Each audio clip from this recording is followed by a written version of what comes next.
Hello, everyone. Welcome to your favorite nerdy, niche, tech related podcast with your two favorite co hosts of all time from an unbiased, not even opinion, it's just a fact.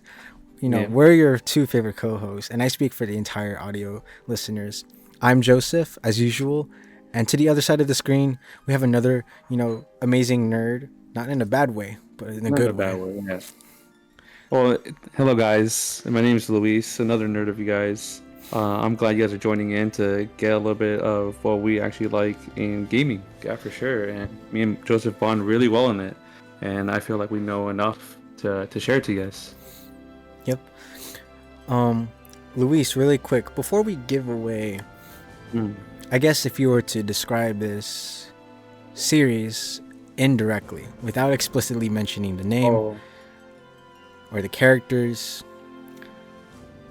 how, like, why do you, I guess my question is, why do you think this series as a whole is so impactful? Like, why do many people, like, why are there so many fans of this series? ooh. Um, I believe that if anybody that was pretty much like 90 in the 90s, like born in the 90s, hitting the 2000s, most likely had a PlayStation, maybe their cousin, Oh. and a pretty this popular game, um, had you know had a character from Kingdom Hearts, and it Mm. evolved into another game series. And they maybe tried once or twice, got hooked on it, got found out it's a really good story. Maybe the console that they tried from their cousin got taken away. They couldn't play it, so they begged their parents to get one, and then they got hooked on it more. But can't say the name. But I would say, based on the story, music, and character design, is what got would get a lot of people hooked for sure. Even if you revisit it now, not of course now this game is on higher graphics on the Mhm. PC, so that definitely upgraded. I would say still the story and the characters would drive you to want to know all, even the side quests of the game. So Mhm. definitely, when you hear the name, give it a search and give it a try. Hmm. Yeah. Yeah. I'd say in a pretty similarly, the Hmm. storytelling, the music that sets the atmosphere, the character development, and just seeing the interactions with the characters, both main and Mm, side, yeah. like Oh, that true. contributes to the overall world building and environment of each location within the game from start to finish. And there's so many profound themes in the game, but arguably the most profound theme in the game is about life and moving forward and grieving life. Oh, that's And true. that we now enter to what is called, Mhm. specifically this game called Final Fantasy VII. And yeah, again, the big theme about it is the value of life and how you move forward with like losing life, like losing a loved one, losing someone close to you. And for those of you who have played the game before and who know the story in general, you know why life, especially the part with moving forward, like grieving a loss, is important. It's very integral to the game. And there's so many things we're going to unpack from not just the game itself, but just this compilation as a whole, because this is not just spanned from one game. It's multiple Yeah. games, multiple novels, light novels, books, Console. mangas, shows, games. Yep, different consoles as well. Yeah. But before that, before we dive deep into um, everything like to nerd out about and why we love this series so much, let's start at the beginning. So, Luis, I want to ask you first, how did you first get introduced to Final Fantasy VII? Whether it be you So played it first or you heard it from someone, and then like mm, your personal experience playing the game, how that, how did you feel playing the game, and then from there, what, like, I guess first impressions as well, but why do you also think the game remains like a timeless classic? Like, people who oh, would play it now, play it again, like, that's not just for the nostalgia factor, but it's just like the game still holds up. Like, why do you think that is for a game back in 1997? yeah. Man, that's a good point. I mean, the way I got introduced to Final Fantasy in general was through my family. So my cousins were older. They had the PlayStation 2. So, you know, being so close to them, I got, they were just like, you gotta play with us, you gotta play with us. And so, you know, being a cool cousin, I was like, cool, I'll play it. I was old enough to do it. So, but I got hooked into like you were mentioning too. I didn't think about that, but the storytelling, like these characters, we can dive into it deeper. But like just Cloud, right? You get like this attachment to Cloud, like you are Cloud, and through all these scenarios he has to go through, sad and uplifting some, it's you get this attachment just because the beautiful, I guess the music, yes, and like puts you in, like it gets you in, but the storytelling of Cloud, his scene, his just what he goes through, and I'm not gonna be specific yet, but like it's sad, and so you're like, I can relate to that, and then it gets to, man, I'm glad for him, so then you kind of cheer, um and then that's just one simple, that's you get hooked in. um so I don't think it's that's, I guess it would relate to why it's classic. We can go back, uh we can always go back to these stories that relate to us, maybe as children, maybe as like adolescents, um like we're like, oh, we can relate, so later on as kids we have that sense of understanding what Cloud can go through, we can prevail from it. Because man, he goes through some deep stuff. If anybody, yeah, if anybody has played the game, um, from that's why I think it holds up to today. And maybe it's nostalgia. Maybe there's a lot of that generation that's still like holding on to it. But I think it's just like it's the whole Final Fantasy line is just, it's just like Smash Bros. Like it never gets old. The when they come back, when they announce it, when they're like, "Hey, we're gonna," it, like, I mean, it got added to PC, and still people bought it. It's just a good franchise. Like we could say like, why is Pokemon still relevant when it's still for little kids? But it's just super good at itself.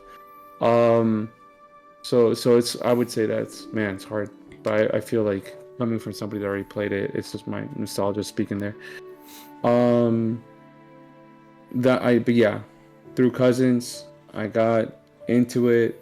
I fell in love with the game, got emotionally moved, attached to it. What was the other question? Sorry, don't want to go all around. So like, aside from your first impressions, I guess some favorite moments or your experience playing through it for the first time. And then the last question is, why do you think it remains? I think you kind of answered it already, though. Why Yeah. you think it holds up as like a good JRPG or a timeless classic of a game? Okay. I would want to add one more thing for it. I think its theme is unique. Not its theme, but its artwork is just like, you instantly know what's Final Fantasy. Maybe back then me wouldn't know, No, at but that yeah, for before. sure. Especially the But character now designs. That's so Nomura. it's That's a yeah, deep cut already. But yeah, yeah. art You style is you know. very distinct, very unique. Yeah, like you cannot get that wrong. It's like, and again, I know I'm using Pokemon like, but you know what Pikachu looks like just by seeing just one, maybe his face. I know most like Tifa. I'm gonna be honest. You know the love story there, and I don't want to give everything spoilers, but like you just know based on their actual like even if they change costumes, their face is gonna recognizable already. Um, and so if you just play Rebirth and Remake, you'll kind of like eventually just get like stuck with knowing how they look.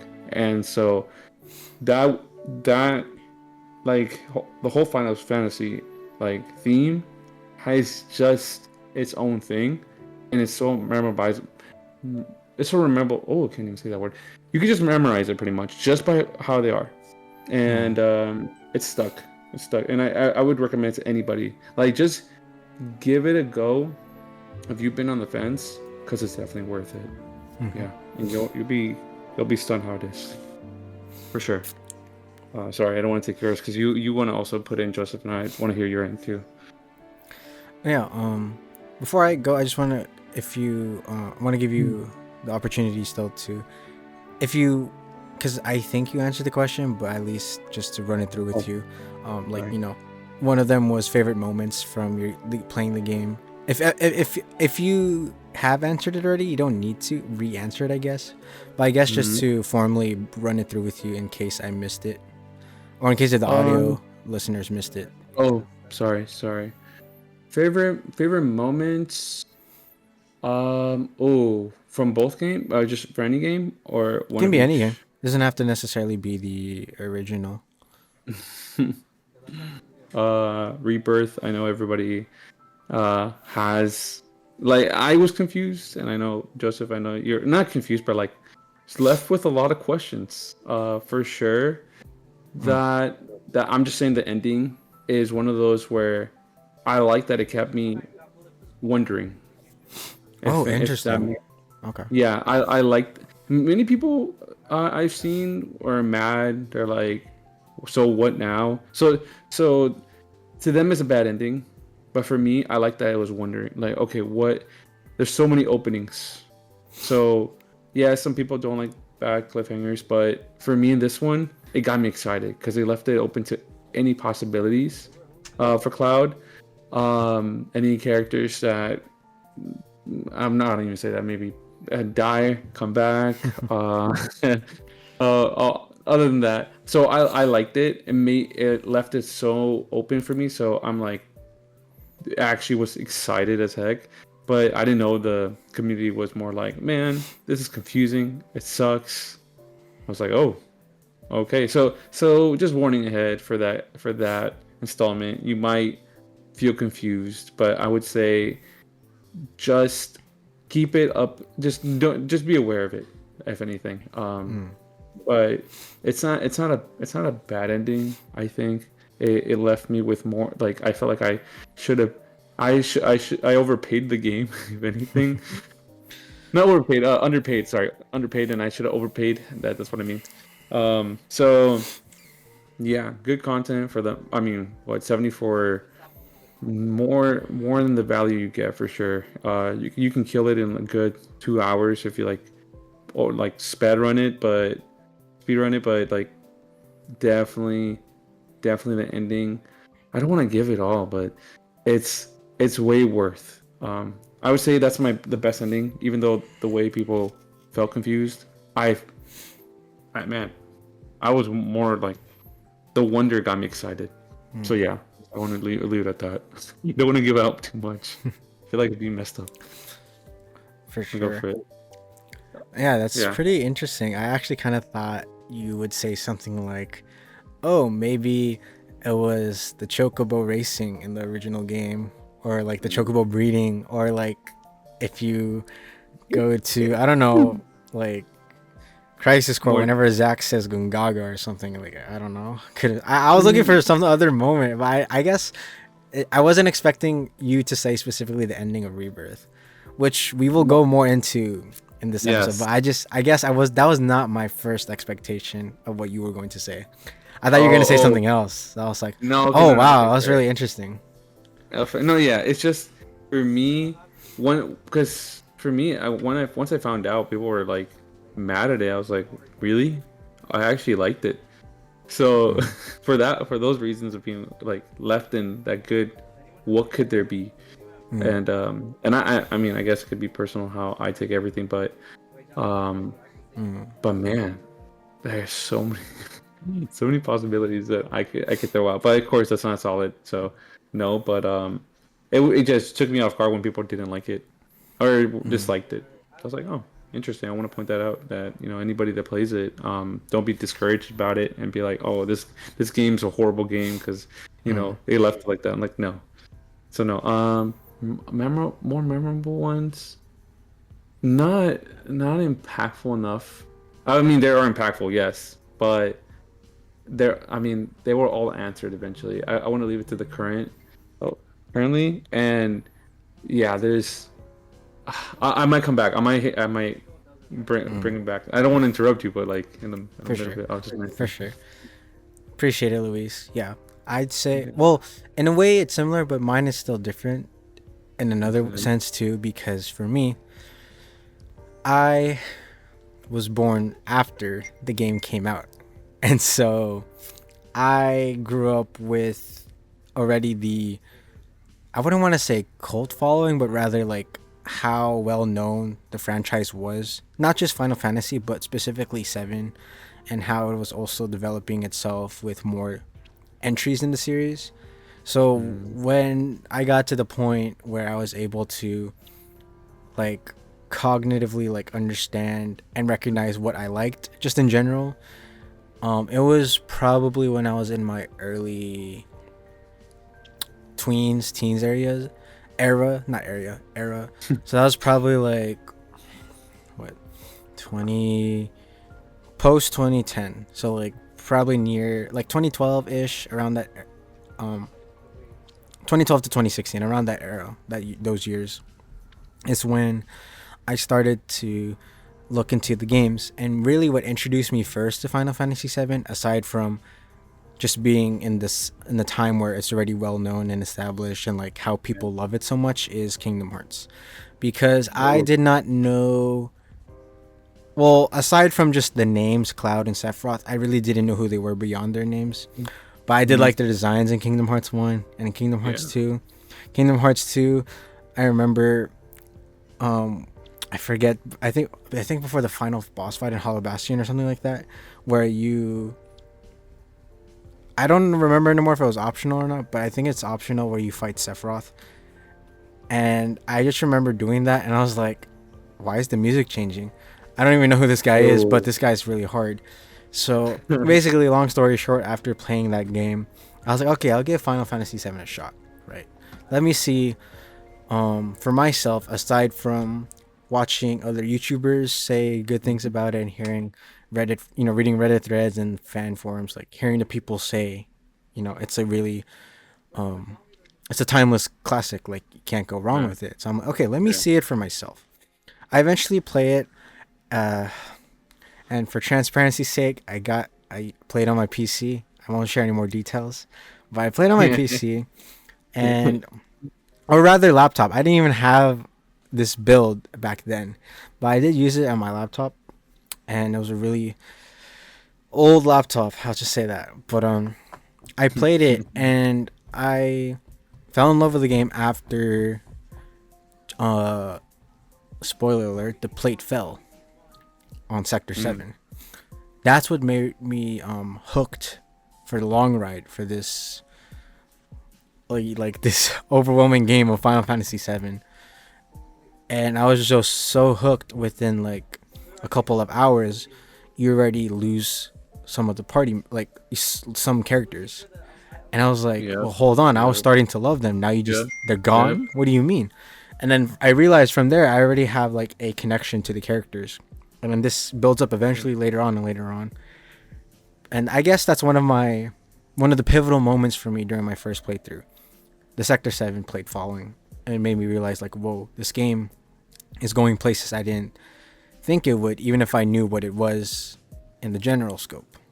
Like, I already knew, even before playing the game, again, spoiler alert, that Aerith dies, or Eris, depending on how diehard of a fan you are to the original translation, which I won't argue with you.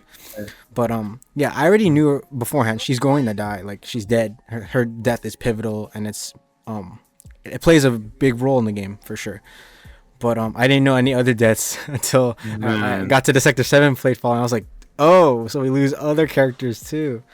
How did you feel the more you lost characters. Like just how devastating was the attachment to like, oh, they're gone now. I think for me, it was. I think it was still kind of sad, but maybe not as sad as, um, I guess for people who played the game when it actually came out. And I'm coming from the perspective of I've come from the game, knowing the game existence already, and so I aside from Eric's death, I didn't know anybody else who would die until I played the Yeah. game. But I already had this idea of like, okay, this game is probably going to give me some downs before I get to some highs. I just didn't know how it's going to do that and what specifically that was going to be in translation. But with Barrett's Dine side story, I was like, dude, bro, Dude. this dude is just trying to make a living for himself and just trying to No, fight you trying to Shinra, be a cool and guy. then this dude just dies, and then that's how Barrett loses his arm. I was like, my I'm gosh. just, yeah, I'm just saying how he died.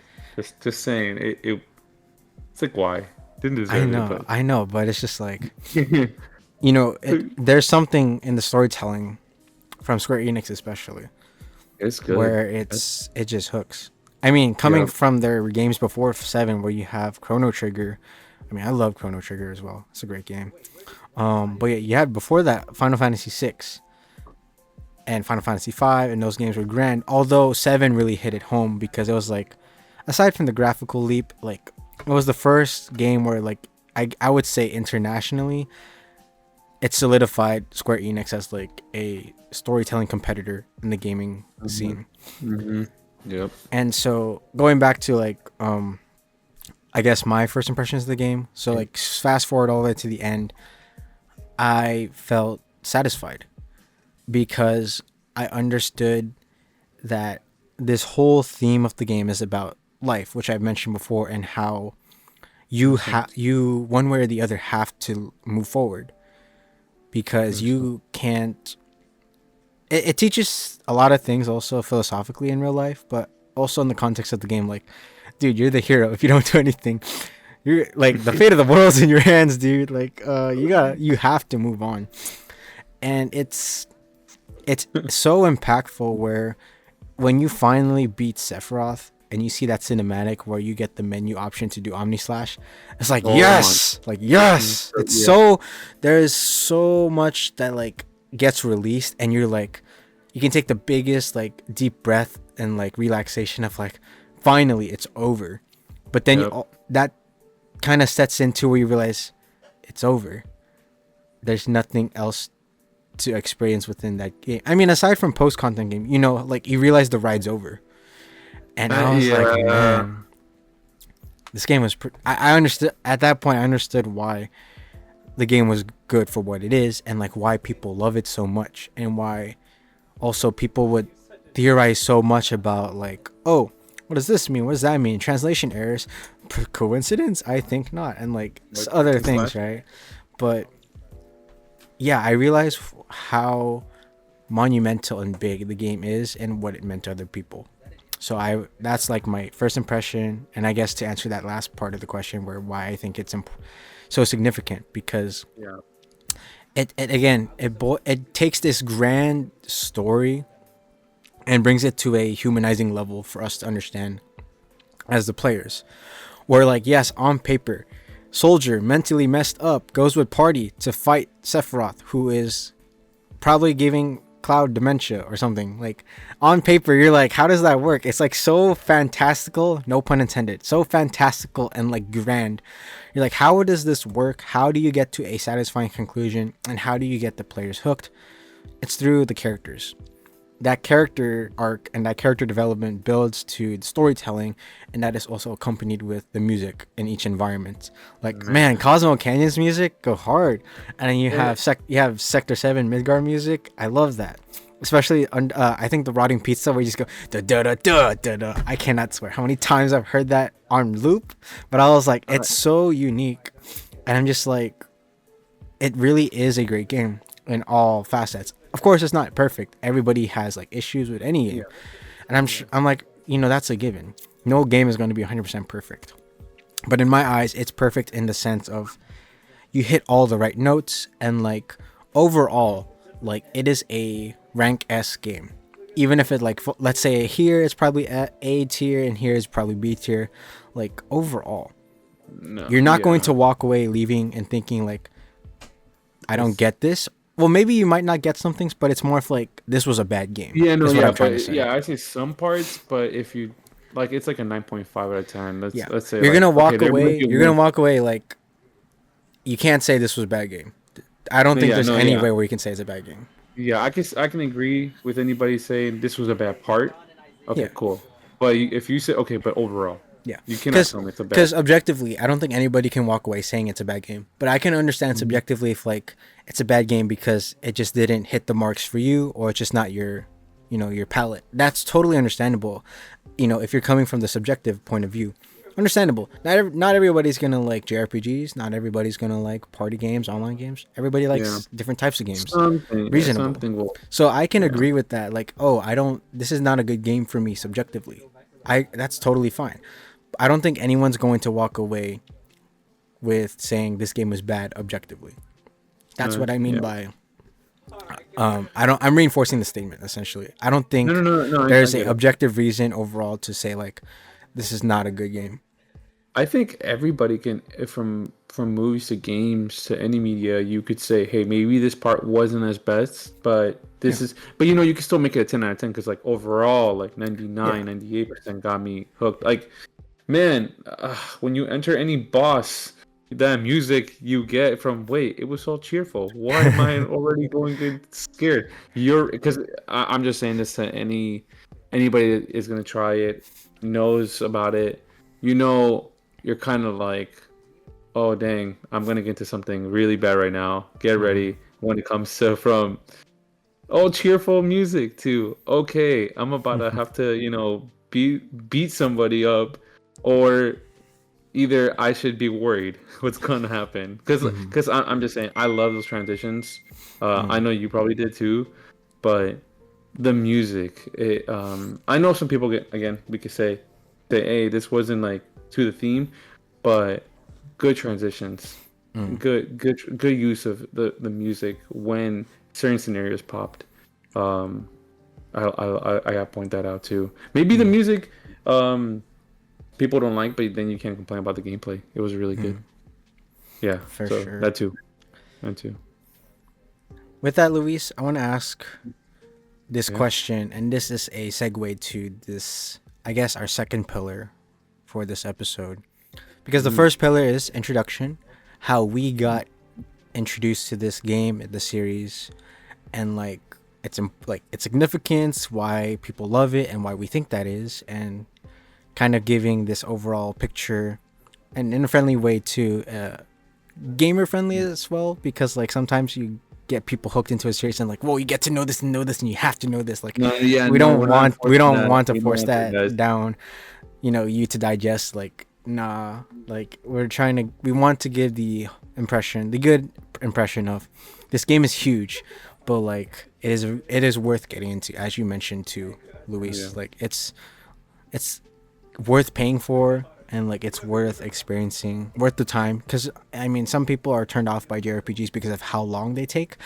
I honestly am like, hey, the more time I get to play from this game, I'm making my money's worth. I That's mean, all yeah, I'm no, saying. that's money's worth right there. You're paying $70, you can go up to 120. Like you want it. You want your time spent well. I'm just saying, and you're probably. I'm telling you, uh, add again to the first experience. I felt like I should have paid more. Like it's that worth for anybody. And please just give it a try. Don't stop yourself from having so much fun. Put an hour a day. Trust me, it'll be worth it. Mm, Yeah. And I'm not trying. We're not sponsored, by the way, by Final Fantasy or Square Enix, but we're not sponsored. We're just giving from like an average person that just was interested and really like games. This one just took out a little bit more than others. mm. Um, and yeah, you guys would definitely, from coming from an average person, definitely enjoy it. If we were sponsored, probably have to tell more craziness. No, Oh my no, but gosh. yeah, I just want to point that out too, Because Yeah. I like it when it's like an average person telling me like their genuine, you know, experience, and it's like, Mm. oh, you weren't paid to say this is good. Awesome. Now I want to get it. Yeah. But yeah. So with that, Luis, Mm. here enters the question. And this sets the tone for this second pillar and the third pillar as well. What is the live stream? Because the live stream is very essential to not just Final Fantasy VII, but in all aspects of the compilation. It's a vital role. And for some people, they're like out of context because obviously you need to play the original. At least you are Mm. introduced to it first in the original game, right? Where you realize the role it plays and why this antagonist named Sephiroth wants to manipulate it, and like how it Yeah. interacts with both the main protagonist and the party and the antagonist, and like how that kind of clashes with that dynamic. So yeah, what from your recollection, what is that? What is the live stream, and why is it important to the best of your ability to describe it for the plot of the game? And if you want to expand it to the rest of the compilation, it's fine. But in this case, Mm. specifically focusing on the original game. On the original game, the live stream. Sephiroth getting his ways pretty much. That's what I remember. Kind of.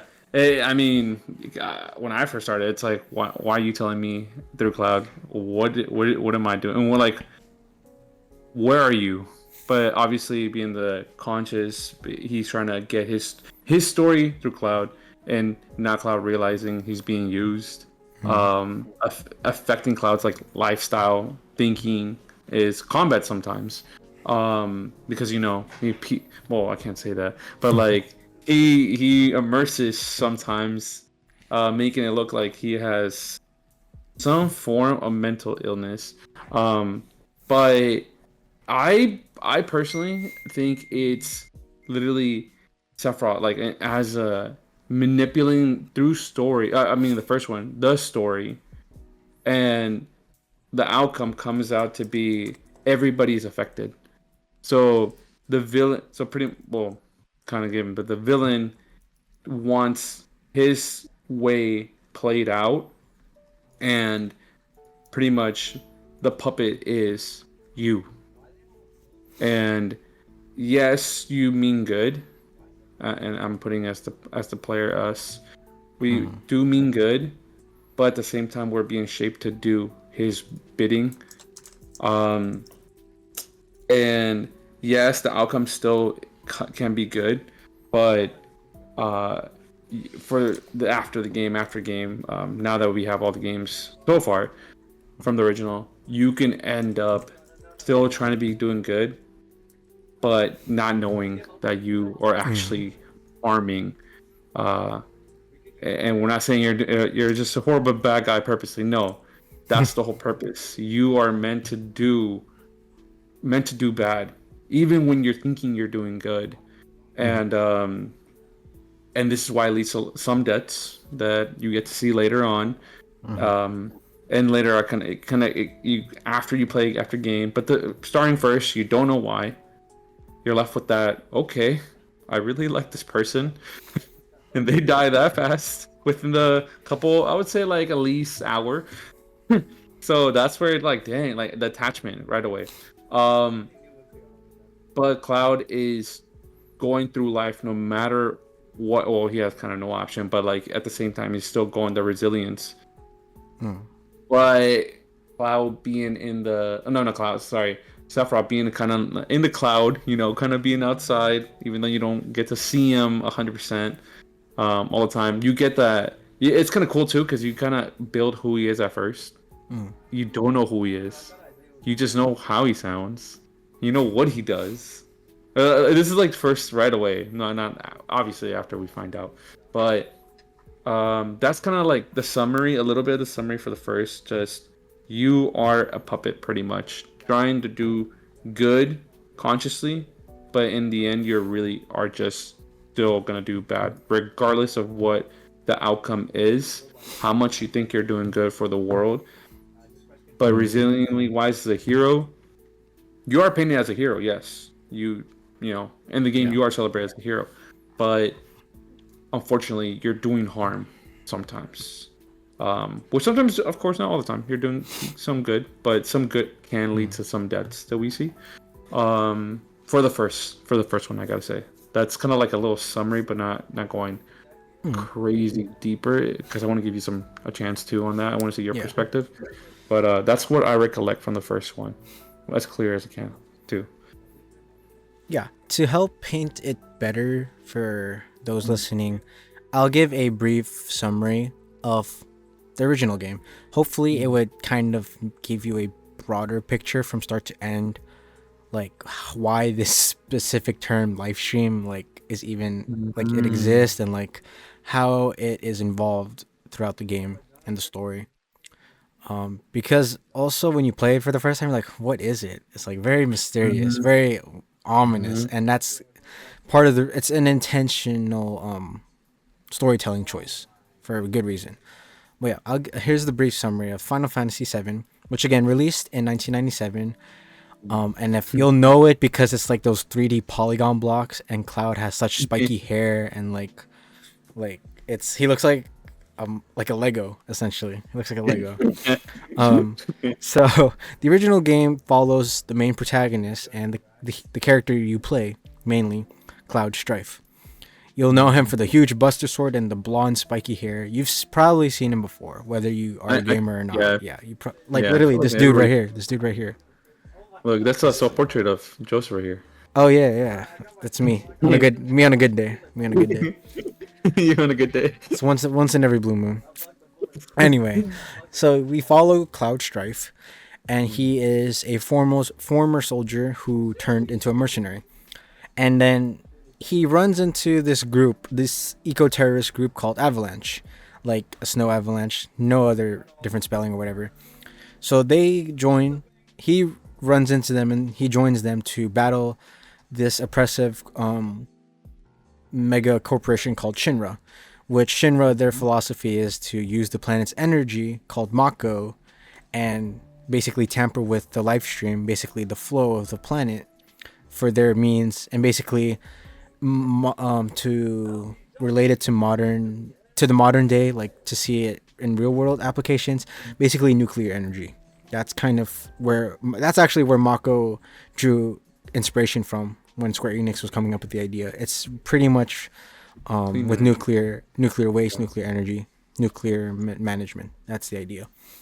So basically, as the conflict unfolds between both Avalanche and Shinra, Cloud eventually realizes there's a bigger villain, but also there's a deeper truth to his past. And so Sephiroth, the villain, is also connected to Cloud's past. I won't share much details as it's to keep it appropriate for this summary as well. But basically, Sephiroth is this once well-known and well-renowned legendary warrior and hero that people used to look up to, but now he has turned into a villain, and he's seeking to become this deity, this godlike figure, using and manipulating the planet's life force, aka the life stream. So throughout the entire process, start to end, you play as Cloud, you join different party members, and you realize that the end goal is Sephiroth. You must beat Sephiroth. And basically, you'll also explore the themes of, again, life. I would argue is the biggest theme in the game: identity, environmentalism, and sacrifice. Sacrifice being a key one as well. Yeah. So that's kind of your summary of the game. There's a lot I had to withdraw just to keep it concise and also appropriate for the game's contents. Because obviously we know Cloud's past, but like to keep it appropriate with the game, just like, you'll find out stuff from his past in the game. So yeah, I feel like both summaries kind of like intertwine into that. We're like, okay, this is the scenario. This is the guy that we need for the both. They're gonna just collide.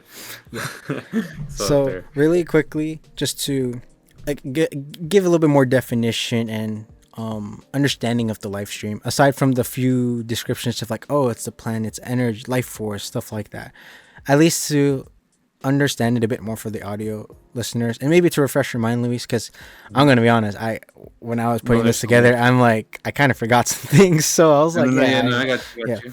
So again, defining the live stream, just to treat it again formally, it's the planet's, or I guess you can say the Earth's spiritual energy. So think of it as a vast flowing river of quote unquote souls that sustain all life in Gaia, or the planet. It serves as both literal and more metaphorical life. And you perceive it as its fuel for the natural world, and it maintains the balance of existence. So it's kind of like this I guess you could, honestly, it's a fair parallel to Star Wars The Force. Like, you know how like, you have the Jedi and the Sith using the Force, and like that also ascends to like the well-being and the balance in the solar system, the world, whatever. You know where I'm getting at, right? Where not quickly. yeah. So in Final Fantasy VII, every living being originates from the life stream, and so the dynamic with it is when one dies, they return their essence rather returns to the planet's life stream. And so this reinforces the planet's vitality and well-being. So basically you start from the planet and then you come back to the planet. So the energy nurtures not only the world but also acts as a reservoir of knowledge, which is why you hear some things in the game where like, materia is life stream energy, or like Mako infused into an orb, and it's filled with the knowledge and wisdom of like people before and certain civilizations. That's why you're able to like cast fire or Firaga or Blizzaga, stuff like that. That's like the in-game lore stuff, right? That makes sense. So how it functions is, again, it's a self-sustaining circle of life and death. How do I say this? It draws from the philosophical parallels of reincarnation, obviously, because again, coming from and going back to, so it ensures that the planet is vibrant, enriched, and self-sustaining in the game's lore. So we see some of these examples for those who played the game with Aerith and Sephiroth, where they demonstrate the ability to access certain things, certain magic, certain memories, even within the original game, which I actually did not. I actually forgot they did access some of those in the original game. I thought it was only in the trilogy they did that. No. But that's why this is a good refresher for me too. I was like, oh yeah, they do. So that's the good flashbacks as well. It's like connecting with the spirit, connecting with past spirits. Yeah, so that too. Yeah. So they both influence, drawing from the memories and the knowledge within the life stream, from like when we see it demonstrated with Sephiroth and Aerith, for example. It also influences events after physical death. And in this case, since we're talking about the first game for the most part, Aerith's death, you see how the game pans out even though she dies moving forward. She actually dies like in the first disc, right? Yeah. And there's like 4 discs or 3. 3 discs. Sorry, there's 3. 3, but I'm saying like she dies like within the hour that you're getting connected. So but it's like and I say hour back in, I don't know, like specific 60 seconds, 2 minutes. Like I'm just saying like really close where it's like you're getting just connected. I'm like, wait, what? Where are you going? Yeah. So just letting you know, not the first one, but like fast. Just letting you clarify that. And so Sephiroth in particular, because he is also the antagonist and he manipulates the life stream, like you mentioned before, Luis.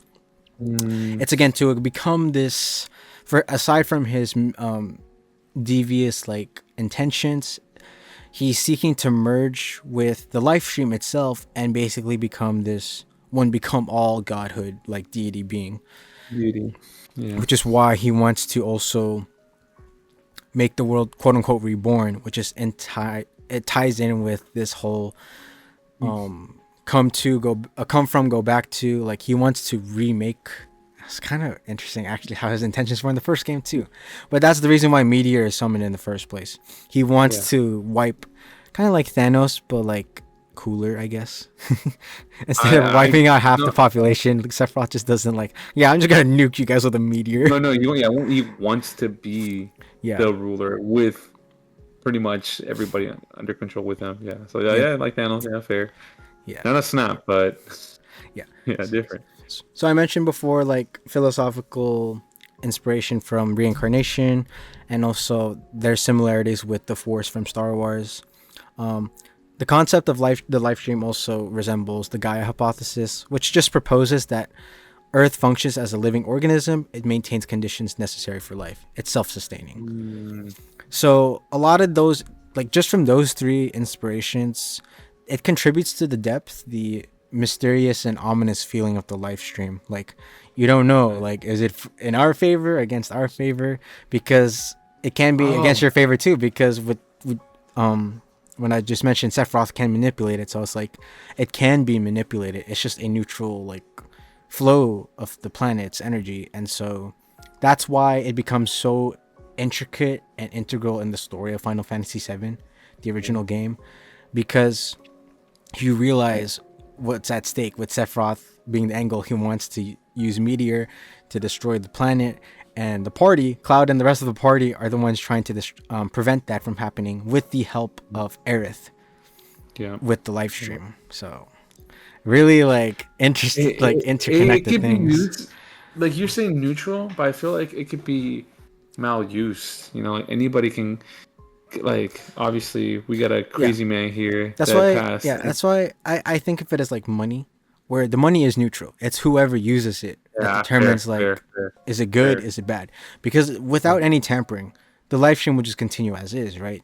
And then with the party, Cloud and the party's intentions, it's to preserve the planet. So that's what you can dub as a good intention. But if it's with Sephiroth and his manipulation, you therefore dub it as evil and it's wrong. So yeah, the live stream really is neutral, but it will be influenced by something or someone that is like really like manipulating the live stream itself to bend it towards its will. And like in Sephiroth's case, I want to infuse myself with you, the live stream, and then become like Sephiroth to the power of infinity. Like just become someone. Well, I mean, you gotta be cool. You know, if you're not cool enough like him, then I guess you can't. You're not worthy. See, Sephiroth is so cool. That's what makes him a great villain. His presence was scary. Okay. No, he is tall, dude. He is like, I don't like to make it like a real life comparison, not to the minute detail of like inches in height, but like just to give you an idea of like, you know, Steph Curry's like 6'3", 6'2", 6'3", and then you have like Shaquille O'Neal. He's what, like 7 foot, right? Like whatever, like the height of Steph is like the same parallel for Cloud's height, and then Shaq is like Sephiroth. Like he's that tall, he's that big, he's that menacing. So for a guy like Cloud to be like, hey, we need to stop Sephiroth, and this dude is willing to go one-on-one with Sephiroth, who's like not only taller than him, who's not only more skilled than him, but he has a Masamune sword, which, well, I mean, practically their swords they wouldn't work in real life, but I mean, for a dude with a Buster Sword fighting a dude with a Masamune, sure, the Masamune is a thin sword, but how long that sword is, it's longer for reach than a Buster Sword is. So it's like, Cloud, what are you thinking? What are you thinking fighting this dude, man? I remember playing that. I was like, I'm not gonna fight him. Like he's in the end, and you're like, you gotta go there and fight him. Like, no, I don't want to go. Like, no, I'm good. I don't want to fight this like 10-foot man, and I'm just like 5 feet here. I'm like, no, I'm reasonable. I won't do it. Dude. Just letting you know, guys. It's just the coolness of him as a character makes it like his part of what he wants really, really like, man, you're cool, but I know you're bad, so I must stop you no matter what, even though you're cool. So yeah, I want to add that too. But no, yeah, you're right.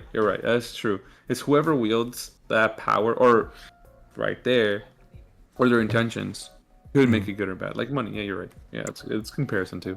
I'd say that. So with that, Luis, I want to touch more with the live stream's role, and as I explain that further, I then want to hand it off to you to explain and also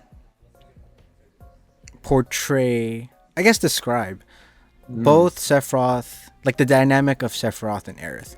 Why these two characters specifically are so important to not just the plot, but why they hook you as characters. Like as Aerith, as someone who faces a tragic death, is still well beloved, and with Sephiroth, where like, yeah, he's like a menacing like enemy, but like he's still pretty cool. but like there's Yeah. something that is so humanizing about him that you still relate and can connect with him even though if he is the antagonist, right? No, Because there yeah. are some things where like, man, that's kind of messed up. He went through that, stuff like that. So, but yeah, Um. that, just to give you as a heads up, um, Yeah. Yeah. I'll give you the floor to share that in your own words.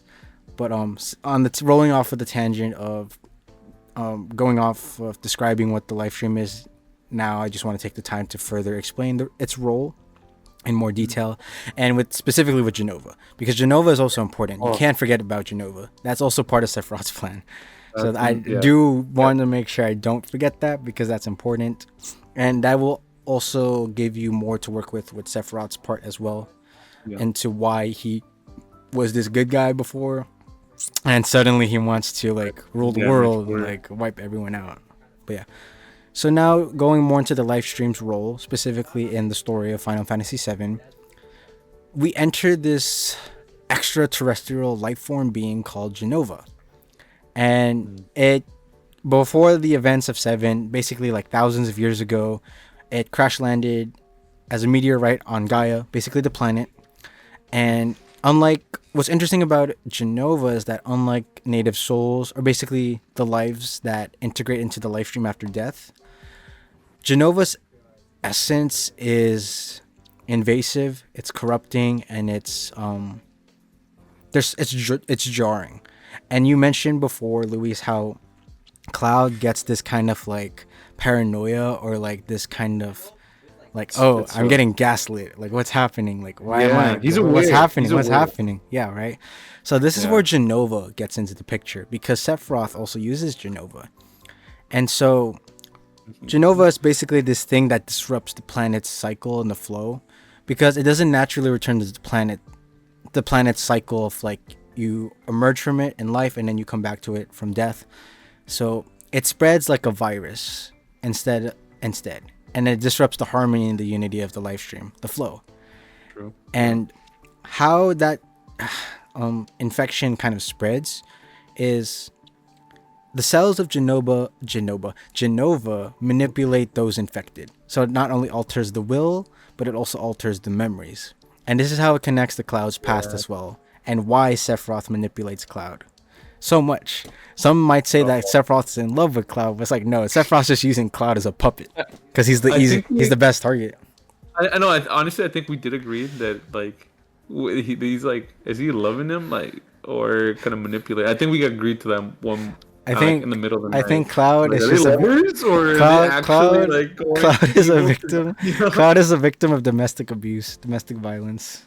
Mental abuse? Yeah, No, mental the abuse. mental abuse mentally. Yeah, Yeah, mental you're abuse right. I as know well. we agreed to something like are they loving each other? Or are they actually like Because this Sephiroth's like, One- Cloud, you must go with me, and then Cloud's always like, we must find Sephiroth. And I'm like, dude, this is the most like borderline gay thing, dude. Like, come on, what else are we to draw from this? man, that's what it makes you wonder. Let's be honest, and whoever played it and has played it, like you do wonder that you're like, bro, you're crossing the line between being a villain and being On a top lover. of that, with Cloud with his luscious yet spiky hair, like how does he maintain that natural look and feel, yet it maintains the structure of it being spiky? And then with Sephiroth, like the length of his hair, it's so silky smooth. You gotta wonder what shampoo and conditioner he's using. Oh I'm my just saying. God, I'm just saying. Shinra Corporation be having the best goods for their soldiers. I'm just bro. saying. No, I'm just saying. Sephiroth has the best hair of both. I said it. Yeah, he has the best hair. No, I'm just saying. Iconic hair. This is versus good like looking hair. Okay, that's what we got for it. Iconic, yes. You know, sorry, but like looking good. Sephiroth. Just saying. Yes, it makes you wonder, guys. Also, But yeah, we digress from the Sephiroth Cloud dynamic in that degree. Going back to Genova. So yes, we're still maintaining the Cloud Sephiroth dynamic, but with Genova's manipulation, right? Where again, Genova's cells manipulate the wills of those infected and also the memories. It alters the memories. And so this influence extends to Sephiroth, and how Sephiroth can see Cloud as like, oh, because you're also mentally messed up, and we'll get into how he gets mentally messed up later. I'm going to use Genova to alter memories and make you double guess yourself, second guess yourself, essentially. And this contributes to the reunion project called the Genova reunion, or the reunion theory, which is explicitly stated in the game, where that's part of the reason why Sephiroth wants to have Meteor, to summon Meteor. So with the infusion of the Genova cells in one's own bloodstream, the individuals are then unconsciously drawn to one another and also Sephiroth. Yeah. That's why Cloud is so hooked onto Sephiroth, because it's, aside from like, oh, I know you're an evil guy, it's like enhanced to the nth degree by Genova's cells rather, because it's like, oh yeah, because Sephiroth's using my cells to manipulate you, you're going to be unconsciously drawn to me, and you're just going to keep making that bigger and bigger and bigger. When in reality, you're just like, I know you're an evil guy, but like maybe I could do this or do that. Because of the manipulation with Genova, it becomes like Cloud's sole focus, and it just kind of blocks out everything else. And that's why Cloud's the puppet of Sephiroth in this case. So this makes Genova's essence a tool for Sephiroth, and it helps Sephiroth again manipulate. That's really just what he does: manipulate, control, not just individuals, but this eventually gives him way to the Lifestream. Because remember, I mentioned before that since Genova is this disruption to the Lifestream, that's how Sephiroth gets to the Lifestream, through Genova. So not only does Sephiroth get to manipulate Cloud, but also Sephiroth uses Genova's cells to manipulate the Lifestream. That's how he wants to achieve his goal of being this godhood of a being to rule the planet. And that's why Genova is so important as well, along with the Lifestream with Sephiroth. So that's why when you realize that in the game, at least the main parts of it, and then if ever you get in the first playthrough somehow like the fullness of it, you realize the clear goal is only one thing for Sephiroth: to dominate the Lifestream and then reshape existence. That's why he wants to rule the planet. He wants to summon Meteor, make a new world essentially, and like make the world be like, worship me, I am your like savior and being. He wants to be the life, bro. That's pretty much what he wants to be. Yep. That he wants that power. I think Sephiroth just couldn't get a girl, and maybe that's why he wants to summon Meteor. No. Maybe that's why. I'm just kidding. That's not part of the plot. Okay, you didn't say yes the first time. No, that's in someone's fan fiction out there somewhere. Like, Sephiroth got rejected so many times. There's so much fan fiction on that, man. Dude, I get it though. I get it, because it's kind of funny when you play the whole. I'm saying when you guys get to play the whole game. Trust me, it's like you understand the jokes. It's like they might be dark, but it's like, why are they dark? That's all I gotta say. That's all I gotta say. They are dark. It's dark humor for sure, for sure. Yeah, I gotta add that disclaimer of dark humor from that game just itself. Oh no, Final Fantasy in general.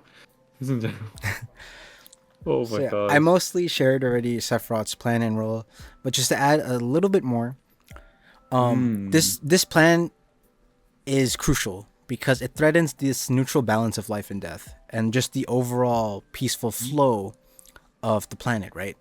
Because if Sephiroth does succeed, the Lifestream would not only cease to function as a neutral force for the planet's life, like cycle of life and death, but also it would then become an extension of his own consciousness. Again, manipulation. He would be able to manipulate the entire resources of the planet for his own will. And it's like, oh, I'm going to make sure everything's for me and me, like alone. No. So instead of it being to affect everyone in life naturally, it would then exist under the control of one being, and effectively it makes Sephiroth a immortal god. So that's why the plan of Sephiroth becomes so threatening, and that's why the party uses it as motivation to really pursue and stop Sephiroth and prevent the planet from being wiped out by the summoning of Meteor. So how do we get to this point of preventing it? Here you enter a Cetra named Aerith. And Aerith, being the last of her kind, last of the Cetra, she possesses a unique connection to the Lifestream. So if you recall, right before her death, she's on her knees praying. And this is important because only the Cetra are able to commune with the Lifestream. Yep. And it's an ancient race. The Cetra is an ancient race attuned to the basically the harmonic flow of the planet. You can even say the planet's will. And so Like, the it's set. like I'm just saying, just putting it to everybody. She's like Luke. Oh, She's fair, Luke. fair, fair. Essentially, yes. Essentially, yes. This is the Star Force. Wars. The answer This is the the Star answer Wars is story. literally Luke is the Force, and Aerith is literally the Lifestream. It's like, hey, look, I see this bad guy. I'm gonna bring a beam to Basically, stop it. basically, Sephiroth is Darth Vader and Aerith Yeah. is Luke, and then Cloud is just like C-3PO and R2-D2. Like, let's go, let's help, let's go. No, actually, no, no, no. Well, in a way, she's Luke, but also I would say Aerith's like Obi-Wan, because Obi-Wan does die. Okay, yeah. There we go. Yeah, like, But that is like, true too. That is true too.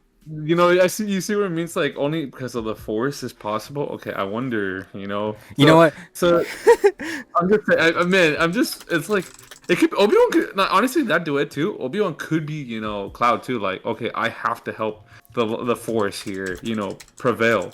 So, because Aerith, like, it grounds Cloud a lot. Because Cloud is like, should I continue doing this horribleness? Like, he's aware it's horrible, but he likes he likes to do bad, if that makes sense. Like, he wants to do it because it sounds okay. But it's like, no, dude, it's not okay. If you're doing this, you're gonna be going against your plan. So Aerith is the, like, hey, I'm gonna ground you, like, to keep you in realism, while Sephiroth's gonna keep you, like, doing the bad. So the live stream's literally like fighting with Sephiroth at the same time. So I'm just saying that's literally the answer. Like, the live stream's fighting, even though it can't fight, you know, physically. Yeah, in that sense, yes. It's hey, we're sending somebody to fight, even though I can't fight myself. I'll fight through, or have a voice through Aerith. And then Cloud is kind of like, dang, okay, I have to decide, who do I listen to? He's conscious, he knows. He just pretty much, which one do you fall for more? so just saying. And then that's where Obi-Wan is, bro. Like, where do I go? Do I follow the Force, or do I go against evil? And and that's Cloud's choice. Again, that's why, like, I brought up earlier the Force from Star Wars and how it's similar to the live stream.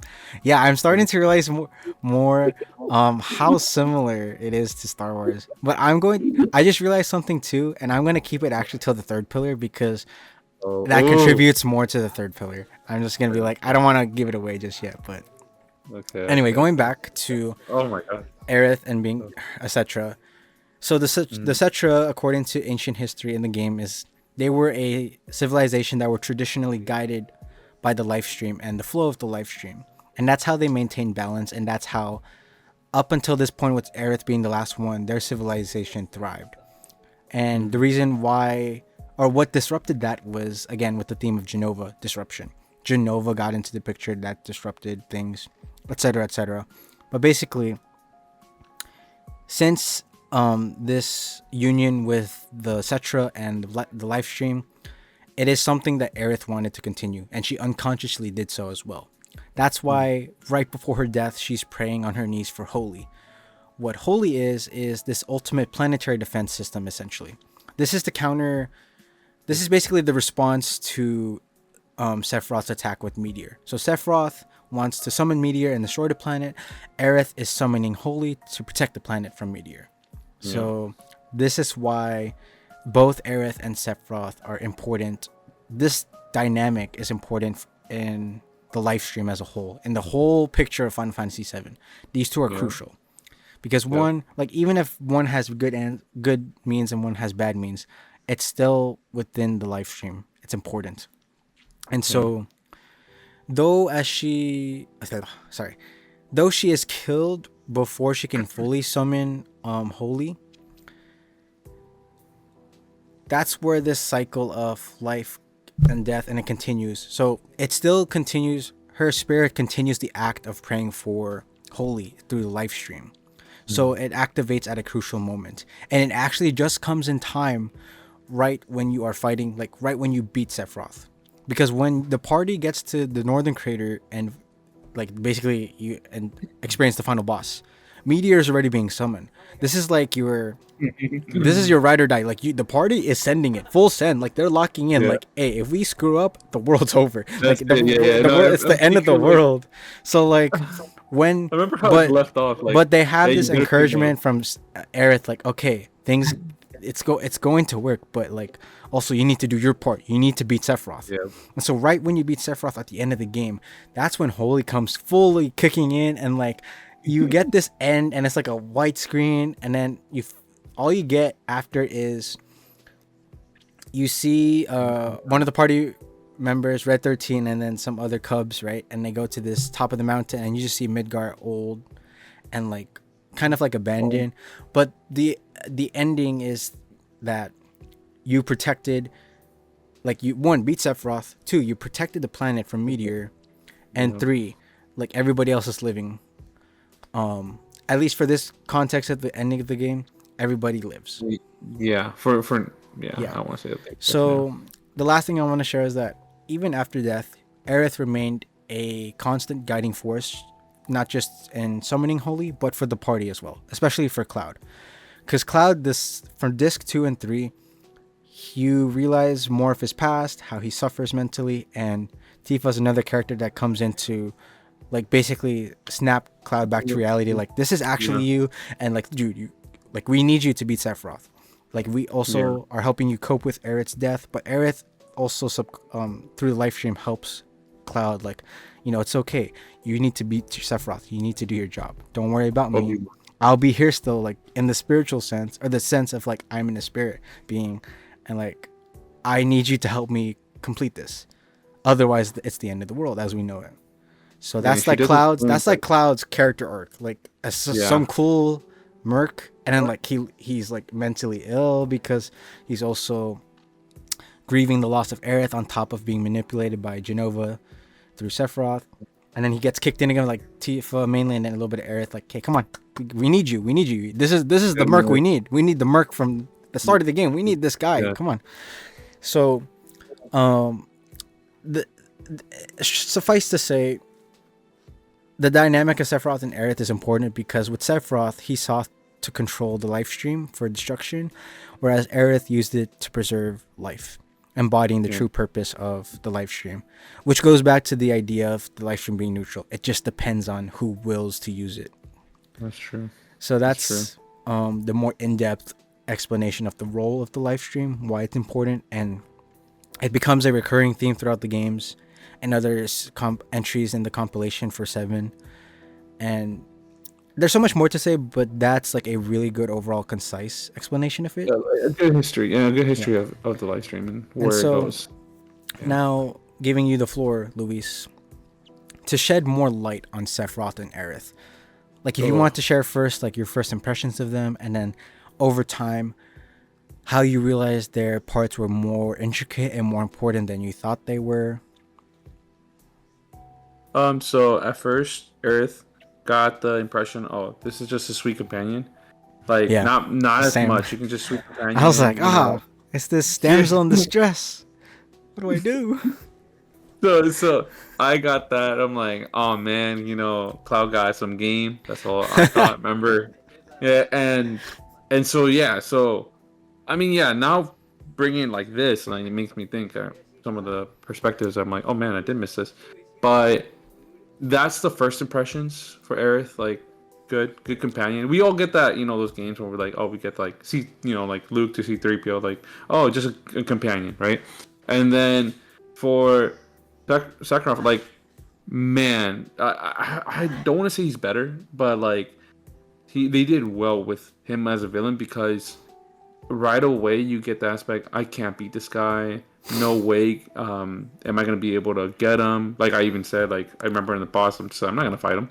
Like, I'm going to lose. So, like, he instantly gets the 10 out of 10 good villain that you don't want to mess with.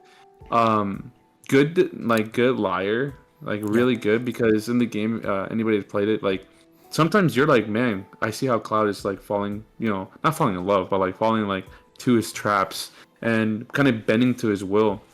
I was glad that Aerith kind of like snapped him out of it sometimes, like in the moments where he would have these flashbacks or these like misguided ideals of like, oh, is that really how it happened, or is this how I should do it, kind of moments. Because sometimes you feel like no, like, dude, that's completely wrong. Like, based on where you're at any point, you know he's wrong. even though like you kind of feel bad for Cloud because like for Cloud it's like, man, you're fighting both sides, but I mean like I would feel bad if I were in that position. Like, dang, like I'm really convinced, like, but it's me. Am I being wrong, or am I really convinced? It's like you think like, you know, like a stove you shouldn't touch, but you really aren't thinking like maybe it's not on, so I could touch it and it won't burn me.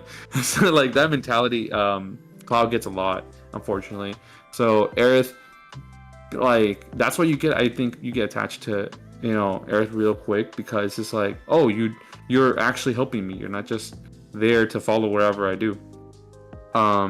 Combat wise, you know, you are the tank, you are the leader. You know, Aerith can't do nothing by herself. She can't fight, but not as much as people would think. I'm just saying she can fight, guys, but she is not like it, like the tank. She's just assistant. She's in the background. She's a cheerleader pretty much. She's your typical healer, cleric in any like type of game that has like, oh, here's the attack, here's the defense, and here's the heals. Aerith is the heals. Yes. Always reserve her for heals. Like every time. There we go. Every She's time a healer that's like, no, she's like a mile back, just healing you. She's like, hey, I'm not gonna mess with that. In the party, like Cloud and Tifa are always like, oh, that's your DPS, and then your tank's like Barret, bro.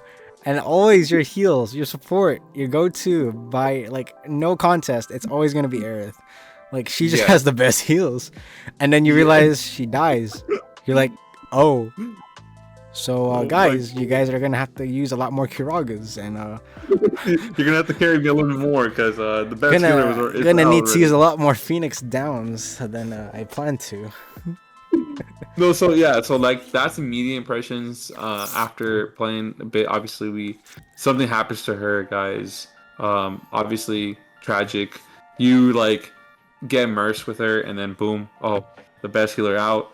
But like you were pointing out too, Joseph, like how impactful she is because she's like, hey, you need to stick to the mission at hand. I need you because of this. She does explain why, like, you know, he's needed. So like he's not just like, oh, so I just have a mission to save the Earth. No, like it's like goes into more detail as in like, dude, if you don't, you die. All the people you love die.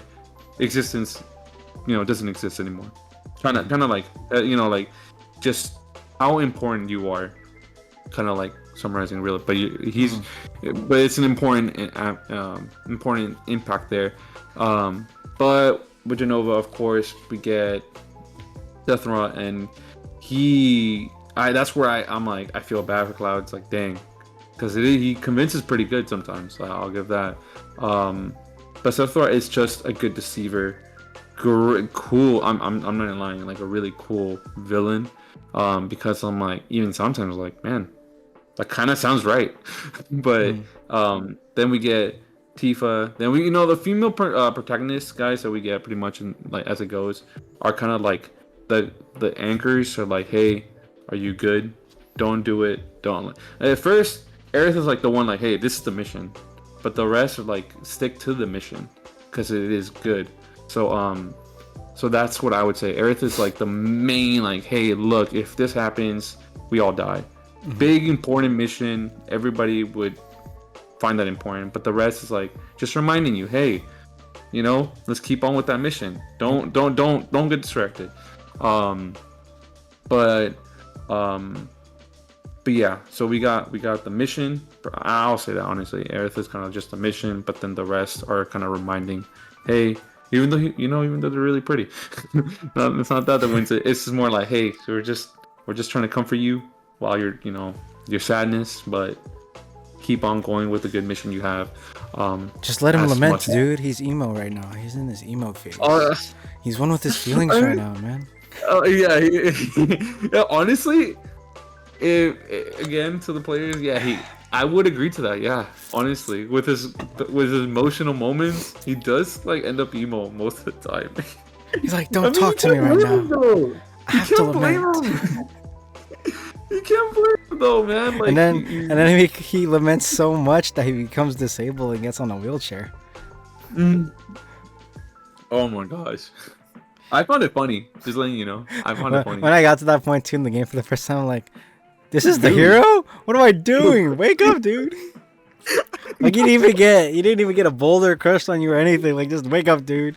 You're in your emos. You're in your emo No, I phase too thought much.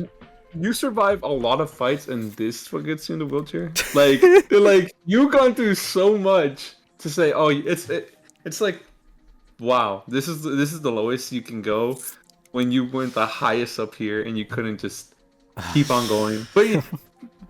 But again, you kind of, it's kind of a little break. But I found it funny instantly. Like, dude, this is not it. Yeah, like this is the hero going on a wheelchair like this. This is not excusable. You've been through more. So yeah, I did forget being that. Yeah, I mean, what the Buster Sword, like, shouldn't that put you in a wheelchair just carrying that like more than a mile? But he's a soldier. It's like Captain America with the vibranium shield. You know? Or Captain America carries less. I lie. Device, like the physics, that you slide, that you run with that thing. Cap just like what sprints with it, but like that. It's like no. You know me. You have those questions like, how is this possible? Just imagine if the Buster Sword can like bounce off somebody or a wall like the Cap shield does. Like it ricochets like that. That would be crazy. Will you be scared to catch it? Well, as Cloud, no. He's like, man, I'm a master. I got this down. Fair. There's somebody else like, nah, I ain't catching it. I'm getting decapitated, incapacitated, like cut off, like I get impaled. I don't know, dude. I think catching is the last thing if I were not Cloud. Sephiroth's like in his mind telling him, aren't you scared that this is gonna like hurt you eventually? How do you know your sword's not Genova? Oh yeah, that's true. Doesn't that it makes him gets him a face, looks down, and starts talking to him? Well, yeah. Or just out of tangent. But those are the questions you get when you play the game. Some of the physics is just like, how? But okay, we'll walk with this. But yeah, guys, that is one of them. I'll give you that.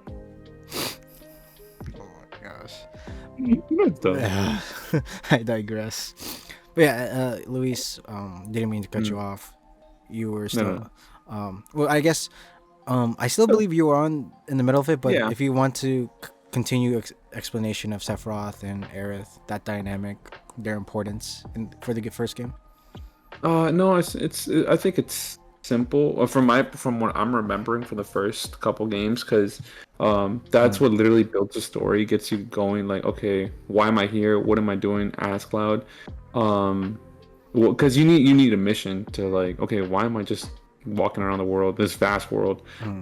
But yeah, I instantly, like, after the death, it's like, oh, okay, Cloud, because the dialogue of being sad, and I get it, fine, good friend dies, but after, just because Cloud so many times like questions himself, double guesses it, stick to the mission. So I see where Earth was definitely vital. So like I would say to anybody going in, Earth is like the mission, and to get more to get like conflict, Sephiroth is the conflict as to who's the bad guy, why, and why we must defeat him.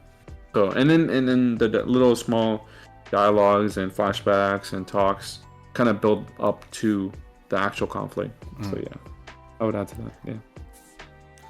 For sure. But let's see yours. We need to hear yours. What do you got? Pretty much, I mentioned it briefly in my segment explaining the live stream's role, and then what you've stated already. I really don't have anything to add on, other than that they are, without them you don't get you don't get Final Fantasy VII. You don't get the I would say the motivation for Cloud to press on, and also the party to, like, how you see the dynamic of the group, the party grow, and how you love these characters and the rest of the storytelling. And of course, music and whatnot, but like even with the music, if you don't have those two characters, it just kind of feels like a bland game. I mean, I feel Yeah. like to some degree it would become a good JRPG, but it's like without those two, that's what makes the Final Fantasy VII so defining and so unique with itself overall. Like from the cast to the characters to the game to the storytelling to the music to the world building, even like just seeing the different places and how you travel in the world, the overworld. It's all kind of pointing back to those two, the dynamic between them both, because that is like how you get to the conclusion of the game. From the start, it's like they're there already involved, and then to the end of the game, they're still there involved, and then it comes full circle. Kind of this whole theme of, again, life with the live stream. It's a whole circle of life and death. So it's Sephiroth and Aerith, it's life and death. And the party is like us as humans. How do we react to this? How do we respond to it? You know, emotion though. No, I would say I want to add to that the music again, and I'm to anybody. Pause for a second. There's no consistent song. It's like songs like for every scenario. That I mean, it would still be a good game without music, but definitely you're already immersed in the game by the dialogue. Yep. And I don't know where in the background you're getting this fearful music, this sweet music, you know, so it kind of changes your mood. Like, okay, I don't have to worry about this section of the game. I'm just, you know, have to hear them out. I'm just chilling, walking around. But then why is it getting darker out of nowhere? Why is it getting the sense that something's about to pop out? You know, it gives you that sense of hearing where it's like, okay, be aware, I'm about to fight. So yeah, that it just gets you more immersed. I definitely would have put that. But the big weight is the storytelling, and I would say to anybody, do pay attention to even the little small comments. I forgot which comment I heard. What's the and I was trying to tell you, I'm like, I think we heard it like a little like NPC, and then we just went to go back to hear the like. Let's see if he said it again. I'm trying to remember like where were you at? But I forgot they said something. It's when Cloud is a girl. Do you remember?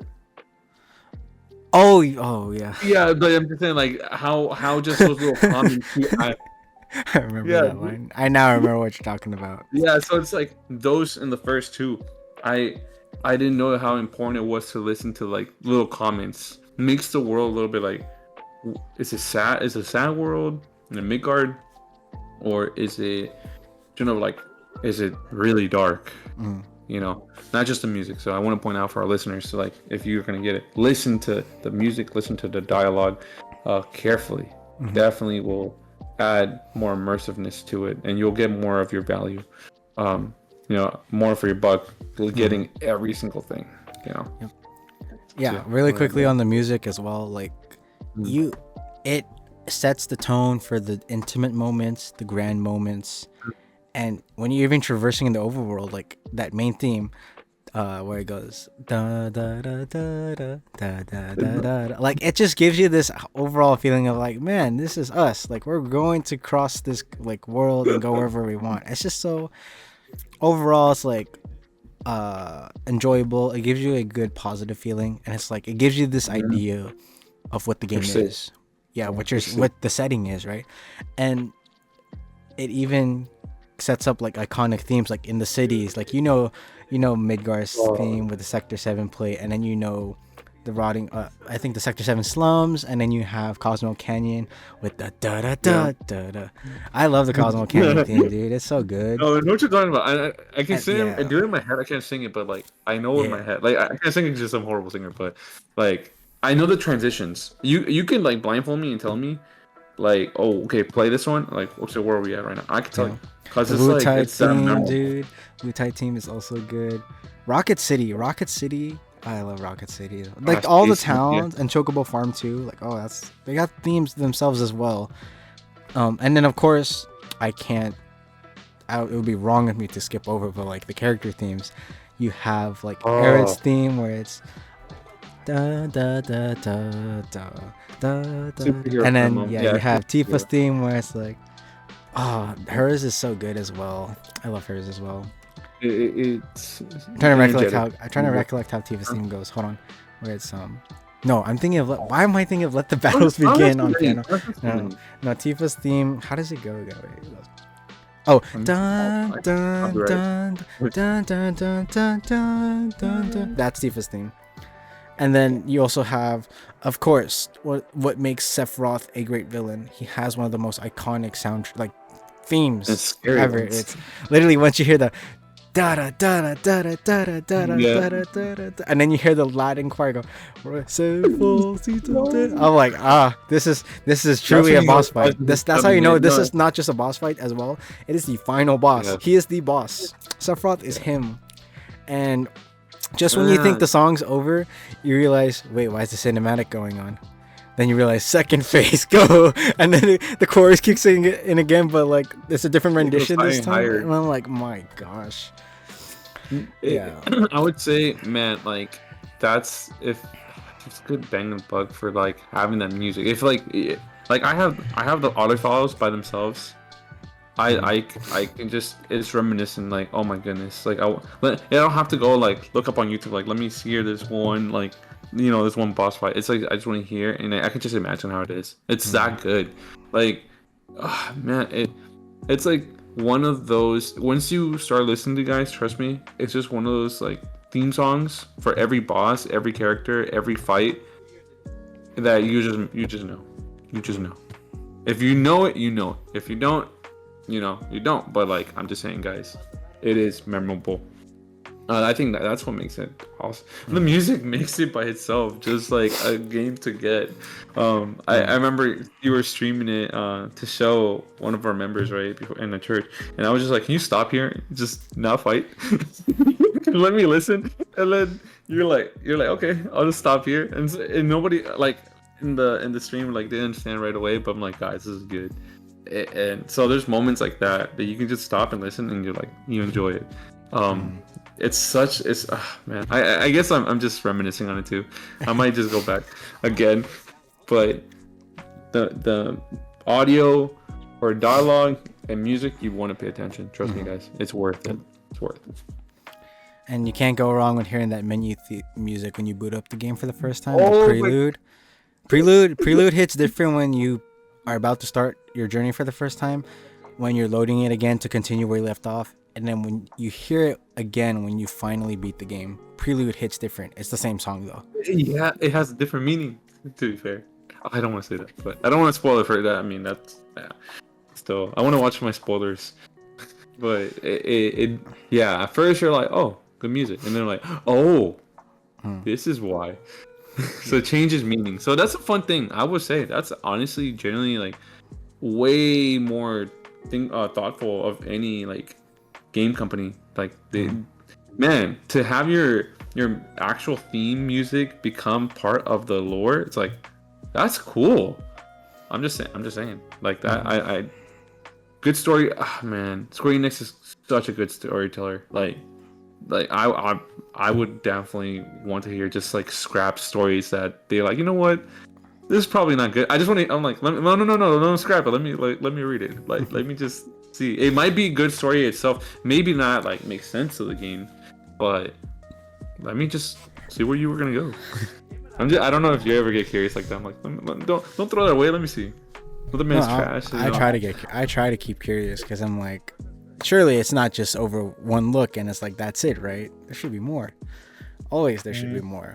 Now maybe not all the time, but like I'm always like, am I interpreting it or is there more layers to this? Like, is this a deep iceberg or is this just like a shallow one? Oh my gosh.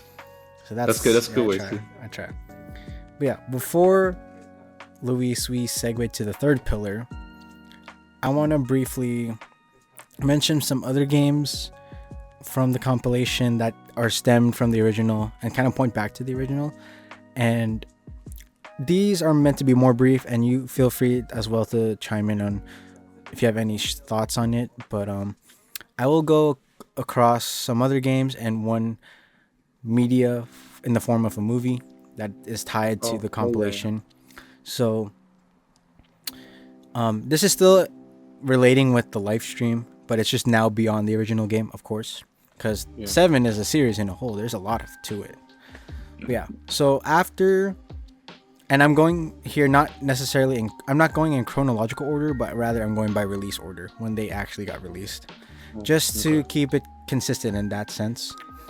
And then I'll recap it again once more in the chronological order. Okay. So first, 1997, we have Final Fantasy VII, the original game that came out. The world experienced it. Then the next thing to come after it is in 2005, the original cut, before they re-released it again in 2009, I think, for the complete edition. But essentially, it's the same movie. Is Advent Children, and basically this takes about 2 to 3 years after the ending of Final Fantasy VII. This was also a great fan service to the fans because they wanted to see not just hear voices, but they wanted to see the characters and the world and like a CG rendered like setting, like true 3D. Like if you think about it at the time, from 3D polygon blocks to like now you're seeing these characters and like 3D renders, it's like wow, it's true fan service, but also great lore and content. But anyway, the movie, it follows Meteor Fall, so essentially post Final Fantasy VII. And so while successful in mitigating and preventing the impact of Meteor, there is a presence lingering still, and this presence is tainted because of Jenova, because Jenova is always a disruption and is basically like the mosquito that never wants to get away from you. That's basically Jenova. So the corruption persists and manifests as this disease called geostigma. And geostigma is a disease caused by the body rejecting the infected lifestream energy. So basically, those who are infected by it undergo physical deterioration. So, and visually, like think of black bruise marks, but they're black lesions. So it's like, in a way, black bruise marks, but it's more of like if you had permanent black paint on your skin. I would say to best describe that. That's what geostigma looks like visually. So particularly, this is seen a lot in children in the movie, and it's because their immune systems struggle to process the foreign presence of Jenova from the live stream and with the live stream. It's very not rare, but it's very uncommon for adults to have it because their immune systems are just more they're more developed and less prone to the disease of geostigma. So this ties in with Cloud. He gets it. He gets it because this movie depicts Cloud as more emo than in the original game, because in the original game he moves on and gets past the burden and grief of Aerith's loss, right? But here they portray Cloud as he's still burdened by it deeply, by guilt and the loss of Aerith. And so because of this, he becomes infected with geostigma, and he struggles with this disease because it also mirrors his emotional turmoil. That's why I say he's like portrayed as more emo than in the original game. So this is seen visually when he's isolating himself from Tifa and the rest of the party. And if you watch the movie, you'll notice like Cloud has so many voicemails, and that's just like him dodging and just like not listening to your voicemails. Like he's trying to isolate essentially. He's emo and extreme. He is like that because, again, with the guilt and loss, he believes he failed to protect and save Aerith, and also this other character, which we will touch soon on in this next game, from Crisis Core, this character named Zack. However, Aerith's presence is made known within the live stream and ultimately not only comforts Cloud, but also aids in purifying it and the rest of the planet with geostigma. And part of that is when these three characters let me make sure I'm pronouncing it right. I know the names, it's just sometimes I pronounce them wrong. Kadaj, Laz, and Yazoo, they are basically remnants of Sephiroth from the Northern Crater. And that is actually the opening scene in Advent Children when you see the Turks go up there and you're like, what's up with Sephiroth's quote-unquote deteriorated body? They are remnants of Sephiroth, and their goal essentially is to revive Sephiroth, and that does come to fruition. And it comes back with Aerith assisting and purifying its geostigma. She essentially gives the encouragement to Cloud that like, you don't need to be burdened by my loss. you can overcome this.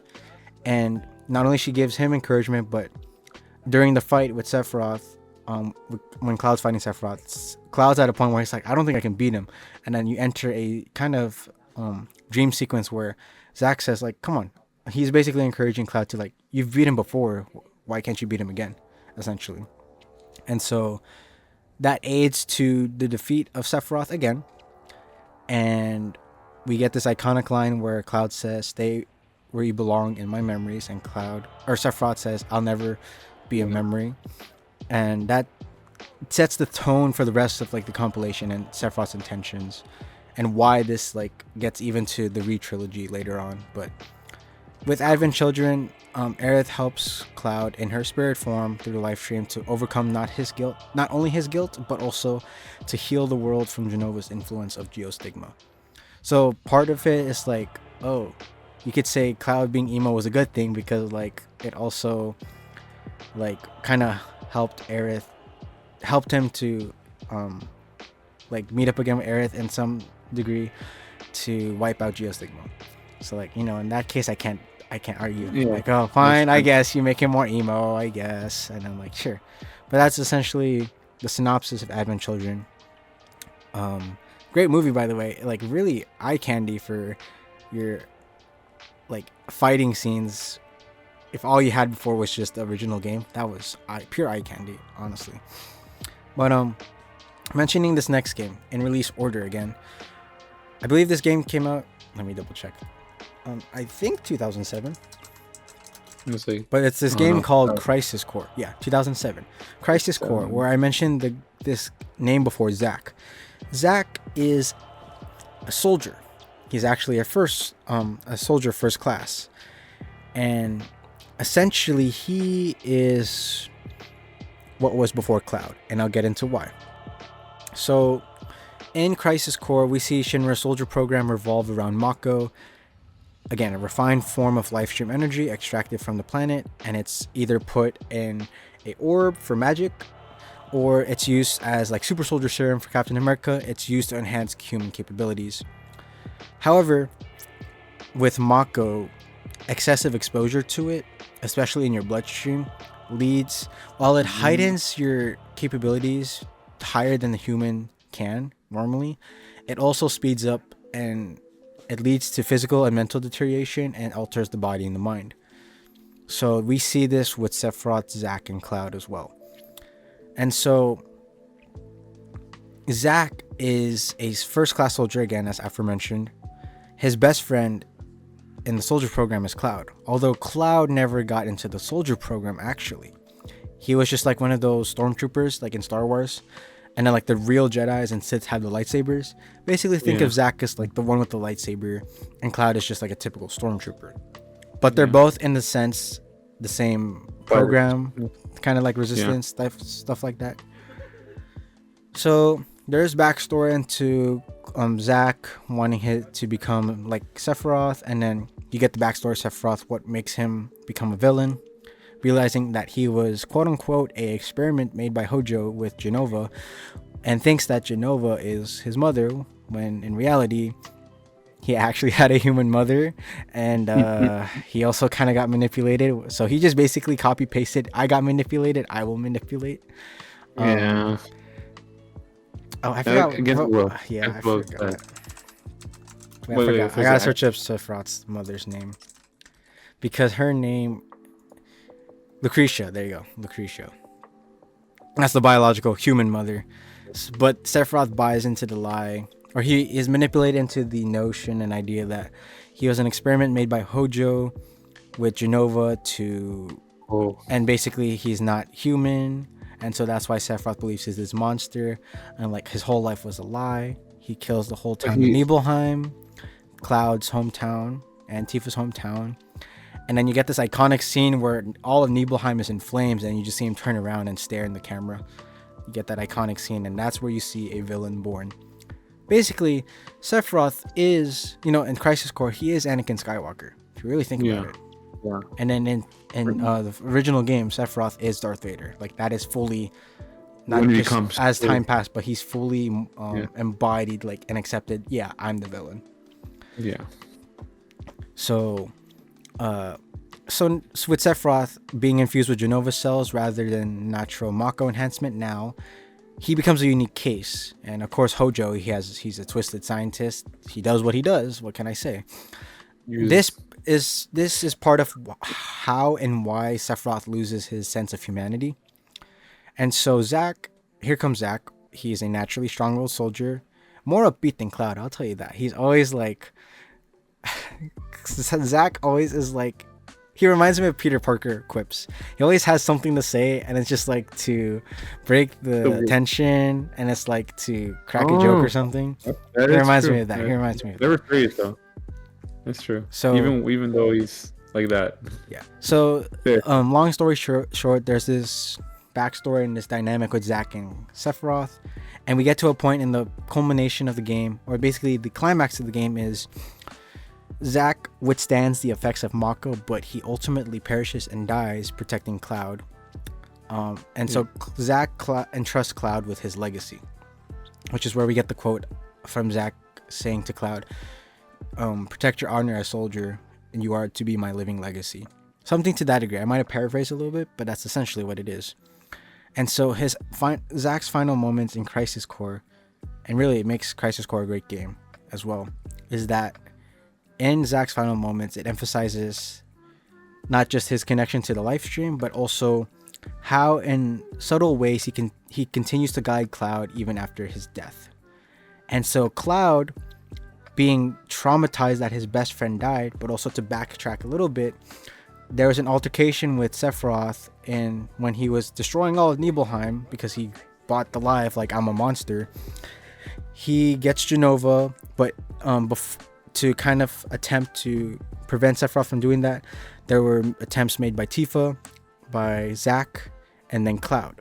Cloud in this small chamber actually impales Sephiroth, and also in turn, Cloud gets impaled by Sephiroth. Yeah, they both off. This is in a Mako chamber. So think of it as a chemical reactor. The longer you're exposed to it, the worse it is for you. So because of the impalement, Cloud surprisingly doesn't die, but he just becomes unconscious from the impalement he withstood from Sephiroth. And so that's how Cloud gets Mako poisoning. So while Cloud was not infused with the Mako to become a super soldier, because of the long exposure in that Mako chamber, it's essentially the same thing as being infused with it shortly for an experiment or to get into the super soldier program. That's why Cloud gets these super soldier like capabilities like Zack, but also it alters his mind. And on top of that, when he experienced the traumatizing fate of Zack, his best friend, dying, all the more it alters his mind and pushes this idea of Cloud being the unreliable narrator, because Cloud being told that he's going to be Zack's living legacy, he now believes that he himself was Zack the entire time. And basically all the roles with Zack being the lead and Cloud being the support, and Cloud's mind is now flipped because he believes that Cloud believes that he was the main person and Zack was like the support, essentially. Yeah. That's what alters his mind, and that's why he becomes a merc just like Zack. And so that's how it after Crisis Core, it connects straight to the original game of Final Fantasy VII. So it is actually a prequel to Final Fantasy VII because it gives backstory in Zack. But that is, again, how it relates to the Lifestream and specifically Zack and Sephiroth. There's a longer backstory, and it explains why Cloud loses himself in the second disc, I think. The end of the second disc, where Meteor is about to be summoned, and like Cloud's like losing it, and the party's like, come on, dude, we need you. We need the leader. We need you to be you. Come on. Yeah. So that's why... That's the more backstory that contributes to that point. Yeah, that's the cliffhanger there. Yeah, too. And then, so I mentioned Advent Children, I mentioned Crisis Core, and then I'll mention 3 in the same length as Crisis Core and Advent Children individually. I put these 3 together: Dirge of Cerberus, Before Crisis, and Ever Crisis.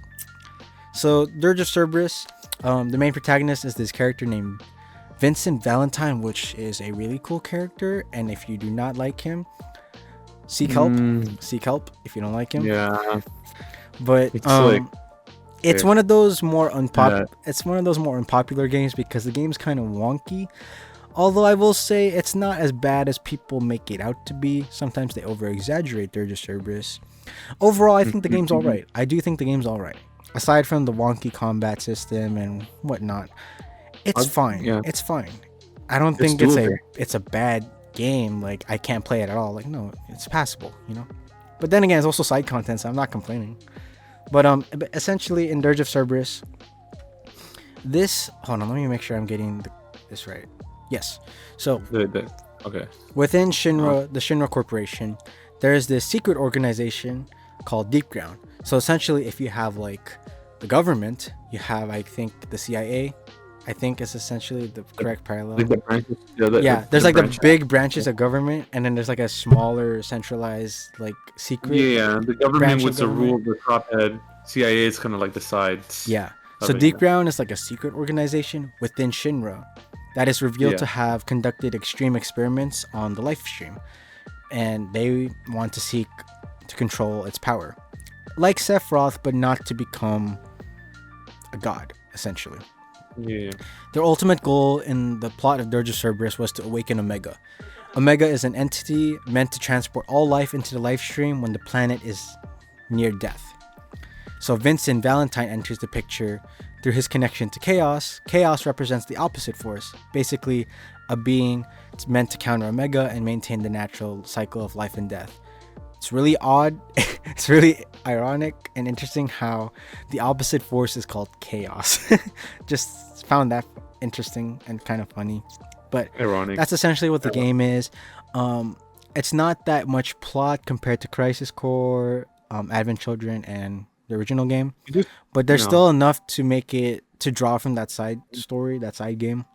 And if you really are a diehard fan of it, or you really want to be a completionist, you won't have a bad time playing it, that's for sure. Fair with the completionist part, yes. That's true. So that's Dirge of Cerberus. Then we entered the second one called Before Crisis. And this is a game, again, that takes place before Final Fantasy VII. This, at the time, it was only released exclusively to Japan in 2007. It's a mobile game, I believe. And basically the plot of this side game is that it explores the early research of Shinra into Lifestream energy, and it displays how the company sought to weaponize it long before we were told in Final Fantasy VII.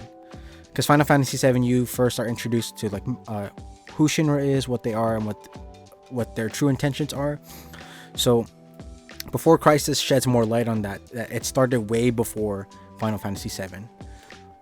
So the secret projects are laid out, the groundwork's laid out for future disasters, including and part of these future projects included the idea and conception of soldier experiments and the eventual emergence of Sephiroth, specifically the manipulation of Sephiroth, rather, not creation. But the reason why I say eventual emergence is because in the context of Final Fantasy VII, Sephiroth believes he was a creation by Hojo. So in terms of terminology, it's in line. Yeah, it's completely true. So that's Before Crisis. Really nothing else other than a lot of more in-depth and backstory of Shinra before we knew of it in Final Fantasy VII. So now we enter this third last one, and definitely not the least as well, Ever Crisis. So think of this as if you were to take the original game, Final Fantasy VII, make it into a mobile game, condense it, and add some new things here and there. That is essentially Ever Crisis. It is a reimagining of the original Final Fantasy VII game, where it condenses the whole game into the main essential things of 7, while it adds a few new details and part of the lore for the entire compilation here and there. So it's also a mobile game, and it ties in elements also from the other lore, like from Dirge of Cerberus, Advent Children, but still 85 to 90% of it is still pretty much the same as Final Fantasy VII, the original, if it was just condensed. That's it. So it revealed some new insights into the Lifestream and clarifies some mysteries and hints at some new things for the re-trilogy. But other than that, they're very small. I would say they are important to the diehard fans, perhaps, but they aren't super Oh, um it's not as big of information or revelation they're compared to like, oh, the ending of Advent Children, or like, oh oh, yeah, oh the yeah. a plot point, a specific plot point in Remake or Rebirth. Like, it's just a few small things here and there. More You're not detail. missing out much. Yeah, it's just like if you want to enhance and enrich your understanding of the game and the whole compilation lore, go for it. But if you don't, you're not missing out on much. Yeah, yeah. That's a good way to. Yeah, that's a good way to put it. So that's Oh, all of it essentially. I know there's a lot more like anime there's more. shows and books and mangas and light novels, but a lot of that, again, like Ever Crisis, you don't really need to do it unless you're either a completionist or you really just have a knack and the time for it. Then by all means go for it, but again, you're not missing out on much. They do give better understanding onto certain events and things, but I still believe you can come to those conclusions without it. It just may take longer. That's essentially it. But yeah. Anything else, Luis, you want to add for the other games or media outside of the original game before we touch on the third pillar? With actually want to more clarify, because like I know people will be like, wait, should I read the book, should I play the games first? I'm just saying right now, I looked into that. I got the digital like manga and all that to see if it added more, like, because I was also into it, like I want to know if like is there more detail that I'm missing out on. If you're like, I don't want to read the manga, I don't want to get this game because of that, or you're like, I do, but where should I start? Either one is going to do fine. You're not missing out. You're not getting more. You're not gaining more if you just play the games. So, like, I know a lot of people do. Should I read or watch the movie first? That's a different scenario here. You can do either one and you'll still be completely fine. So, clarification there for those people that are like that. And then, of course, perfectionist. If you want to go deeper into like the side, like going in for more detail through manga, fine, that's completely legitimately understandable. But to the person that doesn't, you're not missing out on much. And side quests within games, yeah, they'll help you. Again, recommended for more understanding, but again, for anybody that like, oh, should I then do it, you're not going to miss much. You're going to still understand the core aspect of what's going on within the games of Final Fantasy. So just wanted to clarify that, because I know we added a lot, but for those that are like wanting to know everything once they get into it, because I'm telling you, you are going to be left with what's this, what's that. Definitely, you're not gonna get like any like, oh, maybe I'll find out the next game. I don't feel like there's enough information to find out what the next like game is after you maybe finish everything. I don't think so. But it is a little fun little side quest that you'll get more detail, or why not if you can, definitely get it already. So yeah, just all this information just to those who are like that. Clarify. You won't really gain. Oh, you will gain more understanding, but you won't be lost. Like, oh my goodness, I won't understand this whole entire, arc because just I don't have the funds for mangas, or hey, I didn't watch these movies. Like, you're no worries. You're not gonna be lost.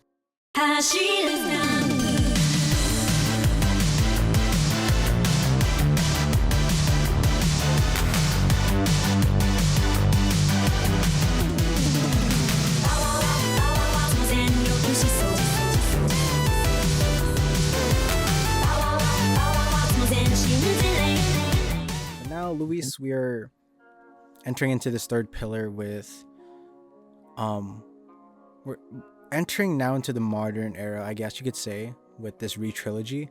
But before that, I want to provide again a recap of the entries mentioned so far, but this time in chronological order, because I mentioned them before, but in the release order of when they came out for public consumption.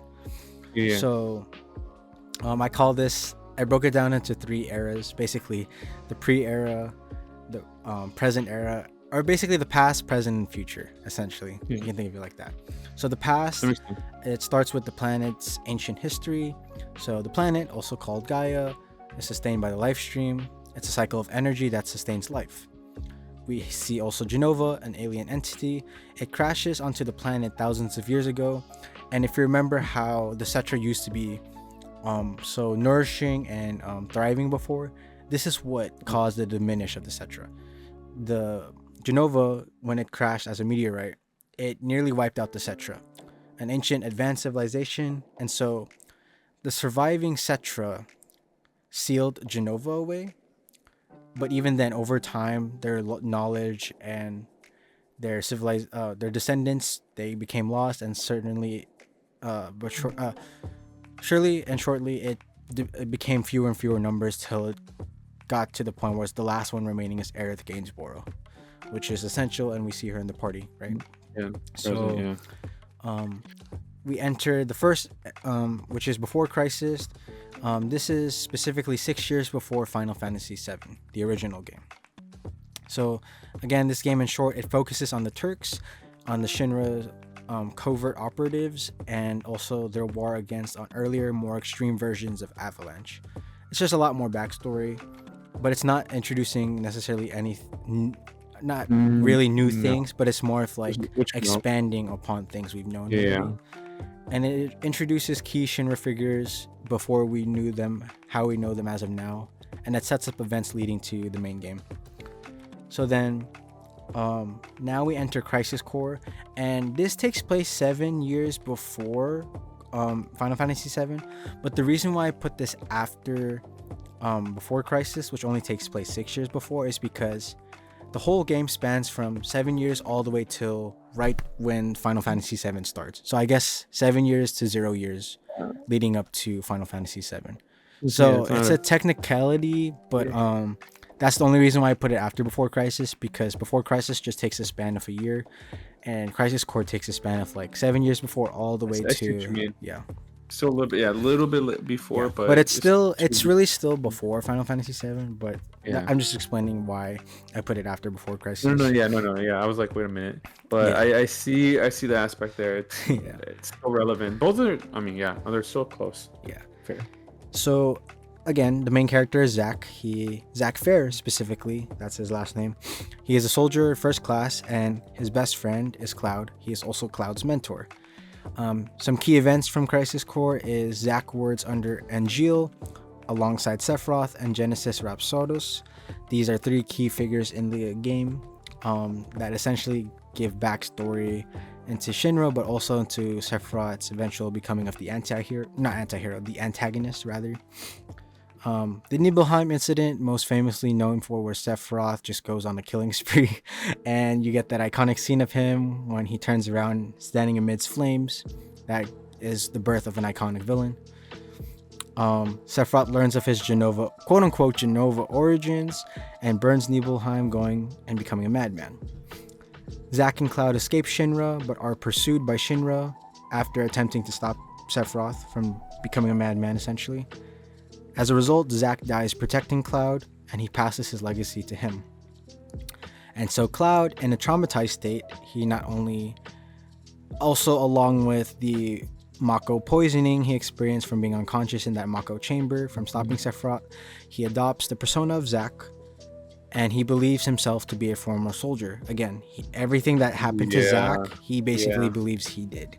He consumed it, Yeah.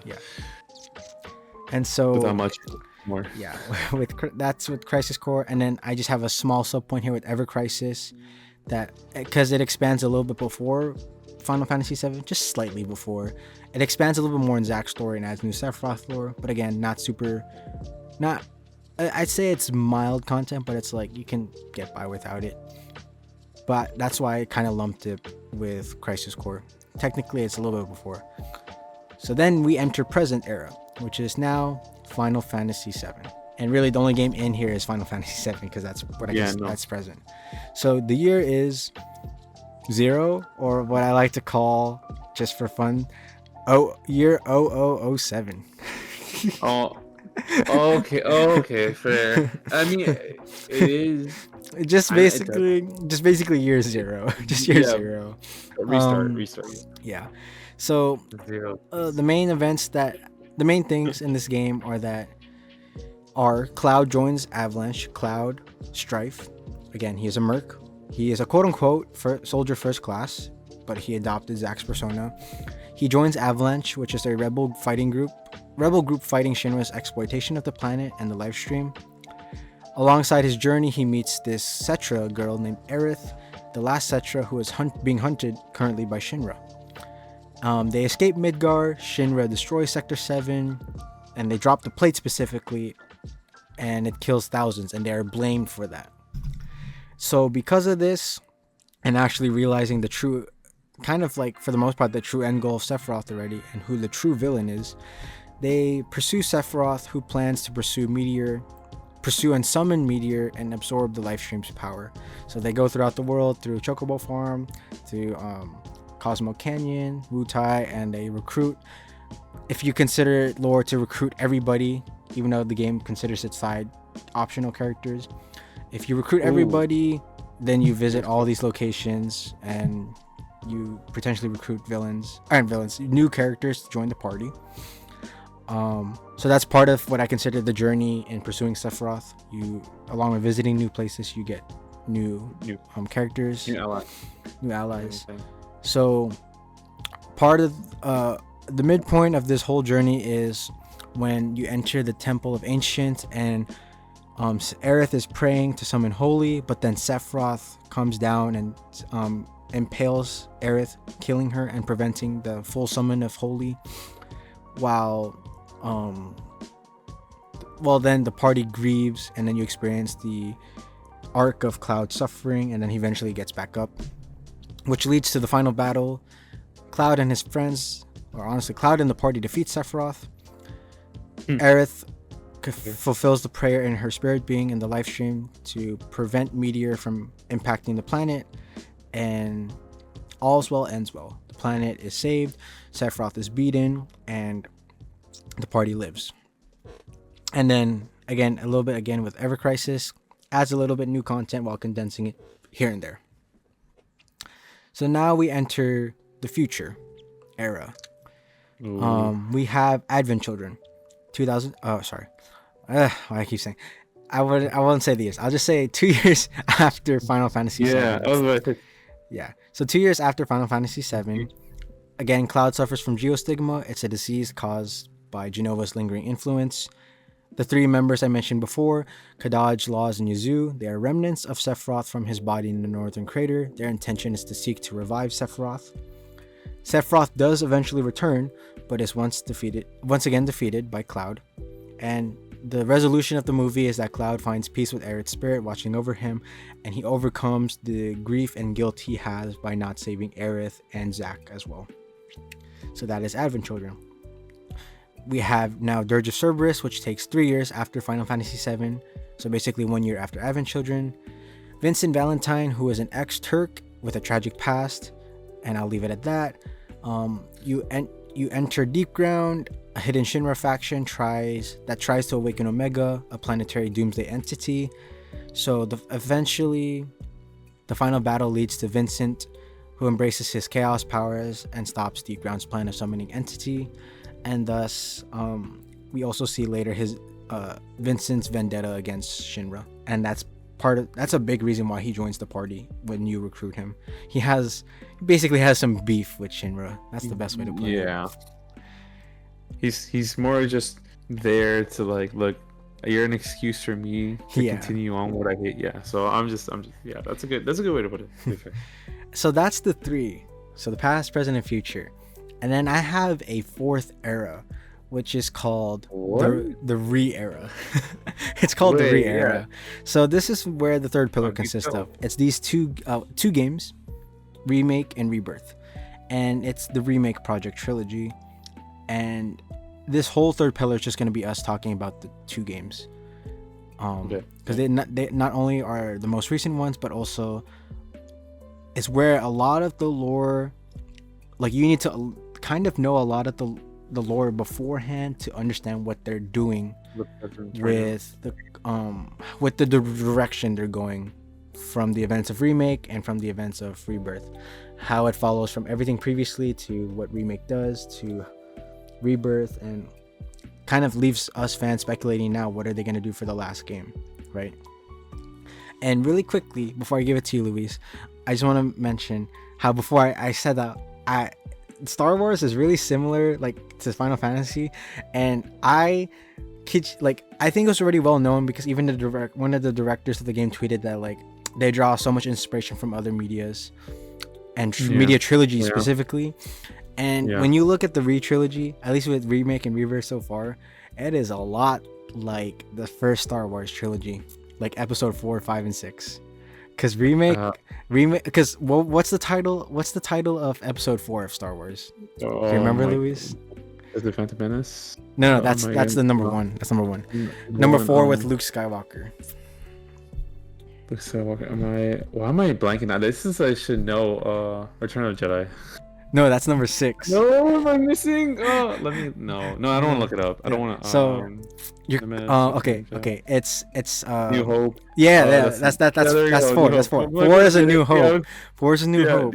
So we have Cloud, right? Or we have Luke Skywalker, who would be basically like the successor to Obi-Wan, right? But not just the title of New Hope, but the themes and the stories from episode 4 is a lot similar to Remake is a lot similar to episode 4, because in a way we do have a New Hope where by the end of the game, right, we have this for veterans we have a New Hope in a sense where it's like what's going to happen, because things won't necessarily be set in stone now. But for new players, it's like it's a new mystery. We don't know what's going to happen. So it's both like a New Hope and a new mystery. And there's a lot of themes that draw from episode 4, A New Hope. And then you go to Rebirth. It draws a lot again from episode 5, The Empire Strikes Back. And with The Empire Strikes Back, what is the ending? Oh, I mean, don't want to tell that, but I mean, you can spoil the movie because, like, at this point, the movie's been out for so long. It's knowing that the father. What else am I trying? I'm trying to remember like anything else that I'm missing, because I'm trying to link them both. But like, what is linkable? Okay, would you say the ending was like surprising and maybe even controversial? Yes. So would you say that's similar to Rebirth's ending? Oh my. Yes. Okay. I see what you mean. As in, like, because with episode 5, they spend so much time on world building, character development. Same thing with Rebirth, world building, character development, and then the ending of both is so similar, where it's like a revelation has been provided, and it's also kind of divisive. It's like there's one side that's like no way, they're like they can't believe it, and one side of it is also like no way, they don't want to believe it. And that's like that's where you're saying before near the start of this episode, Luis, right? Where you like the ending of Rebirth because it opened up the interpretations for it, but you weren't getting how some of the fandom were like they can't accept it. So that's why I'm drawing like not just the titles, but like just the themes alone. Open wonder, and then others being like, what's more to go? So and with episode 6 of Star Wars being Return of the Jedi, I am predicting the third game will be called Return. We had a long talk on that one. Yeah. Fair. Really quickly, why I think it's called Return is because it's not really because of Return of the Jedi, but I'm like, man, Return of the Jedi, huh? But really it's because in the OST of Remake, there are 2 specific tracks. The first one is the Prelude Reunion, and the Reunion was used for the re-release of the remaster of Crisis Core, which is called Crisis Core Reunion. It's just basically a remaster of the original Crisis Core game with the voice actors from the Remake project, and with the Remake graphics. Essentially, that's it. But the first track was the Prelude Reunion, and fans realized, they used that and like same like Crisis Core Reunion, the Prelude Reunion. And then the second track in the OST of Remake is Sephiroth's theme, where it's One Winged Angel Rebirth. And what is the title of the second game? Final Fantasy VII Rebirth. Originally, they said they wanted to name the second game Reunion, but they already used that for Crisis Core. Yeah. So they went with Rebirth. Similar synonym anyway.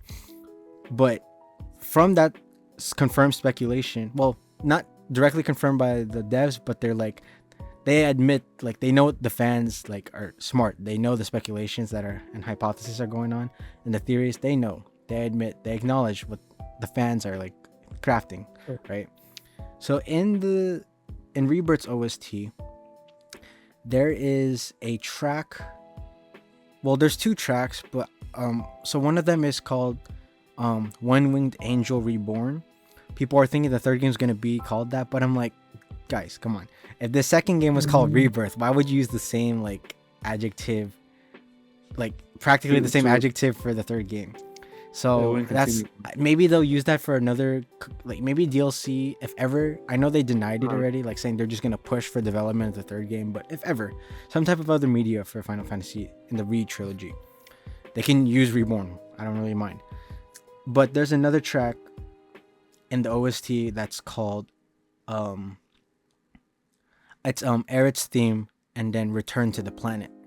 And so a lot of people, and I'm in that boat as well, where people are speculating Return will be the title of the third game. Not just because it's to keep it short, but really primarily it's to keep it with RE, because that's the whole consistency with the first two games, Remake, Rebirth.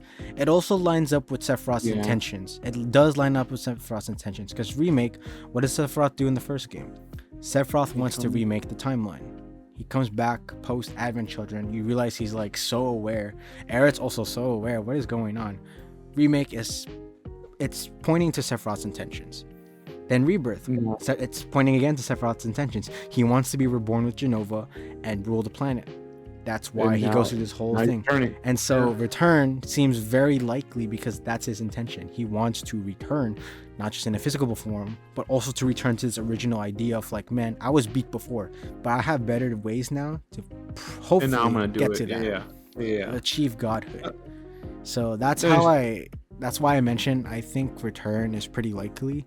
Although they could surprise me with like a different title. Yeah, you left it open. You left it where it's like at 8. I think you said the percent 90, but there's 10%. You're like maybe, but like the 90 is like, hey, you can surprise me with whatever, and I'm fine with it.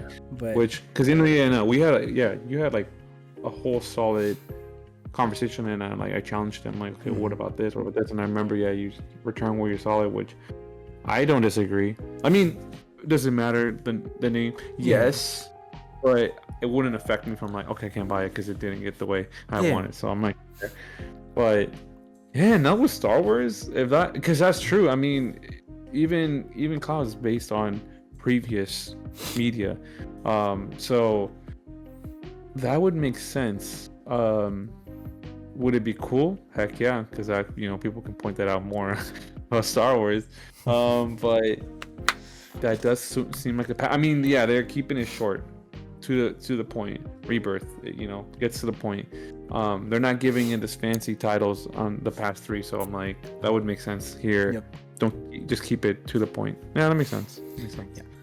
Before I give you the floor, Luis, I know I kind of jumped the gun already, because originally we were supposed to go with Remake leading up to it, our first experience, and then post, and then the same thing for Rebirth just after Remake. But I kind of jumped to the gun already, so I apologize also to the audio. No.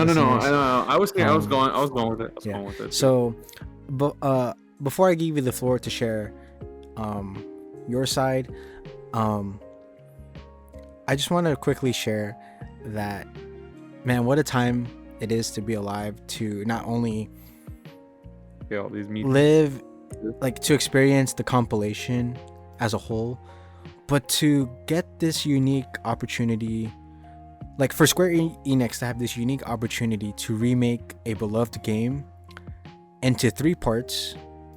Mind you, 3 parts, because out of all the other remakes, like Resident Evil 2 Remake is only 1 game. Resident Evil 3 Remake is only 1 game. Resident Evil 4 Remake is only 1 game. But Final Fantasy VII is getting remade into 3 parts.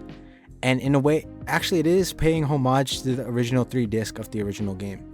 Now, I get a lot of people can complain that man, spending so much money just for one game, and it's like you have to wait for a while till the next part comes out.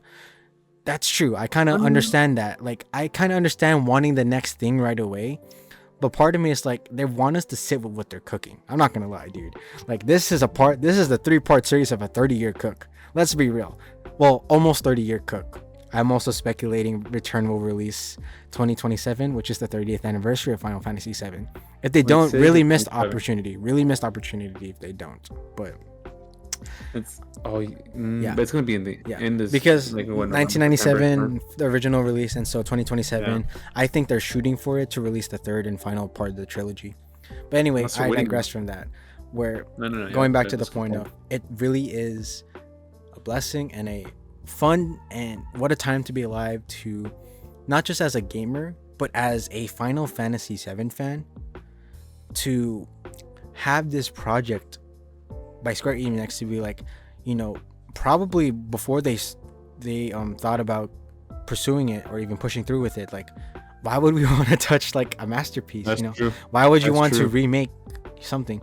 Because, you know, you've seen it with live action remakes of Disney movies. It's always done. It's horrible. So I'm pretty sure they've had the same idea and thoughts before, where they're like, why would we? You know, why would we want to tamper something that's so beloved to so many people, to them as well, because they helped make the game. So why would we want to do that? And they've spent so much time leading up to Remake, and at first it was like weird, but you understand the time gap between that game and Rebirth allowed us to sit and understand what they're cooking. And in the same position we are now, leading up to whatever that third game is after Rebirth, is to let us sit in what they're cooking with before they finalize it for the final part of the trilogy. And it's all part of this, what I'm calling a 30-year cook, because that's really what it is. That's really what it is, man. So yeah, just what I don't think I honestly don't think we're ever going to get a unique project for gaming like this. That's receiving the treatment as it is for Final Fantasy VII. I'll say for gaming, no. For media, like, obviously for like movies, we gotten, but that's more common. I think it's more common in the movie aspect. But no, for sure not in games. Like, to cook and be this good, you can cook and be horrible, and it's like, I don't want your next game. We don't want your next games at all. For sure, yeah. And these many games in to be good after the other, you gotta be lying to me. Yeah. Unless you see the future somehow. And just one last thing, speaking of that, right, where they know what they're cooking. I remember hearing this from the game devs. Hamaguchi, what are they? Nomura, and I forget what's the third. Oh my gosh, what's his name? Oh yeah, they're. What's it? No. Like the because there's three of them. Because Nomura directed the first game, Hamaguchi directed this Rebirth, and then Toriyama would be directing the third game mainly.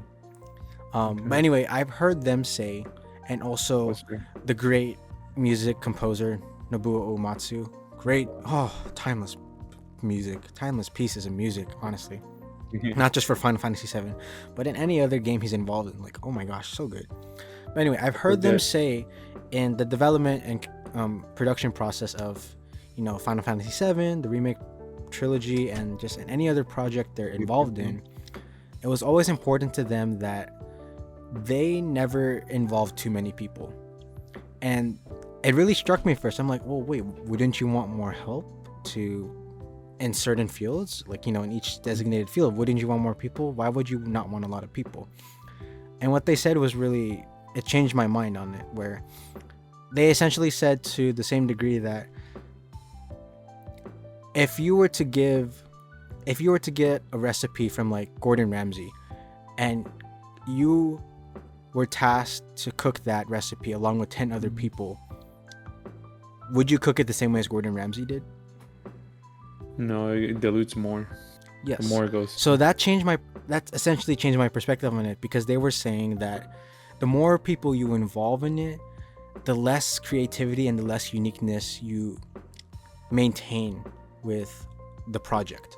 So sometimes you need to leave 1 to 3 people to a certain field within the development process, because they are the true master chefs. They know what they're doing, and the more people you task them with, not only it's a burden to them in a way, but also you lose that touch from them where you truly give them that creative freedom and control of what to do and to trust them in what to do.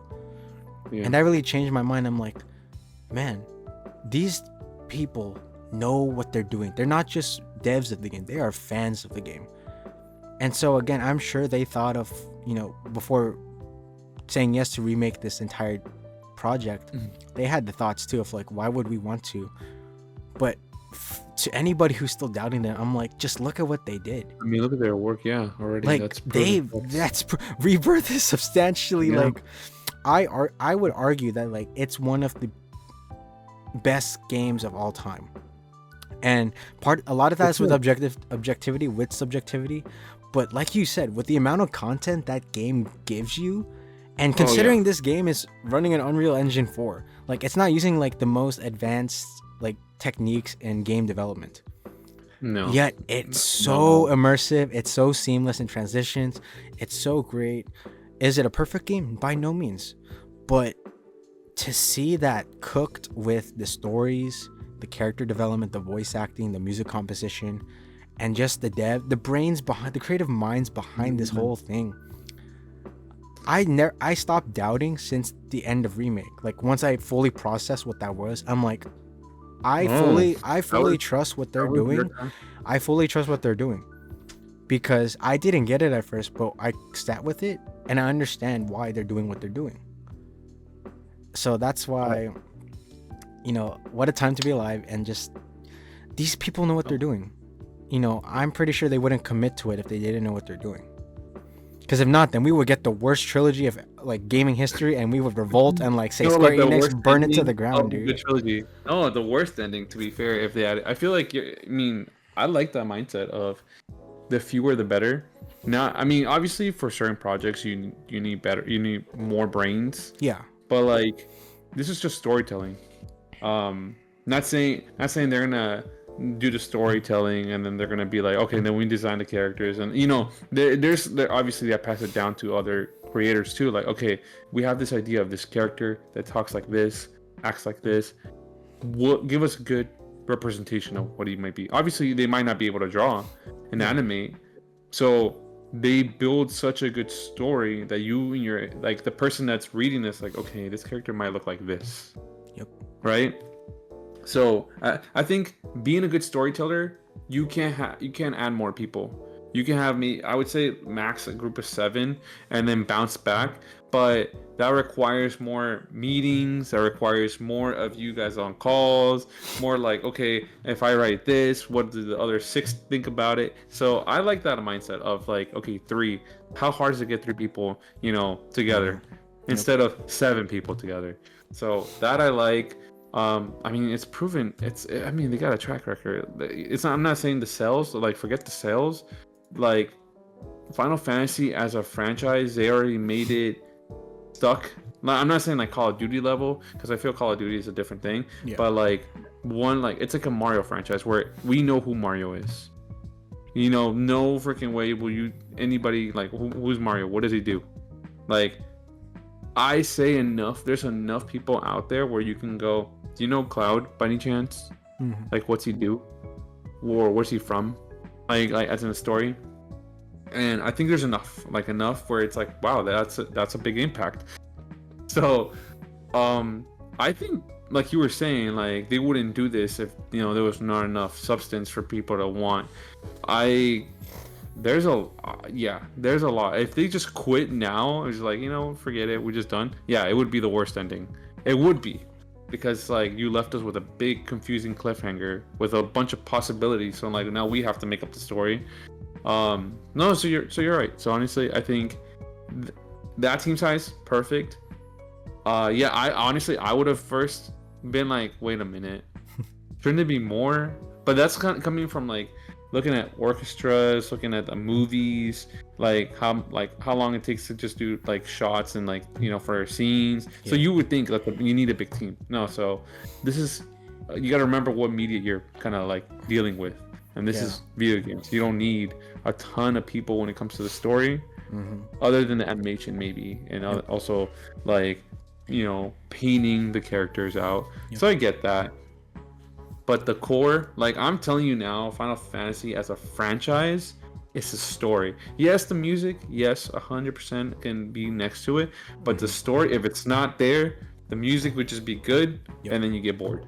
That's it. You're done. Like, hey, I play, 13 tracks already. It's enough. But if you don't have the good story, well, obviously with the good editing or good character building, character look, the story is what drives you to like want to be more and more and more. I think that's why, if anybody, like when you love it, you want to do the side quests, and then you want to get to the other games and other media, because it's like, what are these characters I'm falling in love with really dealing with? So again, actually, I love that. I love to know that it's just 3, because that's makes it. Yeah, and a good example. Yeah, if there's more chefs, the more you go, I think the worse it would only get. Just like the phone telephone too. The more you say, less people can actually understand. Maybe the first 4 people would understand what the real message was. Yeah. Or it's the drive to continue on. Yeah. Just add a little bit more on that, Luis, where part of being like this, living in this great and unique once in a lifetime like experience too, is for the dev team for Square Enix. Like, you have to understand two contexts where in game development, usually when for a company, they work on whatever the next project is.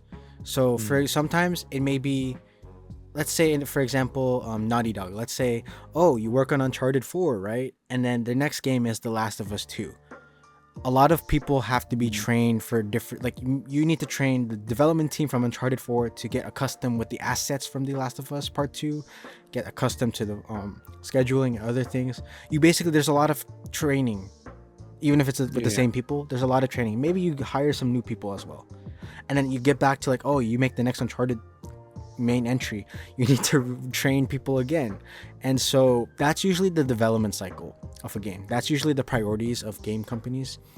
And the unique thing with the Final Fantasy VII Remake project trilogy is for the devs, the core devs that signed into this contract for a 3-part thing, it's to stay on for the 3 parts. And thankfully, you can look this up too in Google. I believe 90 to 95% of the staff, like the entire dev team, they stayed. So they spent like practically no time. They practically spent no time training or retraining people. They said, okay, we're done with Remake. You all know the assets. You all know the procedure. No time wasted. That's how they're able to make release Remake Intergrade 1 year after Remake released, and then within 2021 and 2024 they made Rebirth. And that's actually a outstanding achievement considering how much content is in Rebirth within a 3-year time span. It's like pretty much get paid to be best friends. Yeah, that really is a testament to not just the dedication Square Enix has and their mission statements are, but for the employees and the staff directory themselves to also willingly decide to stay. Because the core dev team had to sign the contract for the 3 already, so it's like a long-term thing. But for the rest of the team, it's a short-term thing. They have the choice to leave the company or not, or like join another sub team for another project, as the usual game development cycle goes. So to hear that from reports saying 90 to 95% stayed, practically no time is being spent and money and resources to train or retrain people to get up to speed. They're like, nope, you guys know the assets, you guys know the storyboards, the directors are cooking with the plot and storyline, you guys know what to do. Let's get it moving. That's how you're able to get that short people think that 3 years is a long time for these games. That's actually pretty fast considering Remake and Remake Integrate to Rebirth. Because if you look at, for example, Spider-Man on PS4, released in 2018, Spider-Man 2 came out in 2023, and I'll give it a little bit of a grace there where they released Miles Morales in 2020. But still, if you're just going to single out Spider-Man and Spider-Man 2, that is like, what, a 5-year development gap. 5 years of time, right?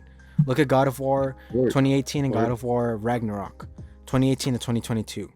And mind you, Santa Monica had their priorities set to like, we're going to make the next game ready. There's no other game, like the directories and stuff Yeah. stayed the same. That's still about a 4-year time gap. So for Remake, Integrate, and Rebirth with a time gap of 3 years, and considering how much bigger Rebirth is, Wow. people who complain that it was long, I would tell you no, it is actually pretty fast in the modern day cycle of game development. It is really fast, and it's the quality of it is really great too, because sometimes people want to churn things. Honestly, in this day and age, especially with tech and also in games, it's only one of two things.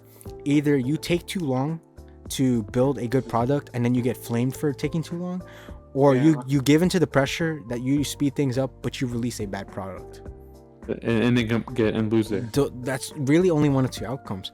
And so with Square Enix for Final Fantasy VII Remake and Rebirth, to not hit either, to release both a pristine quality polished product within a reasonable time frame,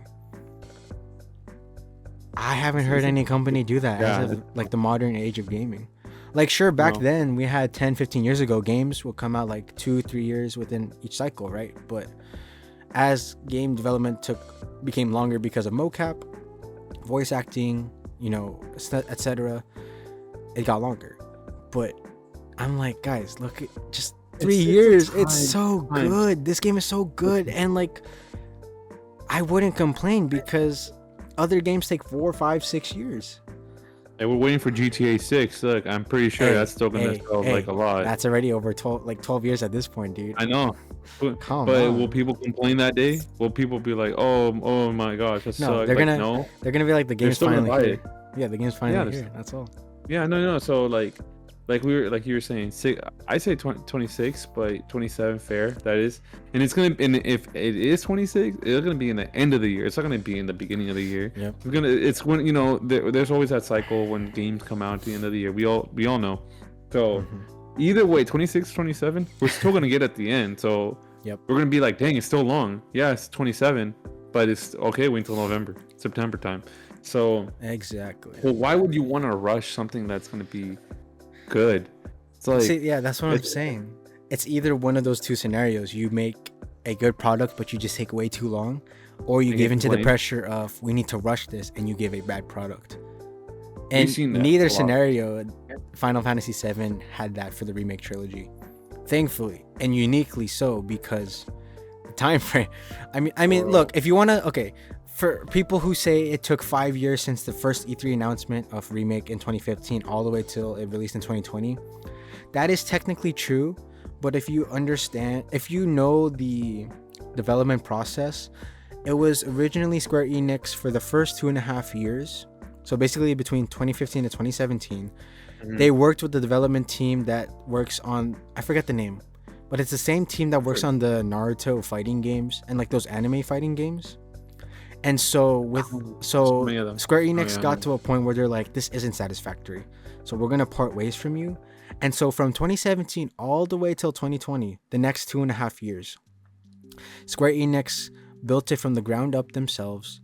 They hired, I'll give you a fun fact. The combat system for Remake was made in 6 months, and they hired someone from Capcom who used to work on the fighting system for like basically those 2D fighter games. They hired the fighting mechanic director or employee heavily involved in that for Street Fighter V from Capcom. Hired them to join Square Enix. This guy single-handedly came up with the combat system in Remake in 6 months. And I did not know that. And I was like, now of course it got expanded on in Rebirth, but that guy, like, he worked his butt off for 6 months. But people don't know about that, and so they assume like 2015 to 2020 it took 5 years. I'm like, technically yes, but in reality no, because of that split from that company, the first development team. That's where Square Enix was like, okay, we're gonna do this ourselves. We can we've lost 2.5 years, but with this 2.5 years we can cook with something. And thankfully they did. No, so it sounds like, yeah, like in reality, when it actually took place, Yeah. 2 years was wasted because of legal stuff, not getting, what they needed, the licensing. So when they actually did it, it probably could have more like 3 years, if Yeah. anything, 2 years if you want to give it. Yeah. So that makes sense. That makes more sense. 2 years were shaved off of Yeah. those. You Out can of you those. can Google it somewhere too. Like it's the I'm gonna same check it development out. team that is known for making the Naruto fighting games and the anime fighting games. They worked with Square Enix before for the first 2 years ish of trying to make Remake a thing, but Square Enix was like, Sure.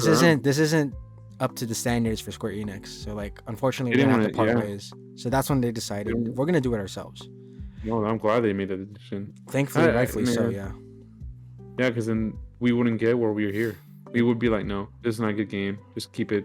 It's Yep. cool that they made it, but we don't want it. Yeah, it's like, Yeah. So that's a good decision. technically, it is 5 years, but reality, with the product we got for that we see, the product final time? product we see in Remake took Yeah. 2.5 Yeah, to yeah. 3 years. That's what. Yeah, Yeah. somewhere there. I see what you mean. So like, it was the actual when they actually had to do the product is 3, but legal Jordan 5 years because of that. Yep. Okay, cool. So Yeah, that makes sense. yeah, I digress from everything. I know we both like to nerd out, Luis, and in this case, Final Fantasy VII. I'm gonna look for more fun facts. Cause I know I talked a lot in this segment, but it's I will delay no further and giving you the floor to share. And honestly, I'm really curious in your case because I feel like in previous episodes I subtly mentioned it, but specifically in this episode, I kind of gave a lot more insight.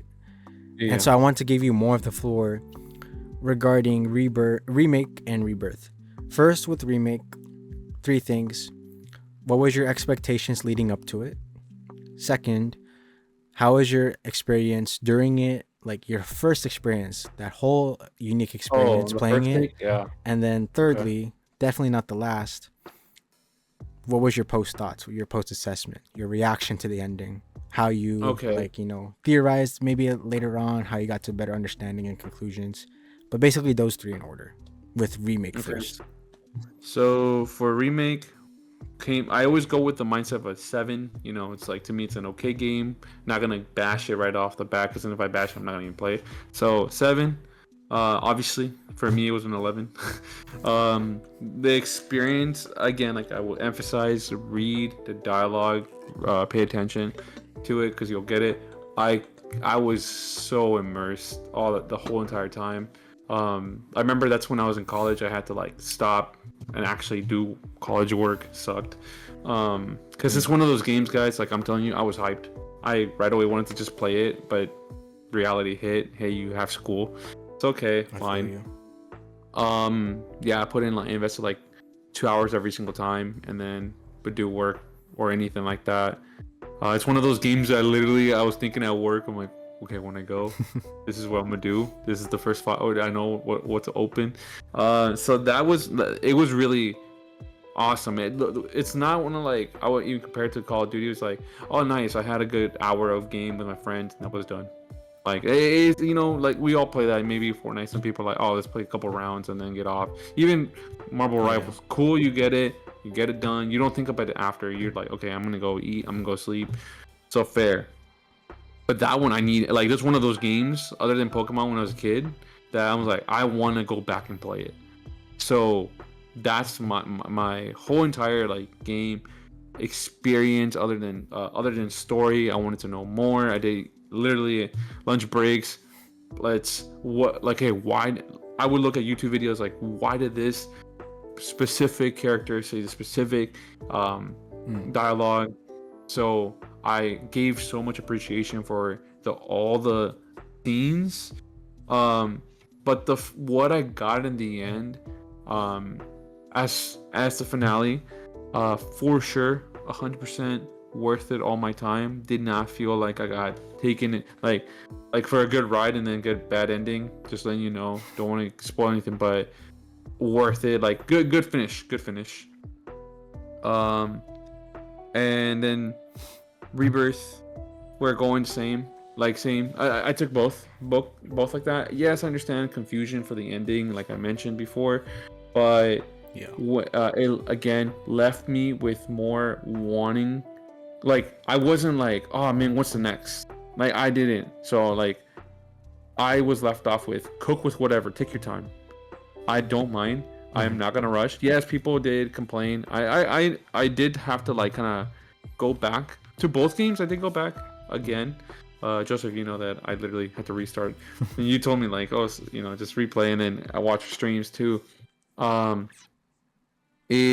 both games, I had that same approach and want to continue on, even though I had to do adult stuff, which sucks. But like, I feel you. you know, when you got the chances, that it felt like yes, finally, I could get the chance to do what I was really looking forward to, other than my responsibilities. One, first left good. Like I was completely fine. Second, yes, confused, but I want to look up more possibilities, wonders. But both let me like, dude, yeah, you're right. Like, it's a good time for gaming, honestly, because now you can get the whole compilation one go and just keep on going. Like, okay, I don't have enough here. I need more. I need more. Yes, people are gonna complain probably. Man, 27, 26. They're still gonna. I am 100% sure people are gonna complain. Like, you guys took too long. You guys didn't like, put this out like every other game, like Call of Duty, or like Fortnite. Like, there's always updates. I would say let's go back to it. Take some time, get the dialogue done good, get the animation good, get the music done right, because then does it expand for more? Like, that's, man, please just cook.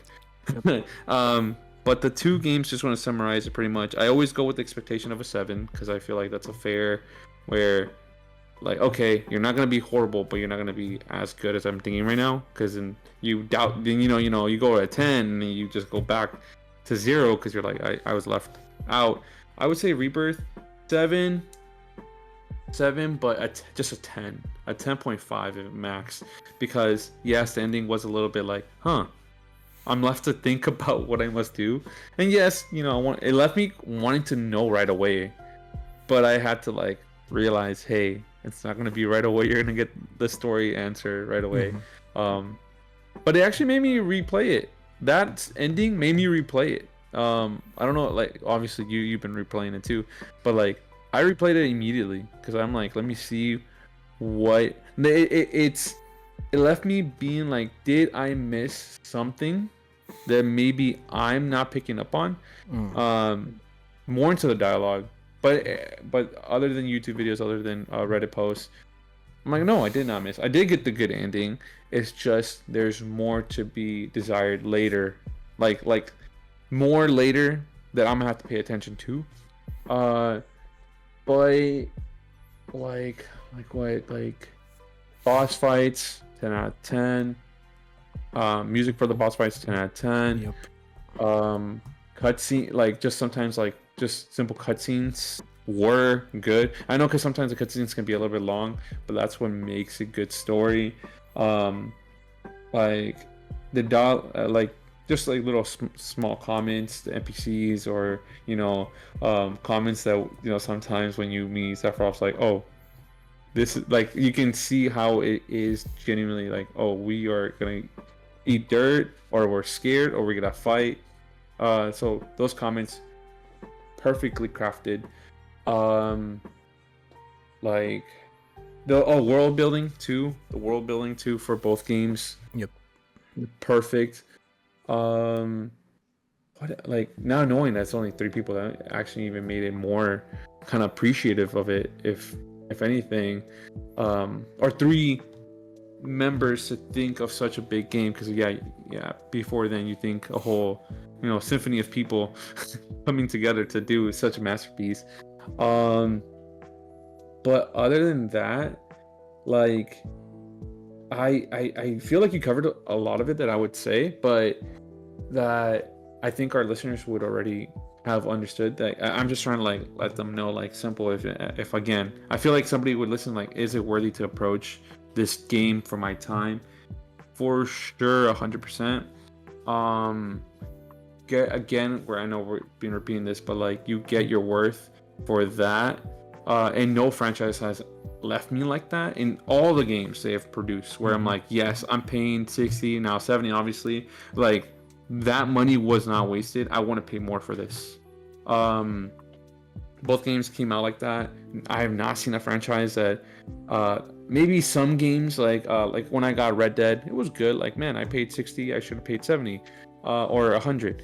But like Square Phoenix is like hitting where it's like, no, I want to pay more because all this was worth more than I'm paying. So I'm not exaggerating on that for you guys. So that, and yeah, let them cook for this one, 27. But I hope so, because that, believe it or not, that'd be super early. 27, yeah, you're gonna be like a whole another year. Like, no, that's a whole another year. I think 2027 is possible though. I think 2026 is cutting it a little too short. Yeah, no, if 26, it probably like that's like polishing time. Like, oh, you know, like I think that's where they drop trailers for sure. They're going to drop trailers. Please do it. You're right too. For being 30 years of like they're not development, but like of an anniversary, that would be perfect. That would be perfect. I think that would be like, oh, the cherry on the top to like not only end the trilogy, but like, here's our love letter to the Final Fantasy VII series and to our fans. Like, I don't think there's a better way to end it off like that than that. You know, with some other type of. I don't know. Maybe they can surprise me and like exceed my expectations, but like with what we have so far, that just seems like the most logical and best way to kind of top it all off. How would you feel if they left it like we're not done yet? Then ultimately, like, you know, I'm fine. Let you know, more time for you guys to cook. I would rather get a really great product than like just try to hit the date because it's 2027. But based on the track record of like, if it took you guys 3 years of a development cycle process from Integrate to Rebirth, and considering 2024 to 2027 is about another 3 years, I'd say it's definitely doable, especially with how much you've done in Rebirth. You have the assets to build off of again. And really what I think they're going to expand for the third game is underwater exploration and air traversal. Other than that, you already have everything from Rebirth. You're just going to copy and paste that, build upon it, because you're not really having the need to build anything from the ground up except for actual new assets. That's it. You're reusing the ones you've done already. Exactly. So in my mind, you know, logically speaking, it would make the most sense. But of course, if they do need more time, then by all means, let them cook. I'm not going to want them to rush just because it's 2027, 30th anniversary. We need to release it. If they really do need more time, then they need more time. Simply. I mean, we let Rockstar do that. You know, Square Phoenix can get that same treatment because at the very least, you know, I would appreciate a trailer if they can't release the whole. Game. That dude, that would go nuts. I'm telling you that now. Like either one to me is okay. I know we were talking about this like way early, but to me fair. I don't think I said that, but like to me fair. Even if a trailer was in it or announced date, I don't even care. Oh, fine, don't give me a trailer. Maybe it's not done. An announced date time, like next year, or 2 years from now, a year and a half now. Okay, I'm looking for something. There's something, you know, of substance that I know it's gonna be like. It's either in the process, been in the process, or hey, give me some more time. Okay, fair. I just know it exists. Not like GTA. We don't even know if that's even in the air. Could be that it never happened. So I'm just saying that I didn't mention that, but like a trailer would be completely fine with me. For this developer, it's worth it. It's worth. Trust me, guys. It is worth it. For their content is amazing. I think to speak even more about their achievements and just how the amazing strides they're taking in producing and releasing such great content, you also have to understand when you look at the games being released, like again, I mentioned these games before, like Spider-Man and God of War, like for their respective games before their sequels, substantial, like amazing, like it set the tone really great and it was different, right? because God of War revived itself. Spider-Man finally got done right. In a way, it revived itself, but it's more of like finally a developer who developed like almost the perfect Spider-Man game. This is how Spider-Man's supposed to be. And that was like, man, the standards like right here. Like, man, they really got up there, and like they can't wait to see what they do with the sequels. So like from like 0 to 100, right? It's like that for Spider-Man and God of War. Then you get to their sequels, God of War Ragnarok and Spider-Man 2.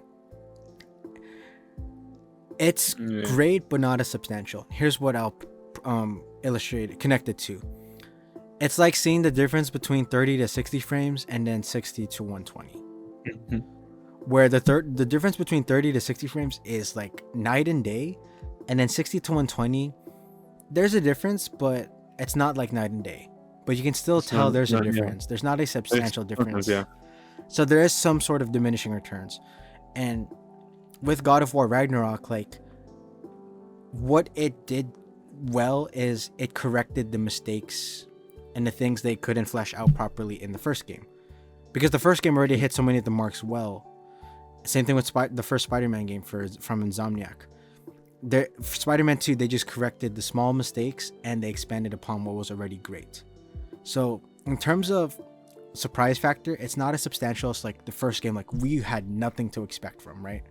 And so, when you look now with Remake to Rebirth, you would expect the same thing, where like Remake was like, whoa, 0 to 100, and then Remake to Rebirth is like 100 to 150, like great, but not as exciting. Yeah. No, actually, like it went from 100 to 200. I'm like, I don't recall of a game where it was the sequel like that. And it has this, not just more content and substantial content, it has a bunch more content. And to be on par, if not better than the first game. Maybe its own game, to be fair. Yeah, it's like, I can't recall a game like in a series like that where the first was great, like 0 to 100, and the second game was also 0 to 100. Like, usually it's like 0 to 100, then like 0 to 50. Like, it's still great, but like it's not as much as the first game was, right? I already gave 2 examples with Spider-Man to Spider-Man 2 and God of War to God of War Ragnarok. So it's supposed to be by the formula and by, reading it on paper, Remake, and that should apply to Remake and Rebirth. But shockingly, it doesn't. And it's one of these unique scenarios where, again, it's a great time to be alive as a gaming fan, but also as a Final Fantasy VII fan, to not just have this trilogy be remade as a project, but also for it to be great. Not just good, great. Especially considering the content from the first game, where it's like, honestly, I see Remake as a Yakuza game, and it's just Final Fantasy VII, where the biggest gripe I've had with Remake was, aside from traversal system, where it's like very linear and like not a lot of deviation, like not a lot of different things, like, oh, you're mainly just walking and running around in Remake. That's all you do, really. And then in terms of combat, aerial combat sucked, but obviously, like, that was the first game, so like, of course you're gonna build upon that, right? And then aside from different assets loading really weird in terms of texture resolution, those were like my biggest, that was their first try on it, but they already hit so many of the marks well, as the case was for God of War and Spider-Man. But to see that not only corrected, but new things get introduced and to be really good, like in Rebirth, you have Queen's Blood, you have the motor buggy, you have chocobo gliding, you have what is it, the Segway traversal as well, and then you have the highway, not the Highwind, that's not the Highwind, whatever that smaller aircraft is with Sid, where you can technically kind of fly in the air, but it's when you set to a destination already, or when you traverse in the water overseas. Like, those are all new, and you would think it's overwhelming and they'd be bad. They were really good, I'm not gonna lie. I mean, they killed it on that one. Like, for the first tries, it was more unexpected, like, to be fair. They even introduced that. Like, I don't know how they were able to make, not just correct the mistakes of aerial combat to make that proper, because in Remake you're just limited to 3 slashes, then it's just up and down. It's really repetitive and not that dynamic. But in Remake, Rebirth, they not only fixed that, they expanded on ground combat, Dude, there's so many things I didn't know where I watch clips on YouTube where it's like, oh, did you know you can do this with Cloud?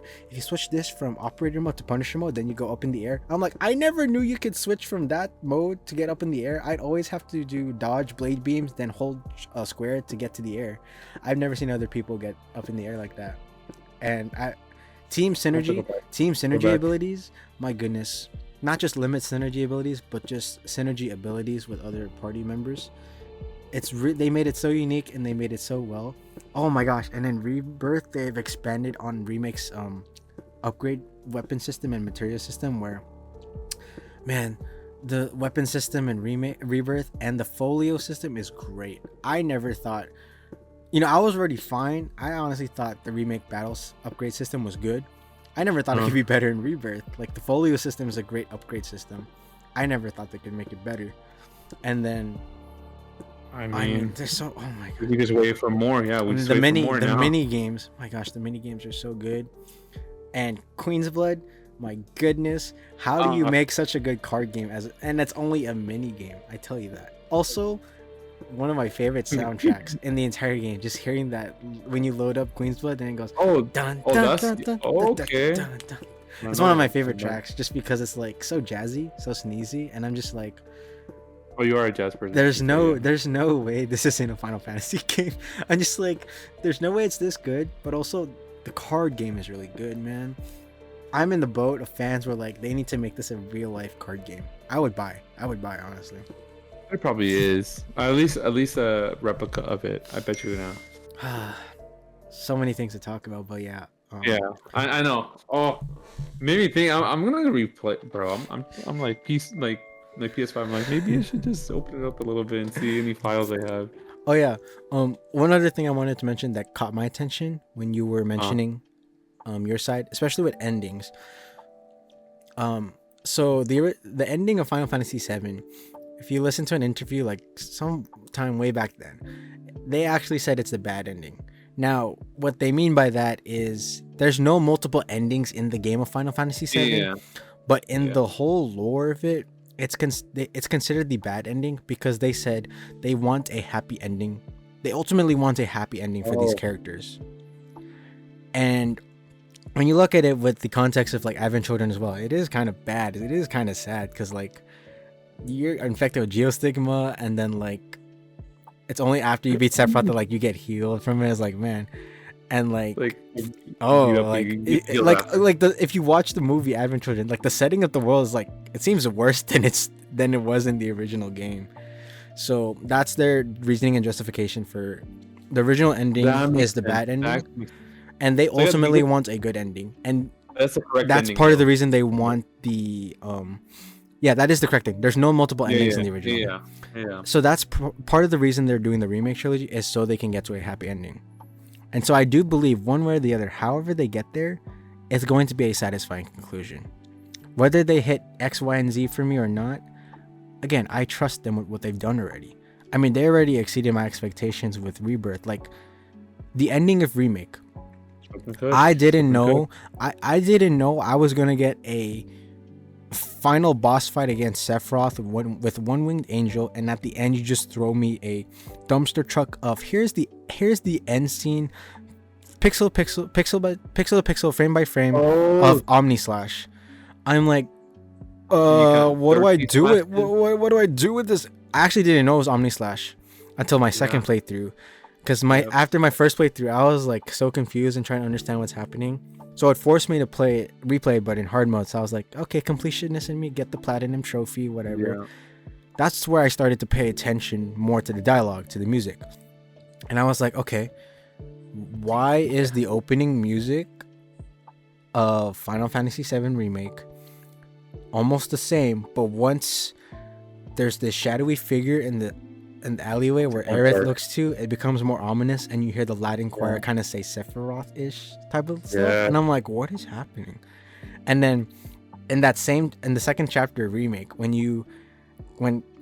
Sephiroth brings Cloud to a alleyway, basically gaslights him to an alleyway, right after Cloud quote unquote slashes Sephiroth from his vision or whatever, The music the track that kicks in next is the Promised Land Cycle of Souls, but it's a remade rendition of the Advent Children track. So this already started to hint that this is Sephiroth from Advent Children, or this is a Sephiroth that is not the same as the original. This is someone who is more aware, who is more ominous, who is more powerful than the Sephiroth you know. That's why he is so much more present in Midgar, in like the first, honestly in Midgar, because in the original game you don't really start to see him until like after Midgar, because the first real glimpse you get of him is when he kills Midgard Summer.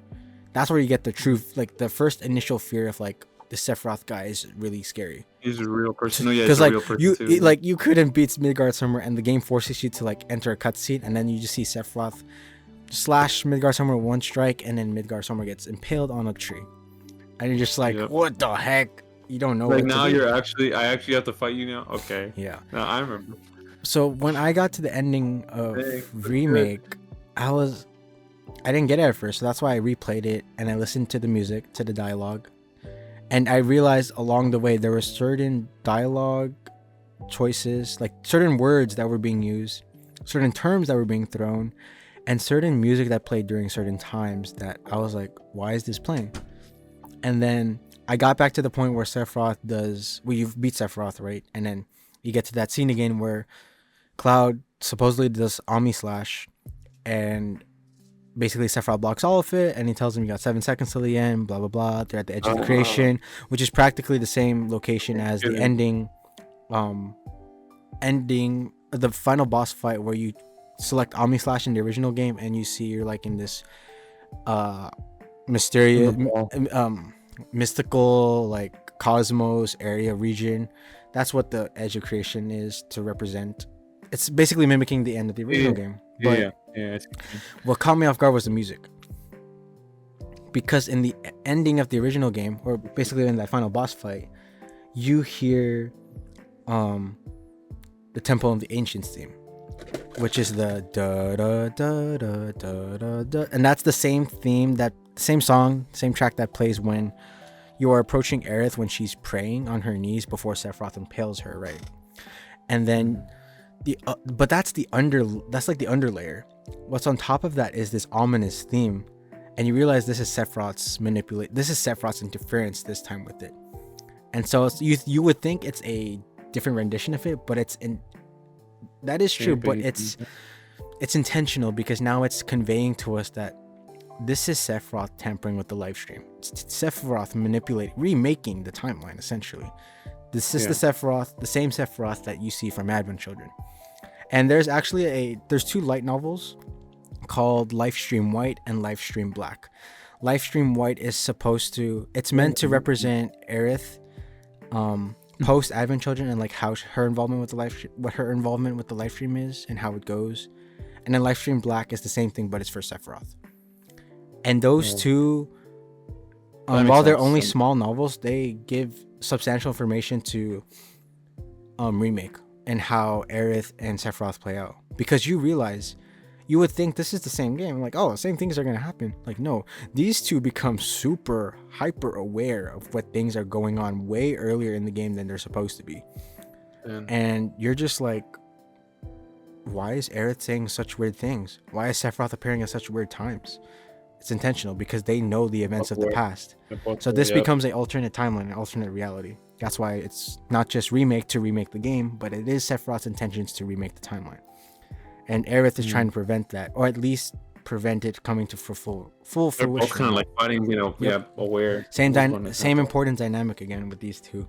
Yeah. And then you get into Rebirth, and the ending, it again confused me, and it's meant to be confusing because this time they left it. Well, the Remake's ending was open-ended as well, but this one's really open-ended, like way more open-ended than the first game was. Anywhere you can go, guys, trust me. Because, and in case if you didn't click off already, this is a spoiler because we're already talking about Rebirth, Remake and Rebirth stuff and theories. Sorry. We're getting into theories at this point, where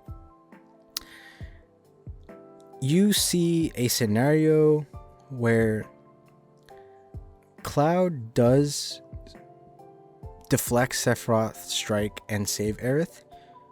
And then there's another scenario that plays out at the same time that cuts intervally between the two scenarios where Cloud doesn't save Aerith, which is according to the original, because she's supposed to die. Well, not supposed to, she just does die because that's part of the story. Yeah.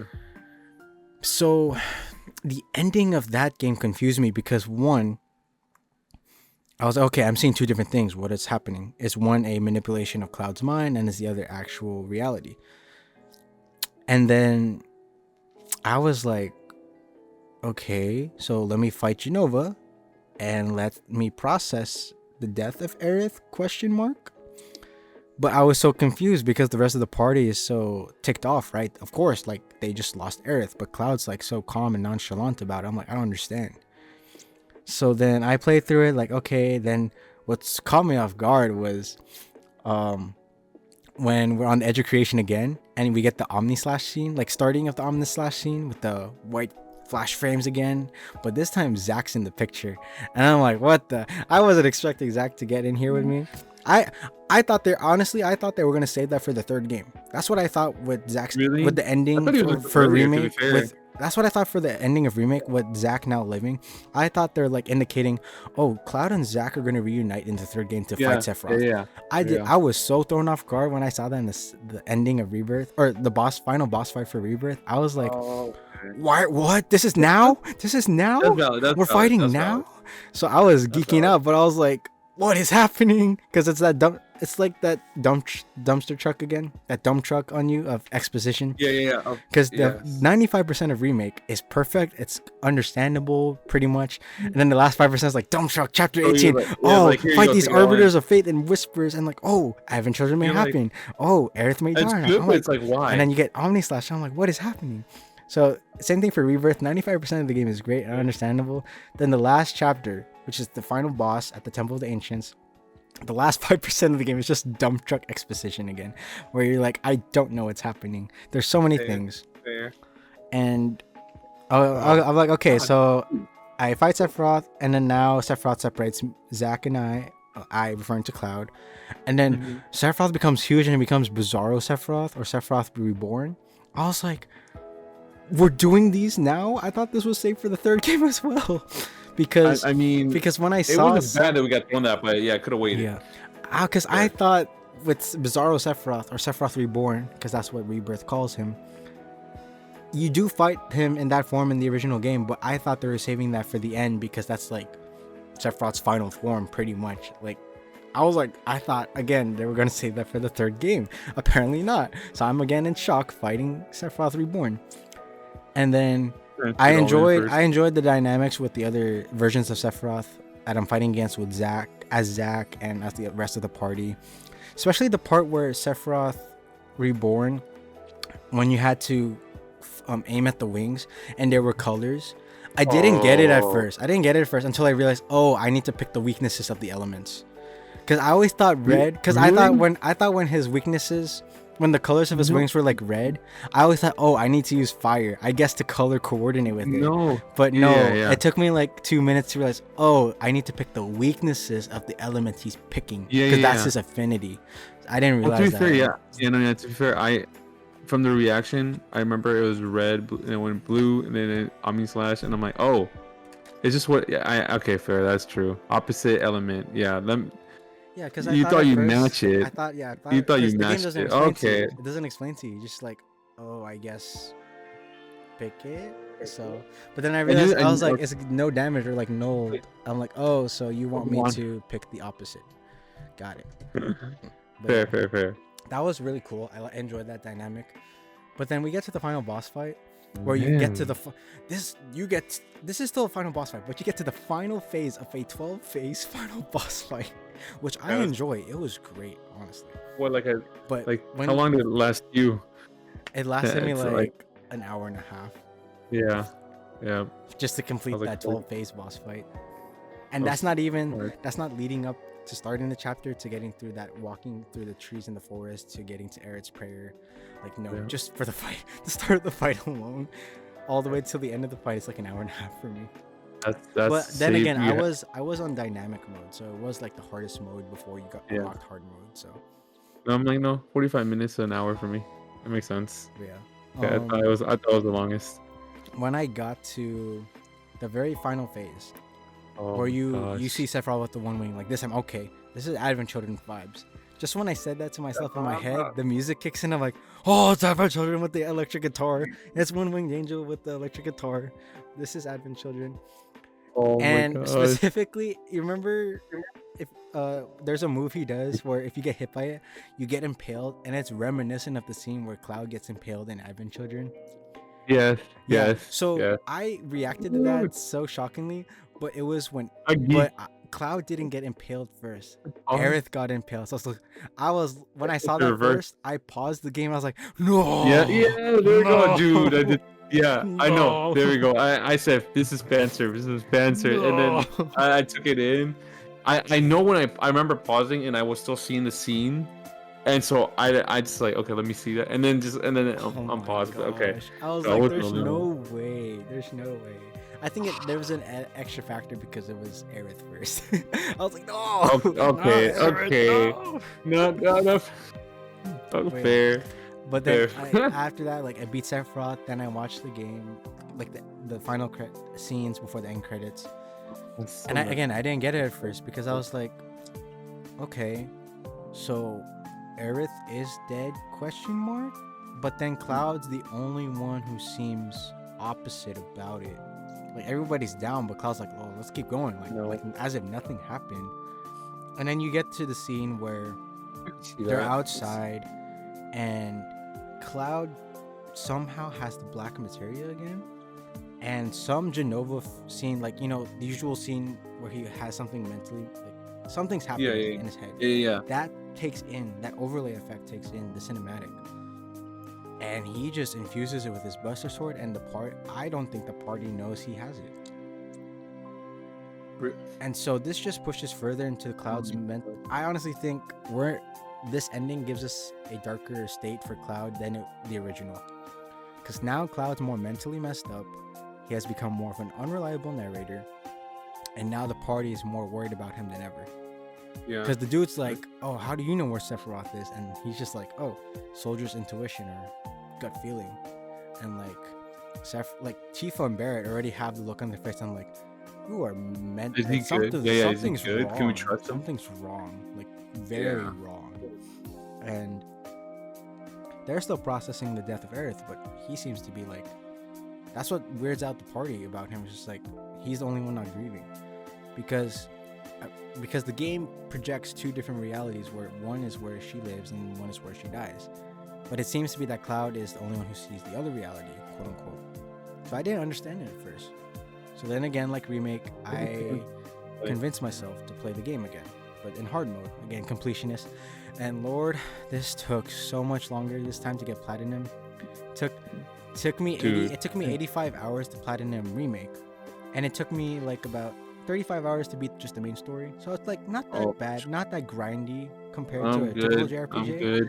But for Rebirth, it took me 75 hours to beat on my first playthrough, and to 100% the game, to platinum the game, it took me 180 hours. Oh, that's more than we. Never mind. You out. You out. Yeah, maybe platinum the game's not for you, but I was like, you know, I really love this game, but it's really grindy. It really is grindy. But and you were the ultimate fan. You're the ultimate fan. At this point, I'm committed. I'm like, whenever that third game comes out, I got to platinum it. I have to. Oh, I'm committed. No, fair. If it takes me 250 hours, so be it. This is the last game in the trilogy. Dude, should I throw that? If you're gonna do it, then I might do it. I'm gonna lie. But yeah, I'll consider it. So I play the game again the second time, right? And I'm paying attention again to dialogue, to music, and I'm like, okay, interesting. Some things pop in here. Certain terms are being used here. What threw me off guard was I thought before, especially during my first playthrough, I thought a lot more insight would be given by Bugenhagen from Cosmo Canyon, just because he seems to be the most like knowledgeable about the planet and how it works. But when you actually get to Cosmo Canyon and interact with him, he's just like, I don't know anything about it. And I'm like, Yeah, no, yeah. I was like, wait, what? Wait, so you don't know what? I was so thrown off guard because I was like, okay, then how do we get information about the planet then?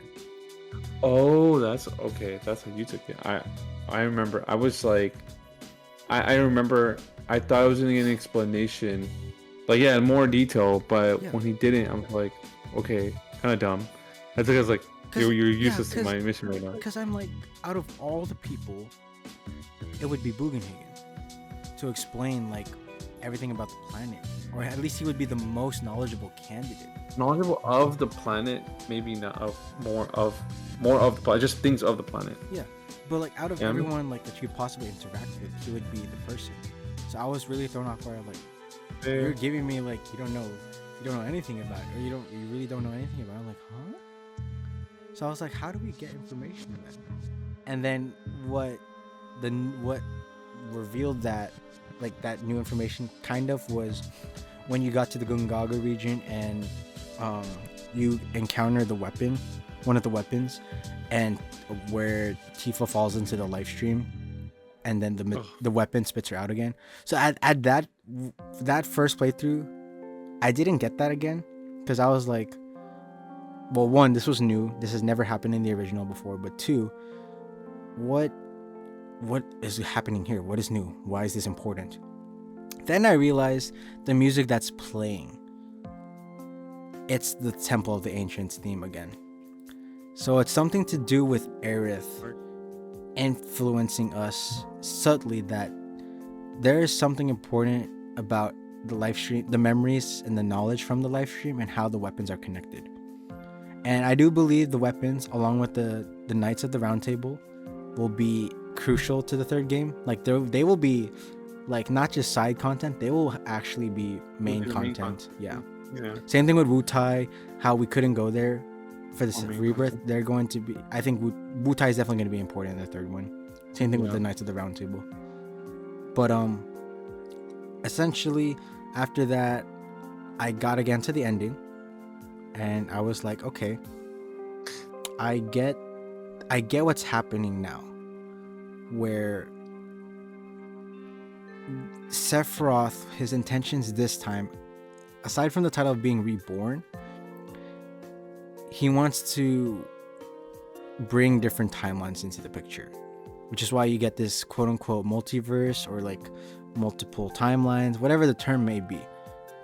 For sure, it's that rainbow gliss effect with where you see it in the Zack sequences, and then in the final moments of Aerith in her sequences as well. And even throughout the Genova boss fight, you see that gliss happen, and that usually indicates an alternate timeline.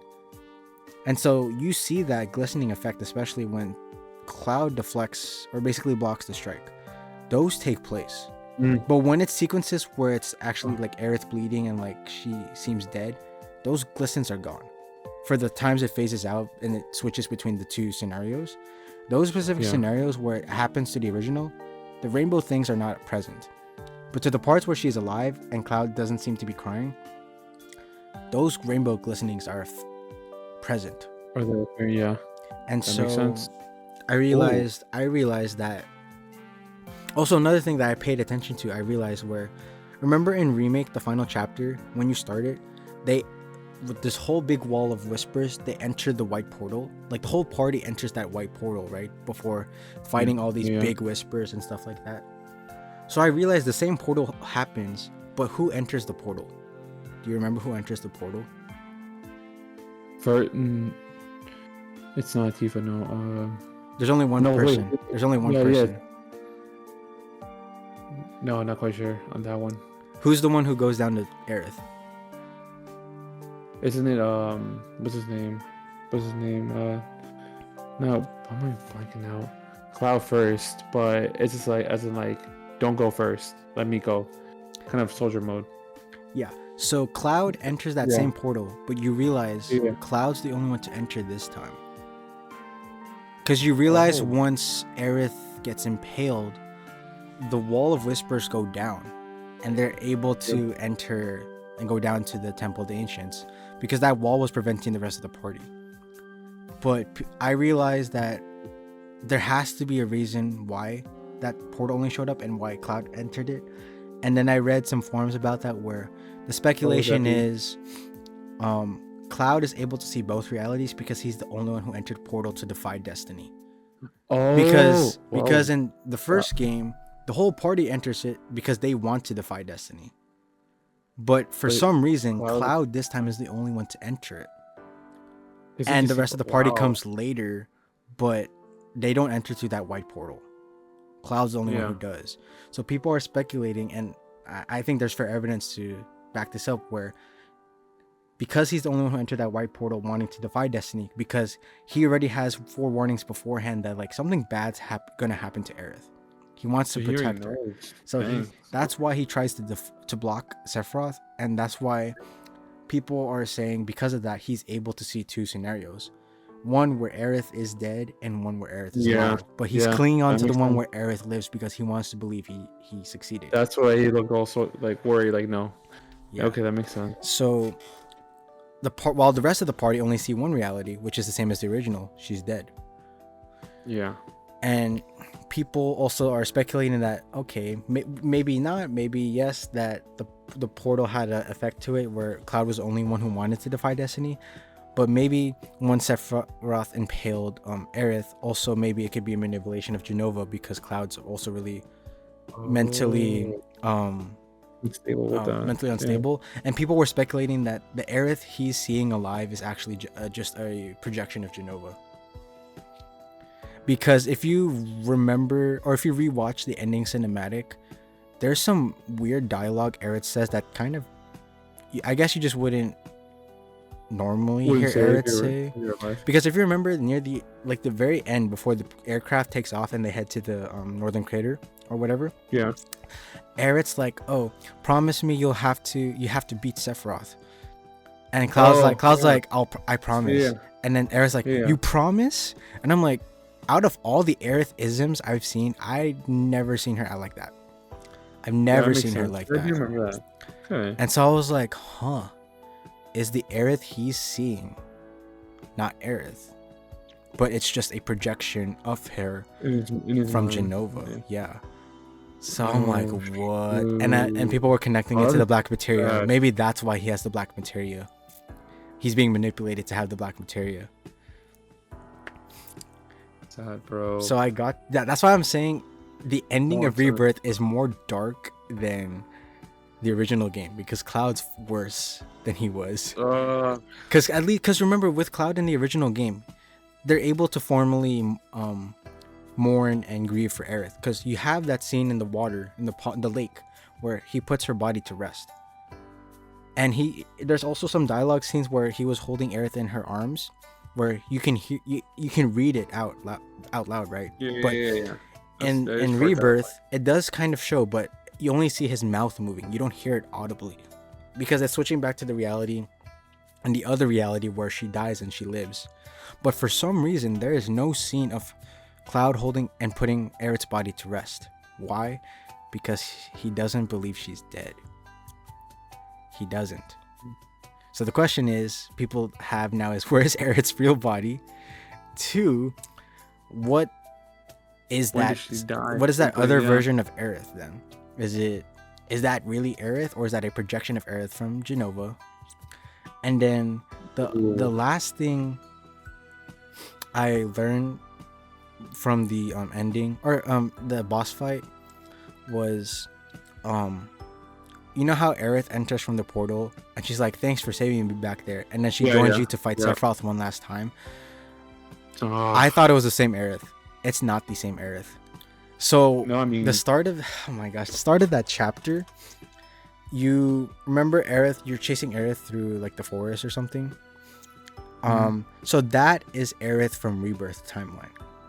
That is I'll call her Remake Aerith. Remake timeline Aerith. Yeah, that makes sense. So then you enter a dream sequence, right, where you get to this dream date with Aerith and Cloud.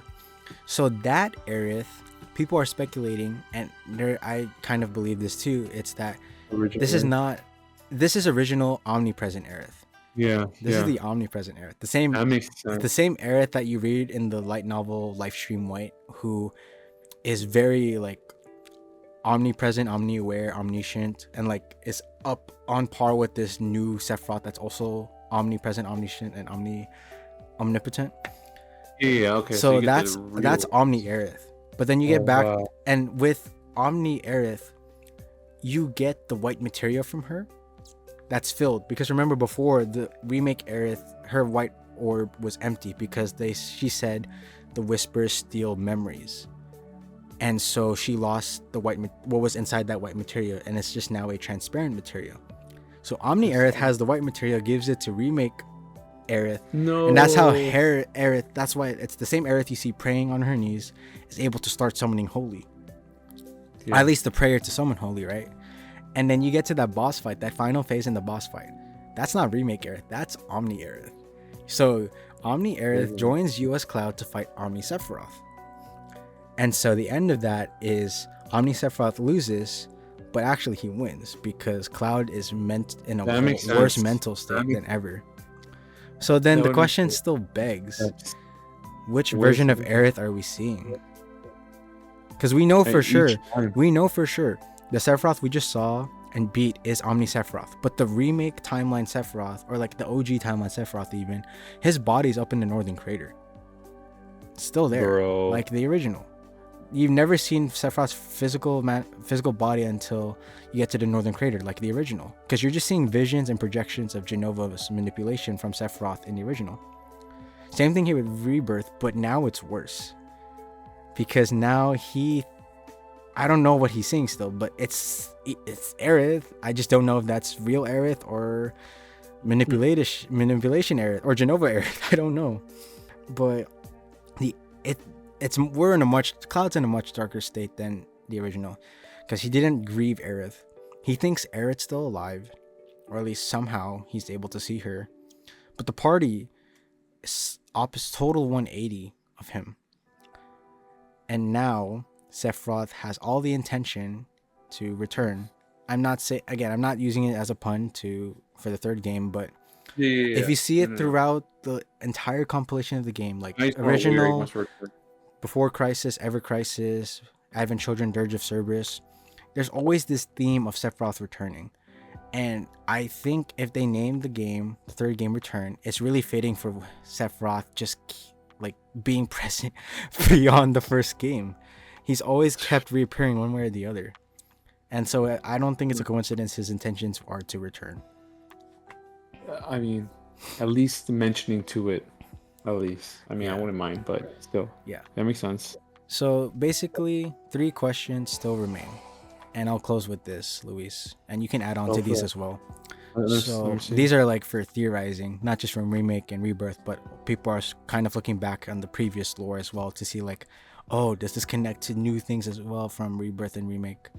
So question 1, which I think is pretty much answered already, but I think to give a concise answer, because some of it's like kind of in the weeds still, is Aerith still influencing events from the live stream? I agree for the most part, for sure, but so, in full to explain that concisely and fully, I'd say I can do that 3/4 of the way, because there's a part of it still where I'm like in this case with Rebirth, right, with the ending, with you have the remake Aerith and then the Omni Aerith, and then now I don't know what version of Aerith Cloud is seeing. That point I can't explain properly because I just don't know. I don't know well to give you a clear explanation. Fair. They can't give you everything fair. So that is 3/4, 2/4 I feel, but fair. Yeah, that's fair. Because in Remake, she gave such cryptic like dialogue where you're like, why are you saying this? Do you know something? Apparently she does. She knows the future events, and she knows what Sephiroth's trying to do. Same thing with Sephiroth. She knows the intentions of Aerith, and Sephiroth knows what Aerith is trying to prevent him from doing. So for the most part, I'd say yes, she is still influencing the events as much as Sephiroth is. Which is basically the second question. Could Sephiroth still manipulate the live stream post Advent Children? Which for the most part, again, yes. Again, I can answer that 3/4 of the way, where you know, he endured several defeats, and honestly, he is like just a sore loser. He keeps returning and returning. He keeps coming back, and he really is a persisting menace and is a huge threat to the planet. And so we see in Remake again this dialogue especially with the last line, and one of his last lines to Cloud is 7 seconds till the end. Time enough for you, perhaps. What will you do with it? We'll see. I honestly don't even know what that means yet. I thought it would be for the second game where either there would be like a 7-second timer where you had to make a choice to save Aerith, or if not, she dies. That's what I thought initially, but with that 7 seconds, I'm still in the speculation that is strongly advocating for it means the end of the world, which is the 7 seconds of Meteor before Holy is summoned. Oh yeah, no, yeah, you did mention that. So I'm still reserving it for that, but there's no clear indication what that means yet. I really don't know. Aside from it sounding like a cool Sephiroth line, I really don't know what they're cooking with yet. But I do have full assurance they're going to implement it one way or the other in the third game, because it has to come full circle. Yeah. But yeah, that's the second question. Of course, Sephiroth, again, I believe 3/4 of the way to fully explain that he can manipulate the timeline and the live stream. And so we see that at Rebirth as well. He's now birthed different timelines, or I don't even know what's the right term. Timelines, realities, multi-worlds, multiverses. I don't know. You get the idea. You get the idea. So now the last question is, and this one, I'd say yes, but I can't answer, because all I can say is yes. I mean, we have some information so far, but in full detail, not yet. At least not until the third game, I hope. Are there more hidden layers from the live stream to be revealed, especially with ancient civilization? Oh, that I would say yes, because we kind of got a glimpse of that in chapter 13, where you get the black materia from the temple and you get a brief history on the Cetra, on the ancients. Yeah. But I don't know yet though, because all I know for sure is Wu Tai is going to be involved. Knights at the Round Table, I'm predicting, would be heavily involved as main content, not side content. And one way or the other, Zack is going to come back. You're going to fight with Zack. And who knows, you might fight against 2 Sephiroths for all I know, because Sephiroth's body's still up in the northern crater. Who knows, you might fight with 2 Zacks, or okay, maybe not 2 Zacks. You'll fight with Zack and Aerith as Cloud, and you're fighting against Sephiroth. Oh, you're probably fighting against Omni Sephiroth, OG Sephiroth, and Genova. You think you're done, and then you switch bodies and like. Bro, okay, I'm ready for a 15-phase boss fight. Give me anything right now. I'm ready. Okay.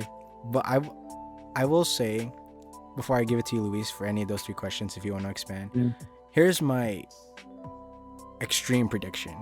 Now, people can agree to certain extents of this. Maybe not the whole full 40 yards, but I'm just going to say it anyway.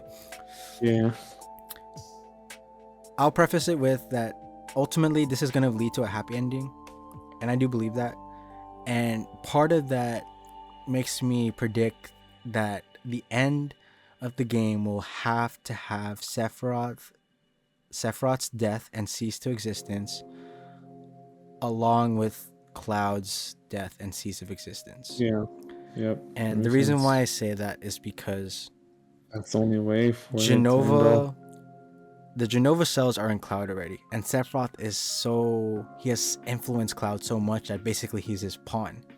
So basically they're like the yin and yang. Well, I don't really believe in that belief or philosophy, just to give the illustration.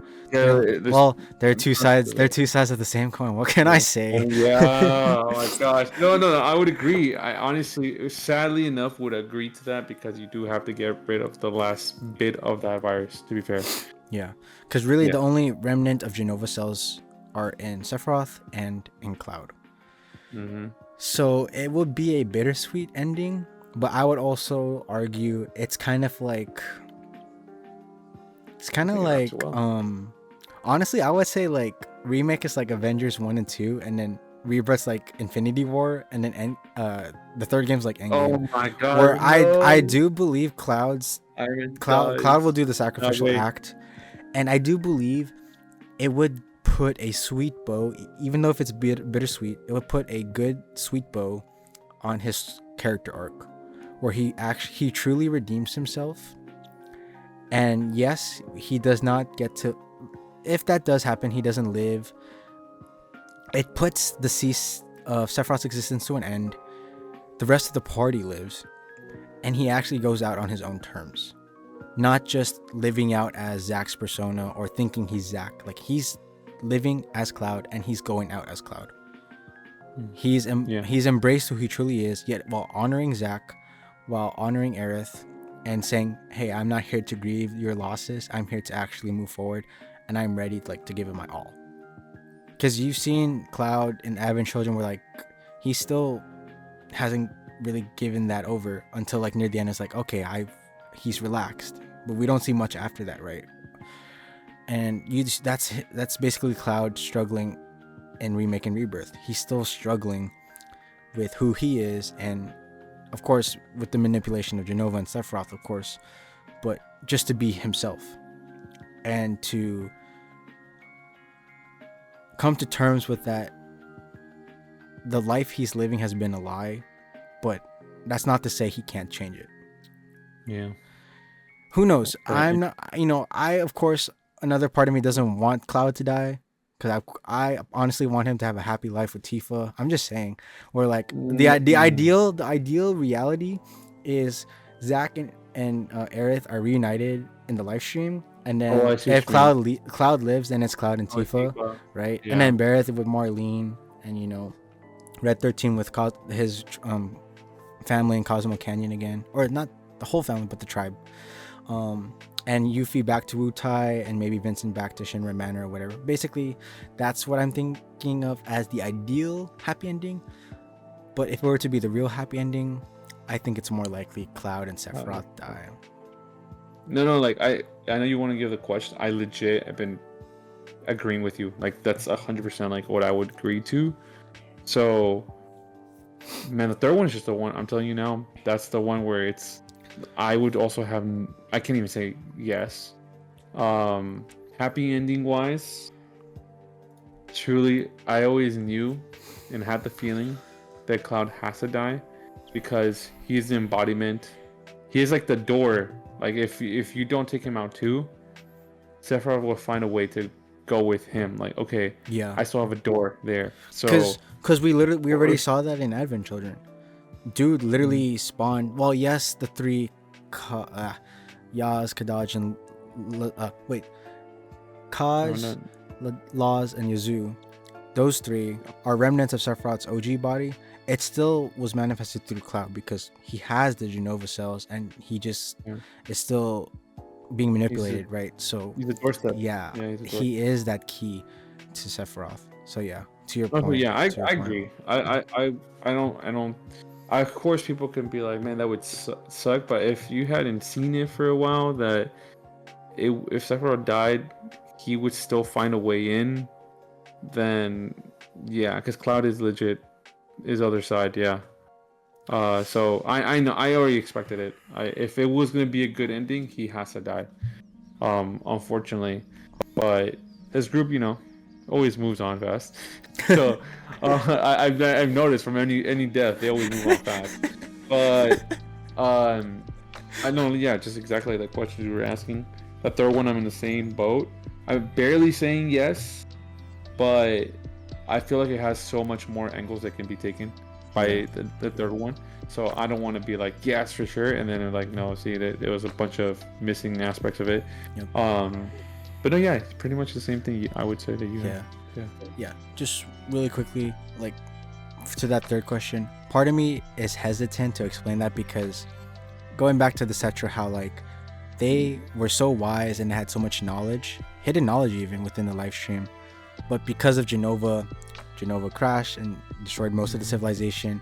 So basically a lot of I would say almost all that knowledge was gone, and then it was completely gone when Aerith died because she was the last of the Cetra. So I would like to say yes still, but I don't know how to explain that because nothing has been revealed about that. But who knows? Yes, it's wrong. That's legitimately when you asked that, I was like, if I said yes, I said yes to the first one for both the influences makes the story go on, but the third, I'm like, I felt no. I can't say no. I can't say no, yes or no. Like yeah, it wouldn't. How can you say yes to something you can't even explain or like you understand, but at the same time there's more aspects you're not seeing that's going to be projecting and be like, oh, I was wrong. So yeah, there's no comfortable yes or comfortable no. Yeah. I've reached on that one, to be fair. So yeah. I'll ask you one more question, Luis. Go for it. I'll start with mine first, but it's the same question I'm going to be answering. What is like one prediction or expectation you have for the third game? And for me, really quickly, it's since Cloud has that black materia, I want to see a new dark mode for Cloud, combat wise, where it's pretty similar to in Spider-Man 2 when Spider-Man you have the symbiote suit, the black suit, you get like different combat mechanics and power-ups. So I would be hoping at the very least there's something different combat wise for Cloud having that black materia, but I would not be surprised if they didn't do anything combat wise in that specific scenario and they just use it as a plot device. They could do that too, but I would say I guess also to mimic the Star Wars thing where like, you know, in episode 6 Luke's like rebellious, but then he realizes he needs to hone his craft and become more and more with the Force, essentially, where I feel like Cloud with the black materia, since he's gonna get to the point where he hits the lowest low and then Tifa's there to like anchor him in and realize, wake up, there we go. Then he like gets rid of the black materia and it's like, hey, I'm myself again, let's beat Sephiroth. So there we go. That's a good speculation, but it's open to change. It's subject to change because again, I want to be surprised. I don't have everything down in speculation. I'll be honest. You don't want to. I don't want to either because then I can't have fun. Yeah, I already had so much fun with Rebirth, dude. So much fun. No, you actually nailed it on the third one there. I would say that would be my second. My first, if it's any form of boost of armor, boost of abilities. It doesn't have to be fighting. Oh snap! Yeah, armor. I would say any boost of armor, introducing a new aspect of it. Oh my gosh! You just made me want another thing now. Yeah, no, go. No, you just made me want armor. I would just want armor or more plot, like to like just like you were saying about Luke getting his act up and be like, okay, now I have to actually fight. Here comes Tifa, like, hey, stay to the mission. That's a small like little thing they could do, but I think it's most armor. For some reason in my mind it would make more sense. No, that's cool though, because man, we have different weapons and like they appear differently as cosmetics. Like they have different buffs too, but like man, it could be just a sword. The cosmetics we have, like the costumes we have, are just cosmetics. But maybe if they have one or two where it's like it actually boosts and changes some stats, that would be interesting. Or just the Buster Sword. Oh my gosh! What if they bring back? What if they bring back the purple? Because you know how Cloud's outfit's just pure black, but in the original it has the purple top. What if they give the purple top? It's just like a subtle change, but like, it gives a buff boost or something. I don't know. They bring it back, but with a boost, then that would make more sense. What if they bring back the OG designs, just like in like remake translation? If that makes sense. Okay, bring it back. No, I know. Would I be okay? So like basically, if you just brought it back, but nothing different, or you want them back, but with like a boost? I'd say both. I don't mind. You don't mind? Okay, but I think it would be kind of interesting if there's a buff, like a boost to it, along with just the cosmetic thing. You don't have to go crazy buff, but like, this makes it different than this because of this reason. Like maybe with this, like you get 5% synergy increase. Something like that. Yeah, no, it doesn't have to be crazy. Just don't make it where it's like we're just back to normal. It's like, but why? Okay, give me a reason to it. Yeah. So I don't care if it like runs faster. If you like can do Omni Slash slower but more hurts more, when you can do it correctly. Like fine, give me something. Just give me a little thing, and I'll be okay. It is different. It's not just a cop up throwing it in. There you go. So armor, or at least for the Buster Sword, and damage, or okay, fine, throw it in story. It's probably not gonna be that much or that big of a thing for the story, but still something there. So yeah, either one.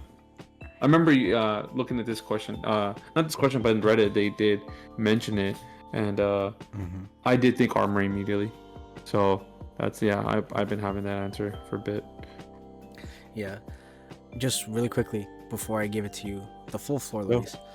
Luis.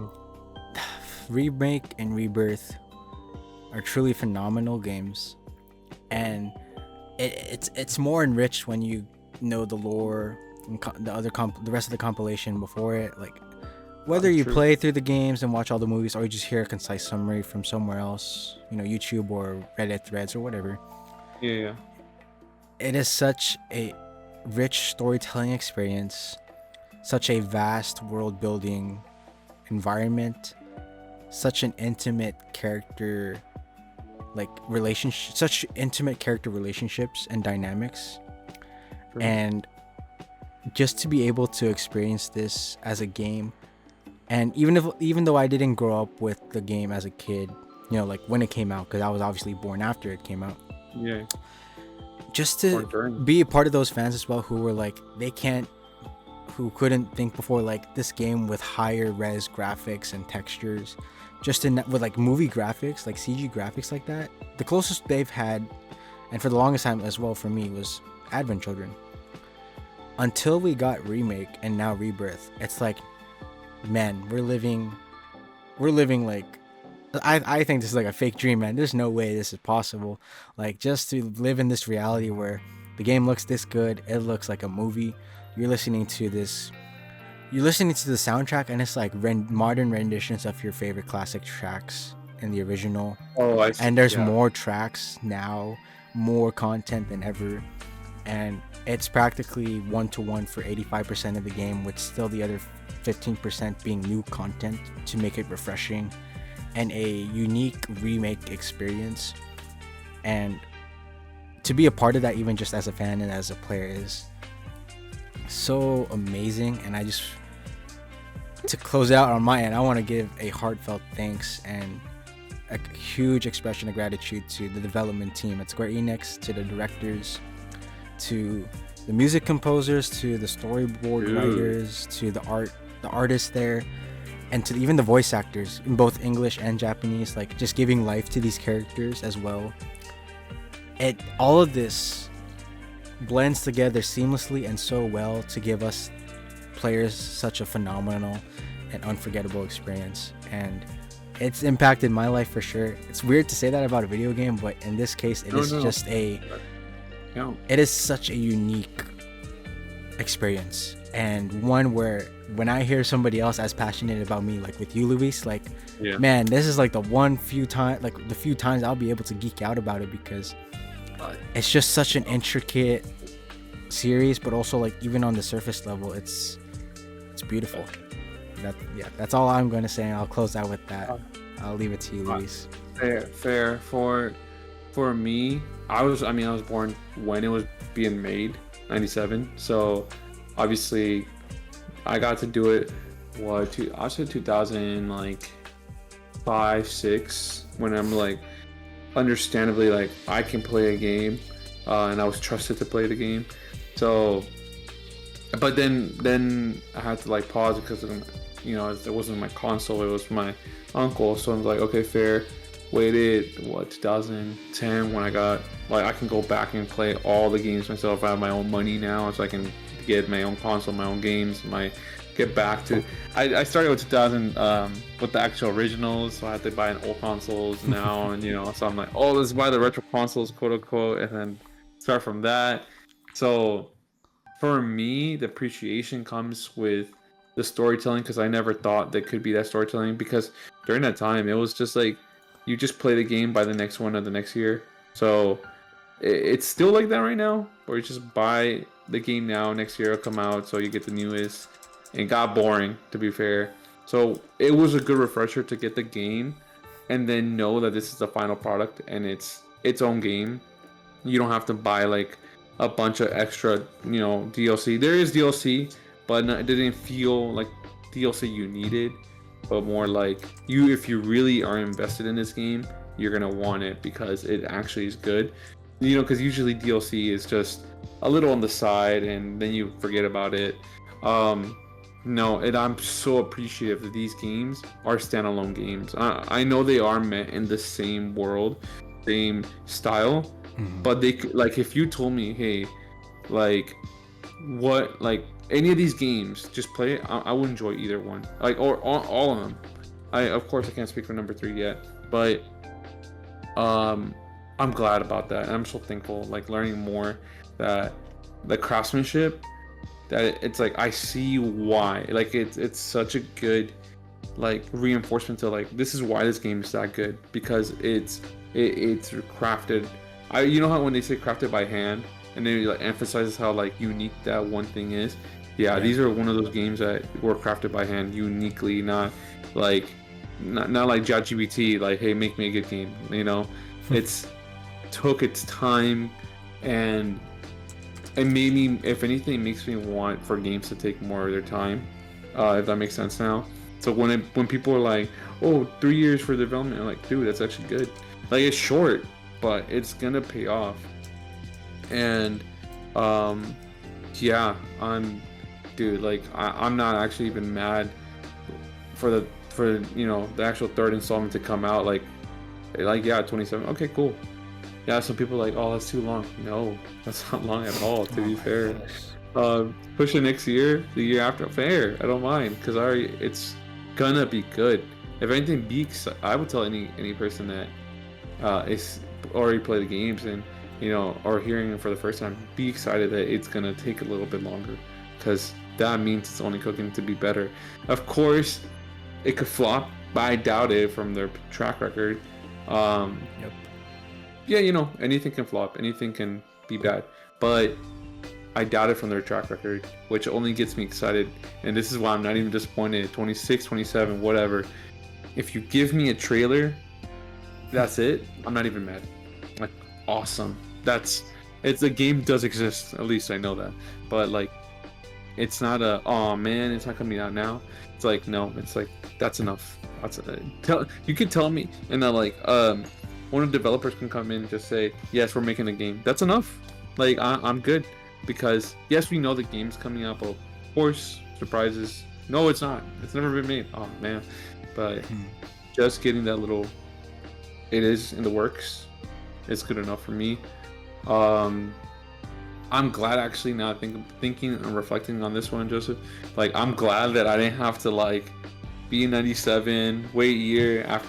Dude, no, for real. For real. Like, dude, I can just enjoy it at my own pace, all of it at once, or, you know, 1 week, pause, next week, pause, you know, like, dude, I'm so glad I can do that. Like, we're one of the few fans and just gamers to be blessed and privileged.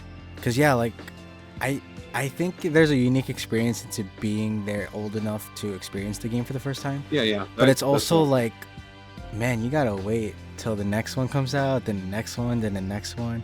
Whereas with us, we really just had to really wait for the remake trilogy to, like, the remake project to be announced finally, and then remake came out, then you just waited for the next game, and now we're just waiting for the third game. Like, and no bash to the players. Yeah, for sure. You know, we're just saying, like, it sucks to have to wait for such a masterpiece, knowing what it'll be in the end. And I know they know, you know, waiting. It is a masterpiece and was every single one of them. But, like, but it's worth the wait. It is so worth the wait. Yeah, it is a difference between having to wait years and periods, but now to, like, I guess our wait is for the next one. That's our experience. But to them is like, we waited for, you know, the first, second, and third, and you guys are just getting one. Fine, but we're not bashing you on that. It's like, man, it's awesome. We got all this, it's overwhelming content, and we get to just experience it at our own pace. I don't think there's been, in our time, a game series like that. Maybe like Smash Bros and stuff like that. I don't count that as in, like, they're good games, and I'm not gonna, you know, and even Mario Party, like, it's good games, but they're not, like, at this level of, like, hype. You know, even like, I guess ours would be GTA. You know, waiting years and then be like, yeah, for sure we're gonna buy it. But no, I don't think this franchise has gotten this level yet. I don't think there's any game that we can match it to. Yeah, like I said, GTA, but I don't even then I don't think so. It's gonna now become just a joke. But yeah, no, I would agree with you. Where I think Final Fantasy VII is indisputable right now, because you have GTA 6, you have GTA 5, you have Pokemon, so many Pokemon entries, right? Where, yeah, it contributes to the series as a whole. But for one game within a series to get like a series of its own already. Like Final Fantasy already has 16 mainline entries. But for 7 to have a series within being a series in the Final Fantasy compilation alone, just to have that from that umbrella, to have a smaller umbrella of like, we have bigger lore here for this specific game. I really can't think of another game like that where maybe there might be some games where it has 1 or 2 extra games, like maybe like Final Fantasy 13, there's like 13-2 and Lightning Returns. Sure, I'll give you that, but like to the extent and richness of 7's compilation, I can't rival it with anything, at least at the top of my head right now. And maybe even in post, if I try to think of something, I don't think there's anything close to it. We'll think about it, but like and people, if you guys do maybe have a game, put it in to let us know, because I legit am having a hard time, and I'll think about it after. But like this magnitude of a game right now, just on top of my head now, where I can say, man, I'm gonna have to wait for the next good one, and then again probably it's gonna be its own game. I'm not even lying. I feel like it's gonna be its own game, where if you can only give me one of the 3 and I had to like only play one forever, I wouldn't even feel bad, because it's like, no, it could be its own game. Yes, would I be like, dang, I want to know more about the next one, and I say I could never access the next one or the previous one? Yeah, but like I would feel good, like after doing it finishing a couple times a game. Yeah, I feel still good. 1 and 2, the original 2, they leave me as in, this is it by itself. It always exceeds the sequel. So yeah, I have not seen one where I've seen games where they improved it to the sequel. Yes, but it's like, okay, but it's a 1.5 improvement, not a solid point extra, So Yep. Yeah, I'm waiting for maybe there is one, guys, and let me know. But like, and I'll think about it. But I don't think there's sequels that become their standalone games. Just saying. Only in movies do I see that, and but not of currently for games. Yeah, so I'll leave it at that. It's a unique game, unique series, and just unique devs, unique characters, unique fans. Just no other way to put it. Truly. Yeah, that's truly a way to put it like that. Yeah. So thank you, Final Fantasy VII. Thank you, Square Enix. Thank you, Final Fantasy in general. Like, it's great work, great products, great storytelling, just great product to consume as a fan and as a player. Also, thank you the fans, just saying, not just us, because we're fans too, but like the fan base is not toxic. If anything, they're supportive, and they want only the best for the game, which I don't see that. I either see toxic communities or either boring communities where they're like, cool, whatever comes out is cool. Like, I only see those two. But this one is like, we want the best on the games, and we will wait whatever. And I love that. So yeah, I want to add that. Such a great game, and what a great way to close this out. This was longer than we intended it to be, but honestly, it was we already kind of said it indirectly even before we started recording. It's kind of hard to contain this to a. I know it's also kind of been said for previous episodes, but in this case, this one we knew there's so much, and I think I haven't looked at the recording length right now, but I would not be surprised if this was the longest ever. But I think it's long. I'm just saying. But just to preface before I give Luis the floor to close this out, I'll give him the opportunity to close this out instead of me. We are recording this. Well, now it is 1 a.m. Friday, February 28th. Yeah, we started recording about. Oh shoot! This is longer. This is probably the longest. Yeah. We started recording almost 9, so this is probably 4 hours long of an episode. We started recording yesterday, Thursday, February 27th of 2025, at around 9 p.m. And now it's 1 a.m. 1:02 now, Friday, February 28th of 2025. And part of the reason I was pushing for us to record this, Luis, and Luis knows as well, is because technically today, because it's not leap year this year, technically today and also technically tomorrow is the 1 year anniversary of Final Fantasy VII Rebirth. Yeah, that's So true. part of me was like the nerd and fan, and deep down inside of me is we released this episode talking about Final Fantasy VII in its whole entirety as a way to also give a tribute and celebrate the release of 7 Rebirth. And That's true. if all goes according to plan, this will be released today or in a couple hours, because that's how dedicated I am to also keeping on schedule, but also just because I want to give enough time. No, it's all good. It's all good. Just to give enough time throughout the day for people listening as well. Like, oh, you know, you have either this comes out in the morning, noon, or afternoon, whatever that upload time may be. At least I don't want to try to upload it near like late night already, where like it's near the end of the day. I want to give some time throughout the day for it to be, you know, published and for people to listen. And I just want to say thank you to our audio listeners and to the fans of Final Fantasy VII. If you've listened this far, thank you for sticking with us and listening to us yap about everything about Final Fantasy VII. Yep. And yeah, happy 1 year anniversary to Final Fantasy VII Rebirth. And we just hope and wish and also pray for the best for the game, the third game. Also Square Enix as a company, and just for the fans, how we would receive it, because ultimately we want the best, the company wants the best, and we just want to see both ways succeed. You know, it's us as fans succeeding and celebrating a game that took the risk of remaking it and making it so much better than what other remakes have that exist out right now. And for the devs to deliver a product where the fans were truly satisfied, you know, despite knowing the risk and, you know, still staying 1-to-1 for the most part, but sometimes being bold and creative decisions to go a different route. Yeah, you know, that takes a lot of guts. Both parties to be happy. Both parties to be happy. It's both.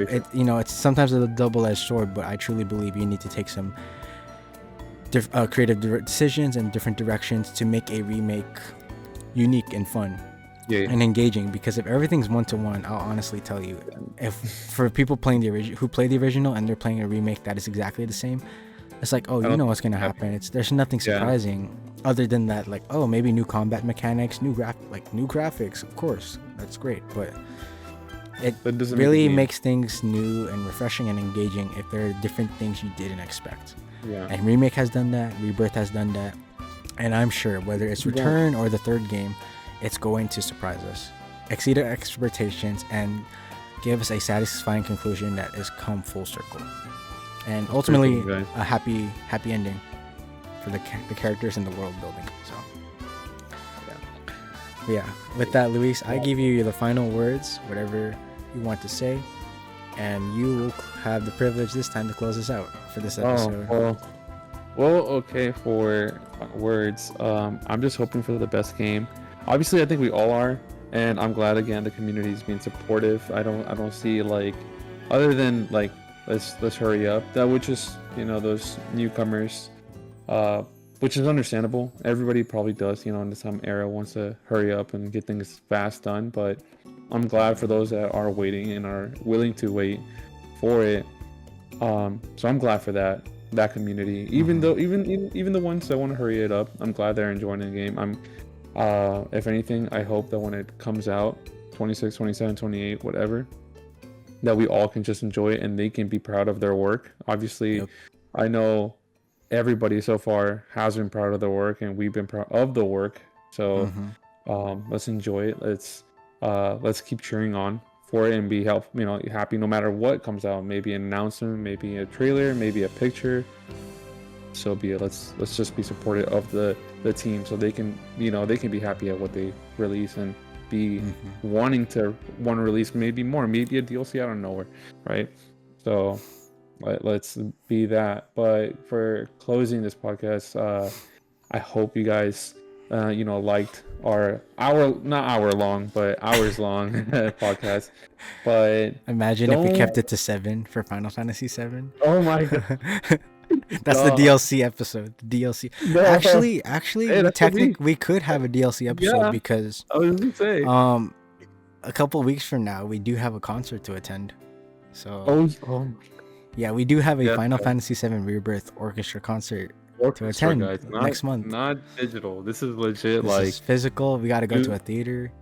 yeah, this is raw, like to the rawest you can get to audio, to your ears. So, Yep. Who knows? That I'm could be our excited. DLC episode about the I'm concert so and excited. Get some footage out of that. music Let's get related some stuff. footage out of that. Yeah. Who knows? Who Um, knows?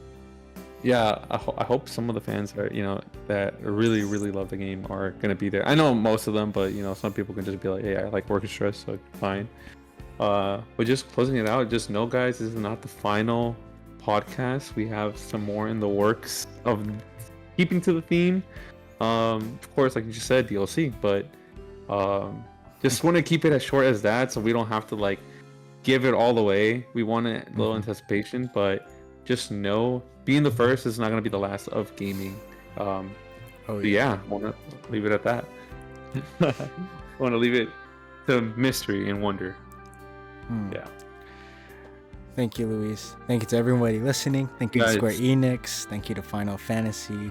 And to everybody who's worked on the game, the project really as a whole, and to the previous entries in the compilation. From the artists to the storyboard writers, to the directors, to the voice actors, to the casting people, to the VFX and 3D modeling, like people like software developers, etc. There's so much more to be said.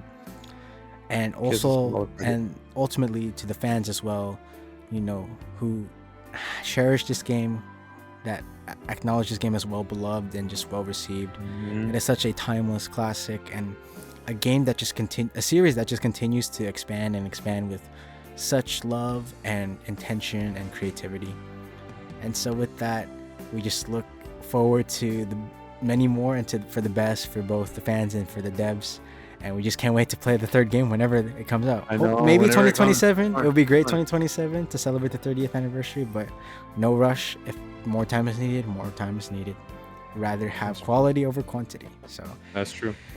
with that, I'm Joseph, signing out as Cloud Strife, as this guy, Cloud Strife. Oh my goodness. And then Luis here, signing out too. Any last words? I know we said last so many times. No, already, but, we'll probably keep saying it. Just know, guys, this is going to be a theme that we're going to have. Always last words, but it's going to be probably another last words after. Yeah. I hope you guys are just having a good day, honestly. And and if anything, if you can get the game, trust me. If you have the game, play it again. Give it another shot just to relive it. or listen if you to don't- some of the soundtracks. You never know. Oh, that's true. You know what? To the people that don't even have the game and are like maybe know, I don't know. Listening Just to the listen to the soundtrack. music. Just listen to that. That doesn't take you nothing. You don't have to read like the manga or the Ultimaniums or the light novels, or even watch like the other mediums. Like even just the music, it gives you a sense of the game, but also just like it gives you a different taste, I guess, for your music flavor or profile. It's so it's so grand. It's so good. Yeah. So give it that. I would say maybe try there first. If you're really reluctant, like I don't know, I don't want to spend $70, so $120. Just the music is free. You can find it on YouTube here itself, most likely. So give it that. Give it like 3 songs. I would understand if you're like, no, I don't want to spend the money. I get it. But from 2 average people that just like games and are just nerdy for the game, yeah, I would say definitely worth your money, more than what you're paying. If anything, you owe more to them. To Square Enix, you owe more, but take it as it is. Maybe if not, find a family member that has it and try it too. Like I had to, and you'll never regret it. So yeah. On behalf of Luis and I, we thank you for listening. Thank you for nerding out with us. Stay nerdy, keep your interest niche, and we hope you enjoyed this episode on Final Fantasy, especially Final Fantasy VII. So we just hope you enjoy, and we'll see you guys on the next episode.